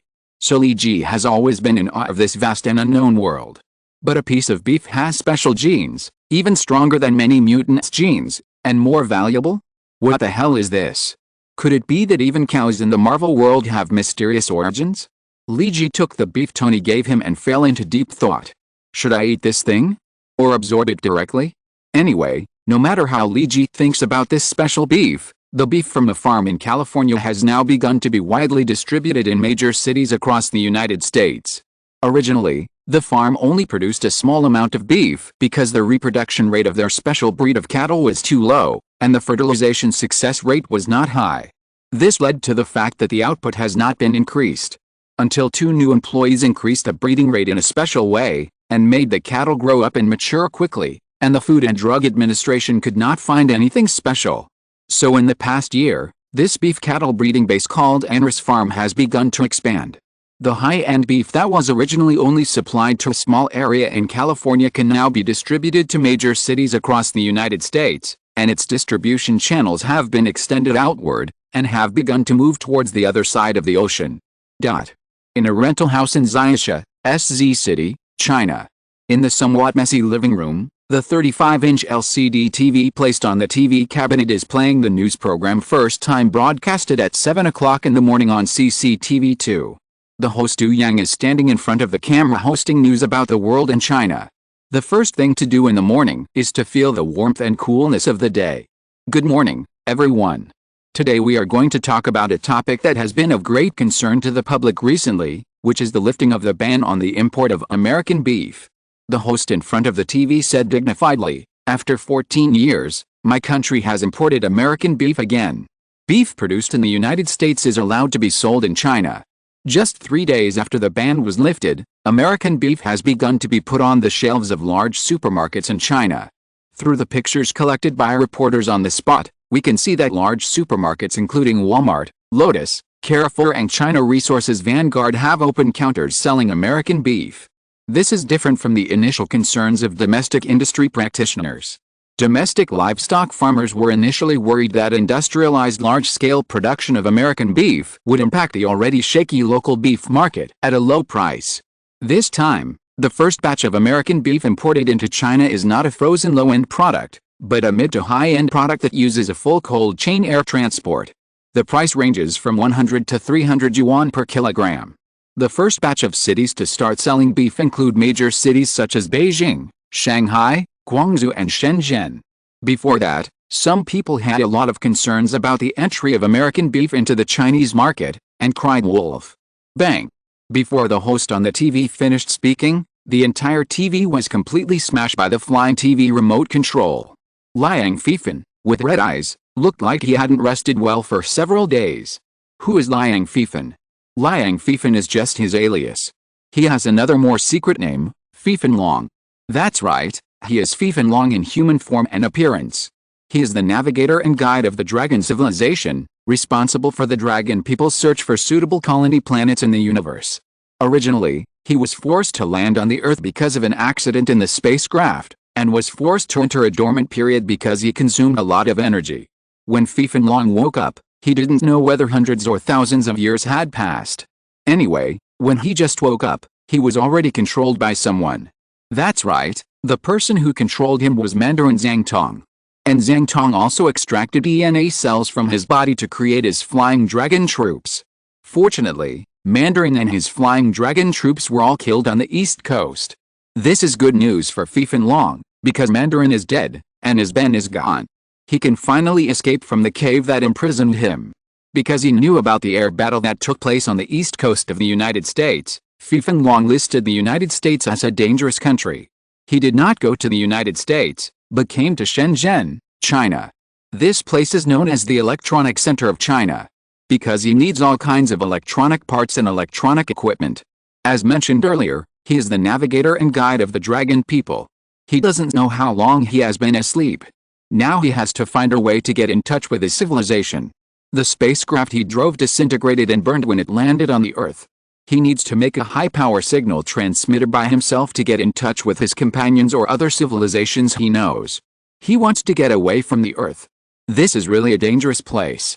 As for why he didn't grab a ready-made high-power transmitter, the reason is simple. He is afraid of encountering another guy as strong as Zhang Tong. Then he will definitely be put on the dissection table by humans and turned into a dragon. However, the process of developing the signal transmitter was not smooth. In order not to attract the attention of government departments and special agencies, Liang Fifan Long, could only purchase some civilian products from Huaqiangbi and modify them himself. But the efficiency of this is very low and slow. Up to now, his project has not even completed 30%. And the longer he stays on Earth, the more threatening he is. Damn it. The Earthlings have begun to move towards the cosmic civilization. If he does not remind the giant dragon civilization that has begun to expand towards the Earth, then perhaps in a few decades, an interstellar war will break out. Maybe the time will be shorter. For the safety of his own life and for his own civilization, Liang Fifan must work hard. So when he stayed up all night again to make parts for the signal transmitter and failed, Liang Fifan took out his anger on the innocent TV. Bang! Liang Fifan threw himself into the sofa fiercely, making a loud noise. The springs of the sofa creaked for a long time before stopping. It's really troublesome. I thought everything would be fine after getting away from Zhang Tong, but I didn't expect that there would be more things to deal with. The Fifan dragon who turned into Liang Fifan complained. He was thinking about how to escape from the Earth, but because of the unfinished food overnight, Liang Fifan became very hungry. If he turned into a Fifan dragon, The amount of food he would need to consume every day would be an astronomical figure. Even if he tried his best to rob at night, it would be enough. After turning into human form, the consumption is much smaller, and the appetite several times larger than that of ordinary people can satisfy the consumption. But this is not worth celebrating, because a navigator of a high civilization has to rely on robbery for a living on a low-level planet. This is simply a shame. Thinking of this, Liang Fifan opened the refrigerator, took out a piece of beef that he had just bought the day before yesterday. The money for the beef was from robbing passers-by who were running at night, and prepared to start making breakfast. Don't expect Liang Fifan to have good cooking skills. He just needs to cook the steak roughly, sprinkle a little salt, and it's edible. Liang Fifan didn't even look at the American flag printed on the upper right corner of the steak, which meant that this steak was recently airlifted from the United States. Holding the half-cooked beef, Liang Fifan glanced at the Philips 35-inch TV that he had broken, and his face twitched. He bought this TV on JD.com for 1,200 RMB. I don't know if JD.com will refund me after I pack this TV back into the box. After all, I need to rob several night runners to get 1,200 RMB. Liang Fifan, who is a little depressed, took a bite of the half-cooked steak while thinking about how to get JD.com to refund or exchange him. The delicious gravy splashed in his mouth, and the aroma of oil and meat instantly filled his entire mouth, greatly stimulating his taste buds. Liang Fifan, who was half squinting his eyes and enjoying the rare delicacy, gradually slowed down his chewing speed. Wait, this taste seems a little familiar? I seem to have eaten it somewhere before. Beef? No. This is not beef, at least the taste hidden behind this beef is not what animals on Earth should have. Liang Fifan picked up the steak, which was 2 centimeters thick, 15 centimeters long and 10 centimeters wide, with chopsticks, and took another bite. This time, his eyes were wide open, and he tried hard to recall where he had tasted this flavor before. Then he slapped his head and suddenly remembered something. Damn it. I remember, I have eaten this thing. If it weren't for eating this thing, I would not have been able to transform from a dragon man to a human being. It was because of eating this thing that I was forced to change from a frontline sentry to a navigator and guide. It was to escape the pursuit of this thing. Liang Fifan said in disbelief while picking up the steak with chopsticks. If my senses are not wrong, this smell is the smell of the Skrulls, one of the 3 great empires in the universe. Because I accidentally ate one of their nobles, they hunted me down for half of the Andromeda galaxy. And the taste of this piece of meat is more fragrant than the Skrulls I ate before. Could this be the royal family of the Skrulls? Liang Fifan was so scared that his chopsticks fell to the ground. Damn it. The Earthlings actually domesticated the royal family of the Skrulls as food. Damn it. I have to leave here quickly. The Earth will get itself into big trouble. P.S. The Skrulls are a powerful cosmic civilization in the Marvel Universe. Together with the Kree Empire and the Spartan Empire, they are known as the 3 great empires in the universe. Among them, the heir to the throne of the Spartan Empire, now the king, is Star-Lord's father. In the movie Guardians of the Galaxy, Star-Lord's father was forcibly modified into a Celestial, and at the same time, it was a weak Celestial, which was too low. The Skrulls have the ability to transform into creatures of other races, and the Super Skrulls can also transform and imitate all creatures he has seen. So they are also called copycat aliens. Chapter 646, The Foreseeable Sure Field. The fact that the royal family of the Skrulls were domesticated by humans on Earth in some way and turned into beef cattle was a huge shock to Fifan Long. He felt that the Earth was becoming more and more dangerous. Because the Skrulls were a truly advanced civilization and very powerful. They had conquered many galaxies. They were the most powerful among the known civilizations in the universe. The Kree had stolen the achievements of the Skrull civilization and finally established the Kree Empire. This also created a huge gap between the 2 civilizations. From then on, they embarked on a situation of mutual confrontation and a fight to the death. At the same time, it must be mentioned that the Skrulls were a very vengeful race. There was a kind of momentum that if you touch a hair on my body, I will kill your whole family. In Fifan Long's cognition, the character of the Skrulls was quite similar to some characters in the Chinese online literature world where he was. Just like when he accidentally ate a little Skrull nobleman, he was hunted for so long. If Fifan Long had not been smart, he would have been killed dislag by the Skrull pursuit team. So the Earth is breeding the Skrulls and selling these advanced alien creatures as beef cattle, so that the Earthlings can enjoy the delicacy of the universe's aristocracy, and the price is very cheap. The sirloin of Anris Ranch that Fiefenlong bought was only 270 RMB per kilogram. Fiefenlong is sure that the Skrulls must not know where the Earth is now. Or they don't know that their compatriots have been kept in captivity by the evil Earthlings. Otherwise, the righteous Skrull army will definitely drive a fleet of warships that will shock the universe to punish the evil Earthlings. Fiefenlong was eating the Skrull royal beef while thinking about the problem. Did the Earthlings capture the Skrulls for breeding? Impossible. The Earthlings don't have the technology to do so. And breeding a powerful humanoid creature from an alien civilization for food? I'm afraid the Earthlings don't have that much courage. A more reliable speculation is that perhaps a Skrull spaceship was wrecked near the Earth and then forced to land on the Earth. As a result, for some reason, the Skrulls on the ship were forced to transform into cattle and live on the Earth. As for why a dignified advanced civilization in the universe would be at the mercy of others on Earth, Fiefenlong didn't know about this, and he didn't want to know. Because it was none of his business. He just wanted to find something beneficial to him from this. For example, where's the crashed spaceship? Maybe he could find a way to contact the Dragon civilization through the Skrull spaceship and ask them to pick him up so that he could go home. Then he could spread the news that the Earthlings raised the Skrulls and used them as food. In this way, the Skrulls would definitely not be entangled in the fact that he ate one of their little nobles. Because relatively speaking, humans are obviously much more evil and ugly. This would not only help him get rid of the pursuit, but might also allow the Skrulls to raise the Earth to the ground. This would also avenge his humiliation of being imprisoned by Earthlings on Earth and used as a biological specimen for research. Fiefenlong did what he thought. He quickly ran back to the kitchen of his rented house and found the paper box packaging bag that he had just thrown into the trash can. There was a stamp-sized QR code in the lower right corner of the packaging bag. This is a mark of high-end meat. Scanning the QR code with your mobile phone can track the life story of this cow, including where it liked to eat grass produced in the past, whether it liked to drink hard water or soft water, how many times a day it listened to music, whether it listened to jazz or symphony, whether it drinks beer, massage or not. Of course, it will also mark which area and which stall of the ranch the cow was sent from. With this information, Fiefenlong can trace the origin and find the existence of those Skrulls. Even find the location where they died in the spaceship.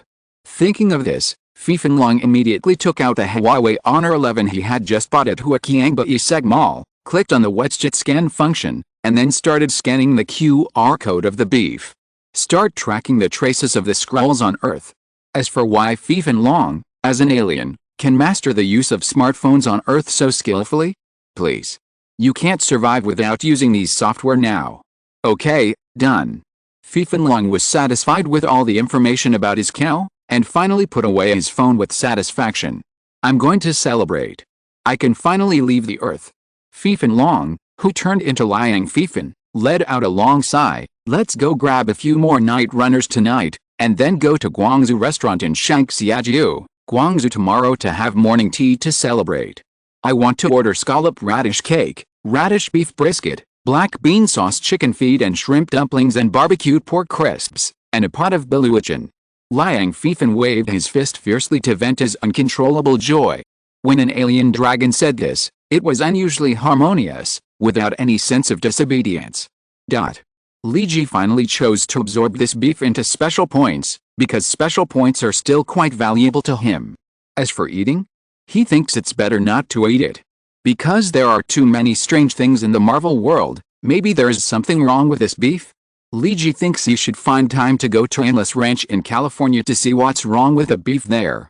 But now he is too busy with so many things to do, such as the issue of Bucky, the issue of Tony not being Howard's biological son, and the issue of the ultimate weapon mentioned by the Holy Master. Li Ji is too busy with things to deal with. Although this piece of beef has attracted Li Ji's attention, he still needs to wait in line to take time to investigate.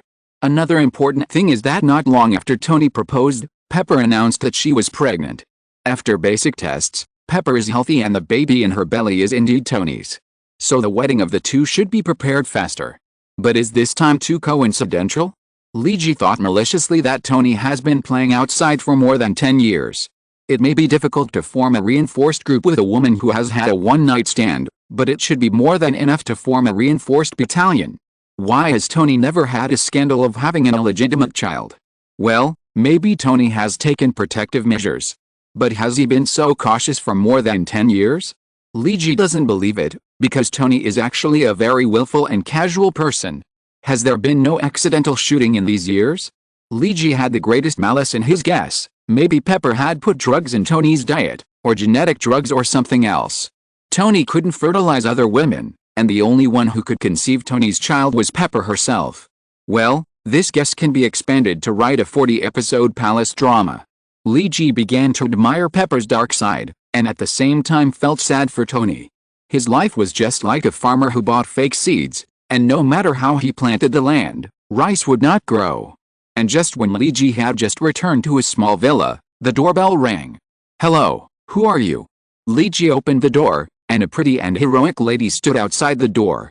Subconsciously, Leegee thought of a person with a temperament very similar to this lady, that is, Valkyrie, the Valkyrie of Asgard. "Hello, Jason the Nightwalker. I am a Valkyrie from Asgard, one of Thor's 4 horsemen, and his fiancée. My name is Sif." The lady introduced herself and explained her origins in one breath. "Hello, hello, please come in, please come in." Leegee immediately remembered that in the bad movie Thor, there seemed to be a girl from Asgard who competed with Jane Foster for a man, and it seemed to be Sif. Although he didn't like the people of Asgard who treated their home as the Asgard office on Earth, Leegee still had basic courtesy. After asking Sif to sit down and pouring her a water, he asked, "May I ask the purpose of your visit?" Sif nodded and thanked Leegee for the water. She said, "Because Thor's body shape has some problems, Odin is very unhappy about this. So he assigned me to help him lose weight." Well, this is a good thing. Anyway, he can't command Thor to do any exercise now. With a Valkyrie from Asgard watching him, he doesn't have to worry about him. After all, it is a good thing for Thor to lose weight. In this way, he does not have to worry that after Thor returns to Asgard, Odin will suddenly lose his temper and use the Spear of Eternity to give him a 10 million volt electric shock. He can't stand that. However, Leegee noticed the last of Sif's titles. "Just now you said you are Thor's fiancé? Thor and you are engaged." Sif drank water. "Yes." Leegee touched his chin. "When?" Sif, "Last month. Last month Thor was still on Earth and did not return to Asgard." Leegee was puzzled. Sif said indifferently, "It was a sign by Odin." PFFT, is this the legendary arranged marriage? Leegee suddenly felt a little sympathetic to Thor. Sif drank water and asked, "Is Thor usually not at home now?" Leegee shrugged, "He is usually at work at this time. If I am not mistaken, he is taking care of the children now." Sif curled her lips, not knowing how to comment on Thor taking care of the children. After all, he was his fiancé, the god of thunder of Asgard. Although he was a little fat, he was still the god of thunder who lifted Mjolnir. Thor didn't know that he had a new fiancé at home for no reason. If he knew, he would definitely be very troubled. In fact, he is very troubled now. Because in front of him, 2 women were confronting each other. One was his former ambulance boss, Christine. And the other was Jane Foster, the nurse at the emergency center whom he had helped on the subway. As for why the 2 of them were present together and made Thor feel embarrassed, that's a long story. Chapter 647 Jane Foster. In fact, Jane Foster knew Thor very early. When they first met, Jane's wallet was stolen and Thor lent a hand. He helped her catch the thief. This was a great help to Jane Foster, because there were many important documents in it, and cash that she needed for more than half a month. If it was really stolen, she would cry to death. Strangely enough, it seems that since Thor helped her, Jane Foster's luck has been getting better and better. Jane was unlucky before. Not only could she not find a job, but she almost got herself into trouble when she asked someone to help her find a job. If it weren't for the Moonbird of the Justice League, she might have lost her virginity. In addition, she would be targeted by thieves on the street to steal her wallet or mobile phone. Since Thor helped her, she felt that her luck had changed. Her work was getting smoother and smoother, and she could even pick up a $10 bill on the street. This was unimaginable before. So with a grateful heart, Jane Foster inquired about the news of Thor who was transferred away. And on her day off, she came to the Southern Cross Welfare Home to visit Thor. Southern Cross Welfare Home, 2A, 10th floor. This is Thor's place of work. He is the king who governs the 50 children here. And today Jane Foster came to this place for the first time. To be honest, the facilities of the Southern Cross Welfare Home are not very good. It was originally designed to be a place for 1,000 children to live. But because of the old public welfare facilities and the emergence of more and more children in need of help in modern times, the orphanage originally designed for 1,000 people now over accepts 1,700 people. In many ways, the Southern Cross Welfare Home can't actually meet the standards set by the government. But the government still turns a blind eye to this. Because if the Southern Cross is closed, where will the 1,700 children go? The public welfare home is also saturated. You can't let all the children live on the streets? So Jane Foster walked along and saw that the facilities of the Southern Cross Welfare Home were really aging. Some of the stair handrails were rusty. Some of the doors are so old that they make a creaking sound when pushed. The water pressure becomes smaller after reaching the 7th floor. If a booster pump is not installed, there may be no water above the 10th floor. Jane Foster did a lot of social volunteer activities when she was in college, because she chose nursing as her major. So Jane often did free physical examinations for the children in the welfare home, measuring blood pressure, heart rate and some basic examinations. So Jane has also been to many other welfare homes. The Southern Cross Welfare Home is not the best one, but of course it is not the worst one. But is Thor being assigned to work here? Although it seems that the salary here is a little higher than that of a stretcher bearer, there is basically no chance of promotion. Moreover, the work in the welfare home is very trivial and even depressing.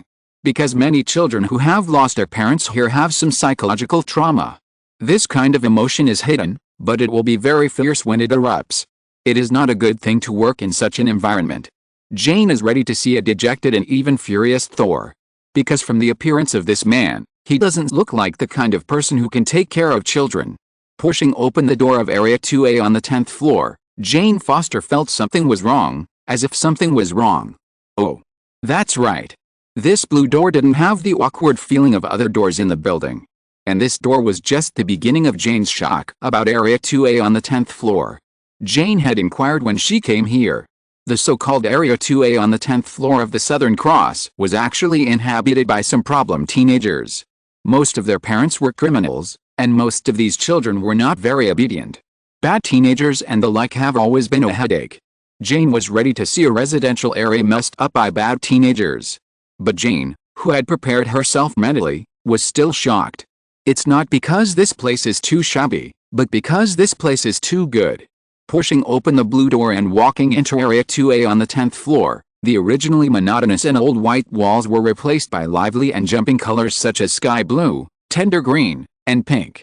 The different colors of paint made the walls extremely dynamic, and the walls were not just empty and simply painted with new colors. Jane noticed that there were some graffiti on the wall. The colors were bright, but the composition and lines were not well thought out. It seemed that they were drawn by children who were very sensitive to colors but had never really learned to draw. The intermittent graffiti dotted on the wall made the entire wall come alive. This colorful wall started from the corridor and extended all the way to the common room. Then it changed different colors and extended into the male and female dormitories. Jane originally thought that the common room would be very messy, but it was unusually neat. More than a dozen low stools were placed in a staggered manner, and there were many cushions in the center near the TV. The soft and plump big cushions made people want to throw their bodies into the cushions. The area near the window of the common room was not bare, but there were many green plants. Jane also saw several small aquariums. Many children gathered in front of the aquarium to watch. Jane vaguely heard the children's conversation. "Penny, is this kind of jellyfish rare?" A crisp female voice asked. "Yes, this is called the peach blossom jellyfish, which is only produced in certain places in China and East Asia. It is rare. Do you think it is beautiful?" The girl named Penny said to her companions with some boasting. "What about this? What kind of fish is this? Is it expensive too?" Another female voice asked. Thor said this is called the red light fish. It is a very cheap fish, but very beautiful. Look, they have 3 colors. Penny pointed to the small fish in the aquarium that was only the size of a little finger, but very colorful.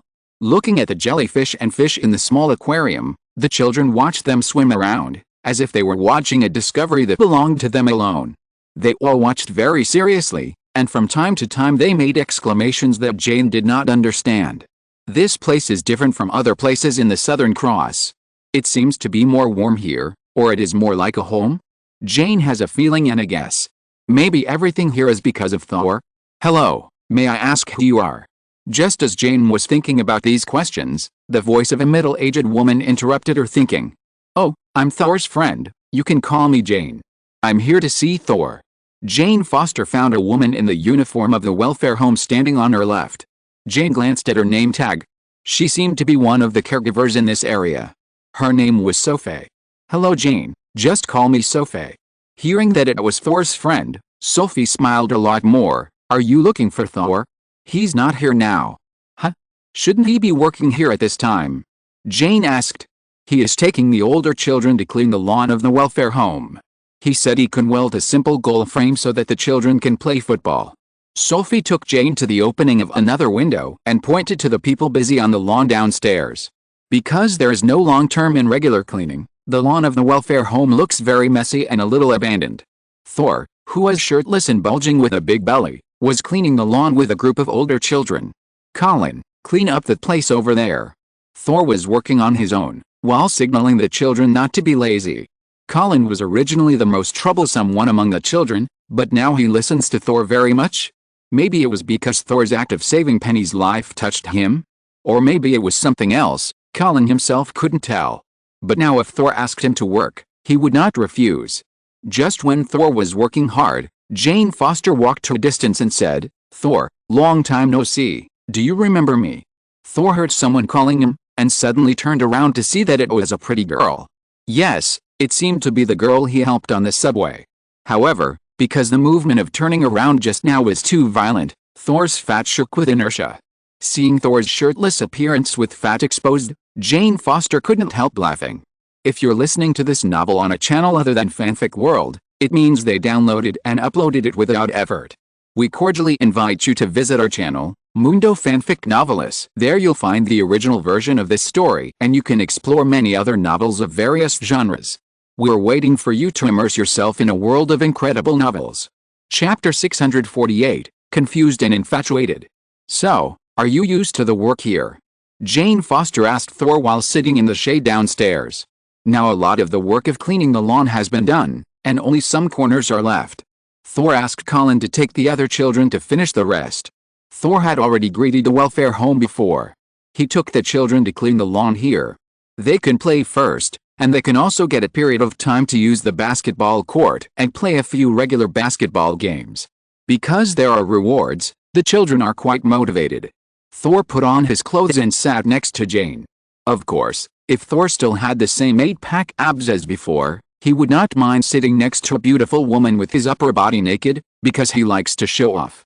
But when the 8-pack abs are united, Thor thinks it is better to put on clothes. I think it's good, taking care of the kids here. They are very energetic. Thor sat next to Jane, pointed to Colin who was working with other children and said, look at that big kid. Very stubborn and wild. They say he is a troublemaker who doesn't obey discipline. But he is a good kid. Before I came, he was the boss of District 2A, protecting the younger kids. Protect their candies, their basketballs, and the cupcakes that rarely appear in lunch. Maybe these are nothing outside, but they are very scarce resources here. Thor said very seriously, and Jane listened very seriously. Jane nodded and said, I heard about it. I heard your colleague Sophie talk about you. Including helping the children fix the TV, repairing the air conditioning vents, and helping them solve the sewer problems, etc. Jane looked at Thor with a smile and said, you are indeed a good person. Thank you, I'm glad you said that. But all this should be done, right? Thor shrugged and made Jane's good guy card and said, no one can do as well as you do. Jane handed Thor a bottle of water from her bag. Thank you. Thor took the water and thanked him. So you plan to stay here forever? I think the kids here like you very much. Jane smoothed her long hair, hugged her knees with both hands and looked at Thor with her head tilted. No, maybe I will leave one day. Thor said lightly, looking ahead. Why? Because of the income. Jane asked curiously, although it seems a bit ambiguous to say this, I really think you are suitable for taking care of children. Thor grinned and said, yes, I didn't realize I had this talent before. My family always thought I was just a reckless man who was only good at fighting. I couldn't do anything careful. But maybe they were wrong. They were indeed wrong. Jane stood on Thor's side and said, I saw the situation in Area 2A. The children here are more energetic and more united. I saw that the older girls would take care of the younger children, and the older boys would protect them from being bullied. This gives me a very special feeling. Although it is an orphanage, I feel that they are more like a family. A family without blood ties. You did a good job, Thor. Jane's experience in the Southern Cross today has greatly improved Thor's perception. She is generous in praising Thor. Thor shook his head and said, How much can I do alone? What? Jane asked what Thor meant. Jane, I may be good at taking care of children. In some ways. But how many children can I take care of by myself? 50? 100? Thor shook his head. Even if I become the director of the orphanage, how many children can I help? 1,000 or 2,000. These numbers are a drop in the bucket, not to mention for this world, even for New York City. Jane nodded subconsciously to Thor's words. Jane, you know I have read a lot of books about medical care. Jane nodded. She remembered that when they first met on the subway, Thor was holding a book on emergency medicine and reading it. I have read many books about Nightingale, who is mentioned in many books. She is immortal, but she is praised as the goddess of lanterns. She established the principles of modern nursing with care and love. Jane was very familiar with the Nightingale that Thor mentioned, because she graduated from nursing major, and the oath she swore to join the medical field was the Nightingale Oath. Thor said as he drank water, so I was wondering why not publish a book about caring for lonely children? Why doesn't anyone establish a nursing code for orphanages? I think you should have seen those children above. Sometimes a few candies, an aquarium and a wall where they can graffiti can make them happy for a long time. Why doesn't anyone do those things? Thor said seriously, holding his chin. Jane was a little fascinated by his serious look. And these have little to do with funds, but more about the investment of nursing staff. The hospital is saving the lives of patients on the front line, but the nurses in the orphanage are building the future of a group of children. Those who are interpreted as rude will become vulgar when they grow up. This may be a bit absolute, but it is not without reason. So, what do you want to do? Jane held her chin with one hand and played with her beautiful long hair with the other hand, looking at Thor seriously. She felt that she was a little attracted to this man. I know a friend who talks about changing the world all the time. He's a little arrogant and quite shameless. But sometimes I think it's precisely because of his arrogance and shamelessness that he dares to realize those seemingly absurd ideas one by one. Thor couldn't help laughing when he said this. Maybe I was influenced by him a little bit. I also want to try to make some changes. Use my identity as a person to prove my value. When I am just me, can I make a real contribution to the world? Thor stood up and took a long breath and said, Since no one has formulated a code of conduct for the care and education of children in welfare homes, and no one has become the Nightingale of orphanages, then why don't I give it a try? Put aside everything else and just do this as a human being. I want to use this place as a starting point, starting from Area 2A, to expand the influence to the entire Southern Cross welfare home, and then to all welfare homes and orphanages in New York. With this place as the center, radiate to the surrounding areas. I want to be a role model and be admired. Not because of my identity, but because of my humanity. Expand this humanity to influence more people, because taking care of these children is not a simple job. It is also building a future for them. What kind of thoughts you give to children during this period of time will determine what kind of fruits they will bear in the future. This is also saving people, but it is saving people in the future. Thor clenched his fists. Perhaps after spending so much time with Lee Ji's thoughts began to influence him? Thor smiled. But he didn't notice that Jane Foster, who was sitting next to him, looked at him differently. Jane Foster originally just wanted to come to the Southern Cross to meet Thor and invite him to dinner. But she didn't expect to receive so many shocks here. A man who is a little fat, but very careful and loving, has ideals and pursuits, and is willing to put all of this into action. He may not have noticed that the brilliance of humanity flashed from time to time in him. Maybe he thinks everything should be like this? Jane Foster looked at Thor's spirited face, and she suddenly realized that maybe it was a mistake for her to come here. Because after only meeting twice, she inexplicably began to be fascinated by the man in front of her. Well, to put it simply, Jane Foster has to admit that she has begun to fall in love with Thor. Chapter 649 Jane Foster, Christine and Sif, please vote. Thor wanted to set a standard for child, orphan, care like Nightingale, but it was not a simple matter. Because many times, many things cannot be judged by how you do them, but what is important is how you say them. Thor is not a person who is good at shouting, so he needs help from others to complete this matter better. So Jane Foster volunteered to help Thor. You need to write some research reports about the life and behavior of children in welfare institutions, as well as the feedback from caregivers when they take care of them, and the results that can be obtained in the end. These all need to be written into written research. Jane put forward her own views to Thor. And this is just the first step. After writing the research report, you need to find a way to publish some papers to attract some attention in the industry. Let more people realize the care methods for orphan children. This is a long-term project. Maybe you need to continue doing this for 10 years, or even longer, before it can be taken seriously. I don't care about time. If it can help, I am willing to invest 10 or 20 years. But writing papers? Thor showed an embarrassed expression. Well, paperwork has never been Thor's forte. Even the war reports sent back to Asgard during the wars were usually written by Loki or Sif. He never dealt with this kind of writing work. Jane smiled happily. If you think it's troublesome to deal with documents, maybe I can help. There was a gleam in her eyes. From then on, Jane would take one of her 2 weekly rest days to come to the Southern Cross Welfare Home to help Thor. And because she was a woman, Jane could help him with many problems that Thor was not convenient to deal with. After all, there were many girls among the children in the welfare home. And in this process, Jane's understanding of Thor became deeper and deeper. The image of Thor, who was a little silly and sometimes lazy, but would not let down at critical moments, slowly filled Jane Foster's mind. As a very beautiful girl, Jane also had several boyfriends in high school and college. But the final result was that they all broke up. The reason is very simple.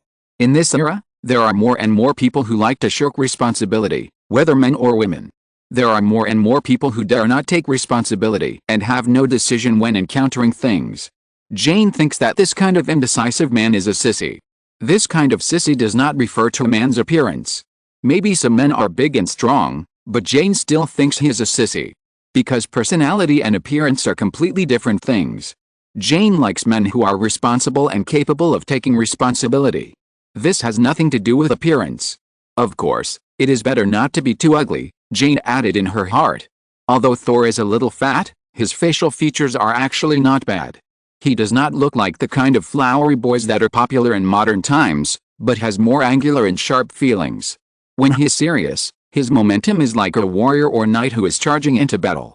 This is a temperament that most people in modern society do not have at all. This makes Jane feel deeply fascinated. Jane Foster is still straightforward about what she likes. After a month or two of getting along, she can be sure that Thor is indeed the type she likes. Although he has some minor shortcomings, he can be tolerated.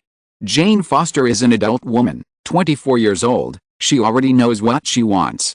As for the perfect boyfriends that 15 or 16-year-old girls fantasize about, Jane Foster knows very well that this world does not exist. People have advantages, so they also have disadvantages. Perfect people only live in Disney fairy tales. So when a straightforward lady, and a beautiful lady, wants to conquer a man, her method is always simple and direct. On a sunny afternoon, Jane and Thor had a simple lunch at a country family restaurant not far from the Southern Cross. A simple combination of borscht and rosemary chicken leg rice. So, Thor, you have never talked about your private affairs. Do you have a girlfriend? Jane, who was drinking borscht, asked Thor in a simple way, and her tone was as simple as asking a friend if he watched the weather forecast last night. Ahem. Thor, who was drinking borscht, choked. Why do you ask that? Nothing, I'm just curious. I want to know what the ratio of average trendy fat people and average fat Oedipus having girlfriends is. Jane said seriously with an unfathomable look. Thor drank a few sips of borscht and was about to start eating rosemary chicken drumstick rice when he said, I don't know if it counts, it's a bit subtle. He was talking about Christine. He liked Christine. Thor was initially infected by Christine's personal charm, and then willingly joined the emergency center and began to learn first aid knowledge. But at present, his relationship with Christine is a bit subtle. If I use a word to describe it, it is more than friends, but less than lovers. Thor doesn't know how to improve this kind of thing. Thor used to have women, but he never had a relationship. When he was the god of thunder, Thor only needed to hook his fingers and female believers would accompany him. So for a long time, he couldn't figure out why humans spend time on relationships. But when he really got into it, he felt that these things were terrible. Where am I? Who am I? What should I do? These are things that Thor, who is trapped in a vicious circle of love, can't tell. Christine is waiting for Thor to take the initiative, but Thor doesn't know what it means to take the initiative. His previous initiative towards women, well, that kind of initiative doesn't seem to be directly applicable to Christine. So the relationship between the two is now in a very delicate state. It can go further at any time, but it can also drop to the freezing point at any time. Jane Foster listened to Thor talking about Christine and realized that the situation was not good. Did she act a little too late?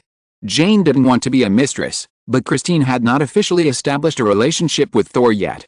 Withdrawing in such an unclear way? It seemed that she was very unwilling. After all, there was nothing wrong between Christine and Thor. They were good friends but not lovers. When Jane and Thor fell into a strange silence, a magnetic female voice came from the door of the restaurant. "Thor, you are here. Sophie said you were out for dinner." Jane turned around and saw a very charming woman. Her long brown black hair was tied into a ponytail, and she was wearing a neat and tidy woman's suit. An intellectual and capable temperament emanated from this woman. Thor waved at the visitor. "Hi, Christine, how come you have time to come here today? Didn't you say you were very busy recently?" Christine shook her head helplessly, thinking to herself, "If I'm very busy, don't you know to come to my house to see me? You still have to wait for me to come to you." Christine raised a bag in her hand. "Recently, a new emergency doctor has joined the company, so I can take a day off. Didn't Jason like the baking I made last time? Although he is very good at cooking, he is only average in baking desserts. I think I have time today, so why not go to your house to bake some?" Christine, wearing high heels and a suit, strode towards where Thor was. Only then did she realize that the person sitting diagonally opposite Thor and eating with him was not a female nurse colleague from the welfare home. It was a young and beautiful girl. With long black hair that reached her back, her brown black eyes looked deep and charming, and her full and plump lips had a different kind of sexy taste. When the two women met, there was a different atmosphere in the air. Something invisible and intangible, but real, permeated the air. Thor felt as if he heard the sound of electricity inexplicably, and he secretly sensed it. There was no place for leakage. All the current flowing in the restaurant was in the wires. Did he hear it? Just when Thor was a little confused, Christine smiled at Jane and asked Thor, "Who is this?" "She is Jane Foster. She is also an employee of our hospital. I helped her on the subway. Now it's her turn to help me. Jane, this is the Christine I just mentioned to you." Thor didn't know what happened yet. He just simply introduced Jane to Christine. "Hello, Jane." Christine shook hands with Jane reluctantly and said hello, and asked Thor, "What help?" Help Thor complete some research on the behavior of children in welfare institutions, and help these children grow up healthily, Jane said to Christine generously. Christine looked at Jane for a moment. She felt that she had been too busy recently. When did such a beautiful woman appear next to Thor? Did Thor provoke her? Christine didn't believe it. This man was not someone who could attract bees and butterflies. Did this woman come to him on her own? But Thor was so fat and not a handsome guy, how could anyone come to him? Christine narrowed her eyes slightly. She had selfish motives in persuading Thor to give up losing weight. She felt that she had discovered Thor's shining point. Thor was a treasure that belonged to her alone. If Thor became handsome after losing weight, there would be a group of girls who only valued men's looks and bodies. Christine was already 33 years old. She couldn't compete with a girl in her early 20s for looks and youth. Anyway, she didn't mind Thor being fat, so let Thor continue to be fat. In short, this is what Christine thought. But the thing she feared the most still happened. Jane Foster, who suddenly appeared, seemed to be her rival for whatever reason. I haven't done anything with Thor yet. If Thor and Jane start dating now, I won't even have the right to object. I should have known better than to save face. I should have taken action when it was time. Now I hesitated and got taken advantage of. Christine blamed herself for being slow at the time. Both women noticed something strange about each other. Don't ask why. There's only one reason: women's intuition. Thor didn't notice the weird atmosphere yet, but ordered a bowl of borscht and rosemary chicken rice for Christine. After putting down the plate, the waiter couldn't help but look at the mature, elegant and intellectual Christine and the young, beautiful and sexy Jane Foster. Then he secretly looked at the fat Thor with disdain. He cursed a few dirty words in his heart before leaving. It should be your turn to rest this afternoon, Thor. We can go home and bake. Christine wanted to get Jane away from Thor now. But Jane said, Thor, you seem to have said that your roommate is called Jason. He cooks delicious food. Didn't you say you would invite me to your house? Why don't we go together today? As Thor, who could sleep even during a serious meeting of the Illuminati to discuss how to eliminate the Illuminati's dark history, he was very sharp in some aspects but still a little dull in others. Thor, who was a little unaware of all this, only came to his senses now, although he was not very clear why. But it seemed that there was a smell of gunpowder between the two women. What should I do? Thor opened his mouth and laughed dryly. I'll call Jason. See if he's home. Liji's villa. Liji, who was playing Go Bang with the Asgardian Valkyrie Sif to help her pass the time while waiting for Thor to get off work, heard his cell phone ring. As soon as he picked up the phone, he heard Thor's voice from the other end. Jason, I seem to have a problem. Did you lose your power again? Liji apologized to Sif, and then went to the side to answer the phone. No, but it's worse than that. Thor on the other end of the phone sounded anxious. Liji touched his chin and guessed, did you just go to the hospital for a physical examination, and the doctor told you that you have high blood pressure, high blood lipids and high blood sugar? I have told you many times that you need to lose weight. Your weight is extremely unhealthy. I tell you, if you become the first war god in Asgard to suffer from diabetes, and you have to rely on insulin every day to survive, then you will become a big joke. Shut up. Not that. Thor on the other end of the phone asked Liji to stop cursing himself. Today Jane came to help me, and Christine also showed up. But it's strange, the atmosphere between them seems very stiff. Thor briefly told the story of Jane and Christine, and said that the two would come to Liji's villa together later. Liji hesitated for a long time before saying, you haven't set off yet, have you? Thor was silent for a while. Actually, Christine drove very fast today. We have already gone halfway. PFFT, good luck Thor. Liji looked at Sif, who was fiddling with the TV in the living room and was a little curious, and said, what's wrong? Thor heard something wrong in Liji's voice. Because a Valkyrie from Asgard just came to my house. Liji said in a strange voice. Valkyrie. Not her, a Valkyrie named Sif. It doesn't matter, she is one of my knights. Really? What if I tell you that your father Odin has designated her as your fiancée? There was a silence on the other end of the phone, and Liji could only hear Thor's heavy breathing on the phone. In Christine's car, Thor looked at the road sign. Now it was only 4 blocks away from Liji's villa. Christine and Jane Foster were looking at him with a smile. But Thor inexplicably felt cold sweat oozing from his back. This feeling was just like the first time he faced the 3-headed dog of hell alone when he was a child. Although he killed the 3-headed dog of hell without any damage in the end, he could not guarantee that he would be as lucky this time. P.S. There are too few tickets recently. Chapter 650 Brother can only help you up to this point. Friends, have you ever imagined the mood of a death row prisoner before the execution? When you see the wall getting closer and closer, and the armed police uncle holding a gun nods to you coldly, indicating that it is time to go on the road, I think most people can't calm down. Thor's current state is very strange. He is in a state of being about to become an immortal, but he has some epiphany. Or is it a kind of enlightenment of the death row prisoner before going to the execution ground? Although Thor is very curious about why he has such an idea. Because from various angles, he seems to have done nothing wrong. But where does the inner sense of uneasiness come from? Did I do anything wrong? No. But am I really doing nothing wrong? I don't know. But where does this strong sense of uneasiness come from? Thor, who is in this tangled mood, is thinking. Thinking about the meaning of life, his contribution to Asgard, and why his father arranged a marriage for him. Sif, one of the 4 knights under Thor. He grew up with him as a childhood sweetheart. They were playmates when they were very young. But Thor did something to let Sif down in the past. He always felt a little guilty towards Sif.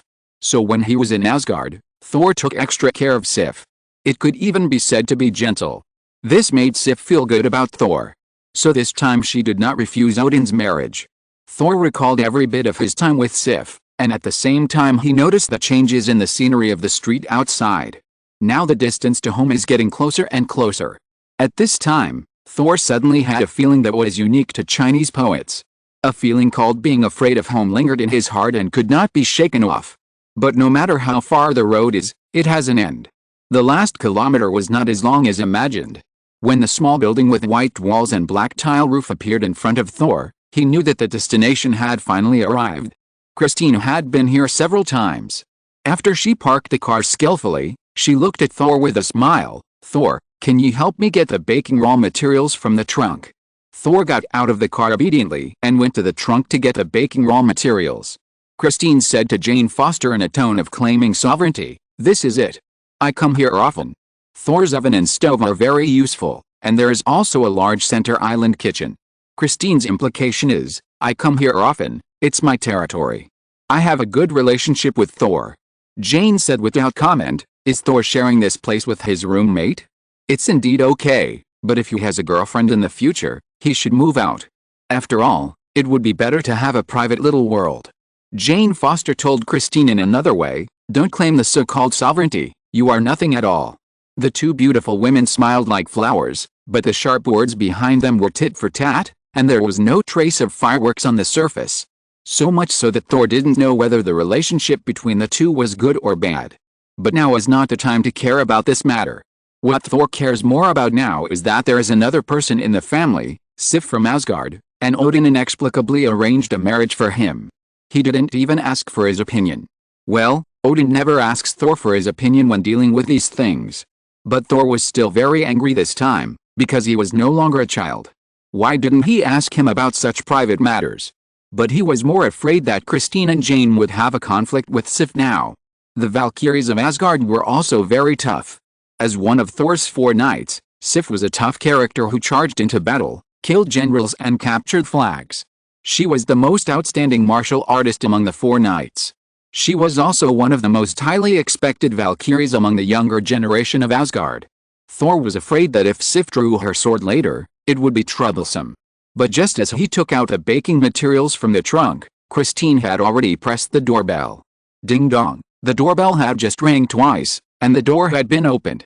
The person who opened the door for Christine was not Li Ji, who she was already familiar with.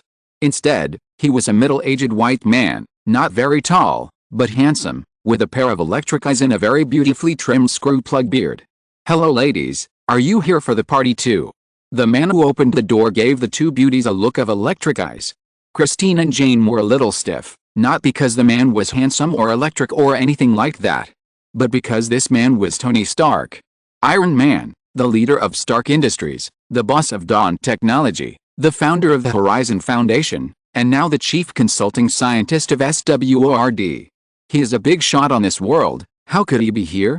Christine took 2 steps back, looked at the house and then at the house number. She was not in the wrong place. What was going on?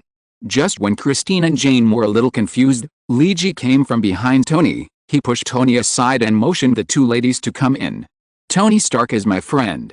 My Marvel Comics company has obtained the copyright of Iron Man, so he is also my customer. He also likes my cooking. So he suddenly wants to hold a party here today, and I am embarrassed to refuse him. So you don't mind, right?" Li Ji explained after letting the 2 ladies in. Christine, who had been to Li Ji's house before, now saw that the decoration in the room had changed a lot. It was decorated with many party decorations, including colorful flags, ribbons, various tableware and self-service cold dishes. There were also 2 huge champagne towers. From the living room to the yard, there were many people who came to the party. There were very few men, and almost all of them were beautiful women. And most of them were wearing very simple clothes. In response to the inquiring eyes of the 2 ladies, Li Ji shrugged and said, "Don't look at me like that. This is someone Tony invited. You know his personality." Li Ji's explanation satisfied Christine and Jane. Li Ji extended his hand to Jane and smiled. "Are you Jane? Thor told me about you. You are more beautiful than I thought." "Thank you." Jane is still confident about her appearance. Although the 2 beauties were not very good looking because of the beauty party held by Tony at Li Ji's house today. Because of Li Ji and Tony, they blocked the order of the 2 ladies and Thor entering the room. The 3 of them entered the room separately, so that Sif, who was waiting for Thor to come back in the corner of the room, did not notice the two women coming in. She also regarded the two as playmates invited by Tony from the modeling company. Although Sif did not like this man named Tony Stark, she did her homework before coming. Knowing that this was an important person on Earth, she maintained the necessary courtesy and respect. The deafening music started, and the beauties in the house began to sway to the rhythm of the music. Thor had just moved all the baking materials down, and was stopped by Tony before he could enter the room. 3 beauties? I saw them all. You are really amazing. I never thought you had such a skill. Tony looked at Thor with a playful look. Thor said helplessly, I don't know what happened. I just felt a cool breeze on my back today. It was like being stared at by a demon. Tony looked at Thor for a long time, and finally said helplessly, is this the legendary fool having good fortune? Thor frowned and didn't say anything. Forget it, Jason told me when he called me just now that you need a little help. So brother, I can only help you here. Tony patted Thor on the shoulder and said. Separate Sif from the two of them, don't draw attention, you helped me a lot. Thor expressed his gratitude. Don't be in a hurry to thank Thor. Here, this is for you. Tony took a step back and took out a note from his pocket and handed it to Thor. Thor took it and found that it was a bill. Thor was a little confused. What do you mean? The expenses of the entire party today, and the expenses of hiring these models. Tony said naturally. Thor continued to ask in confusion, shouldn't this be paid by you? Anyway, you are so rich. Tony listened to Thor's words and showed a constipated expression on his face. One thing is one thing. If it was in the past, I would pay for it. But now I am about to marry Pepper. If she finds out that I spent a lot of money to hire a whole model company of young models to play, what do you think she will do? What Tony said made sense. After all, Tony himself has to live. Thor looked at Tony, and his eyes revealed a kind of sympathy. It was as if he saw a free Alaskan wolf being domesticated into an Alaskan dog, which made Tony very uncomfortable. Don't look at me with that look. You should worry about yourself. Tony snorted and walked away. Humph, he can't even handle 3 women, and you dare to look at me with that look. You will be in trouble later when you don't have money to pay the bill. Don't think I forgot to open the box of the dancing gem in the Illuminati, causing me to start the high-temperature incinerator and burn a large number of data disks and cameras. You will cry later. Thor shook his head and opened the bill Tony gave him. How much does this party cost? Tony said he hired a modeling agency. Thor started counting from the end of the bill, 1 digit, 2 digits, 3 digits. When Thor saw a 7-digit bill starting with 2, he felt his heart suddenly stop. Maybe Lee G is right, obesity is really bad for health. End of this chapter. Thank you very much for reaching the end. Don't forget to like. Looking for more exclusive content and immediate access? Subscribe to our Patreon. Remember, every like, subscription, or donation encourages us to continue. Thanks to everyone, see you in the next video.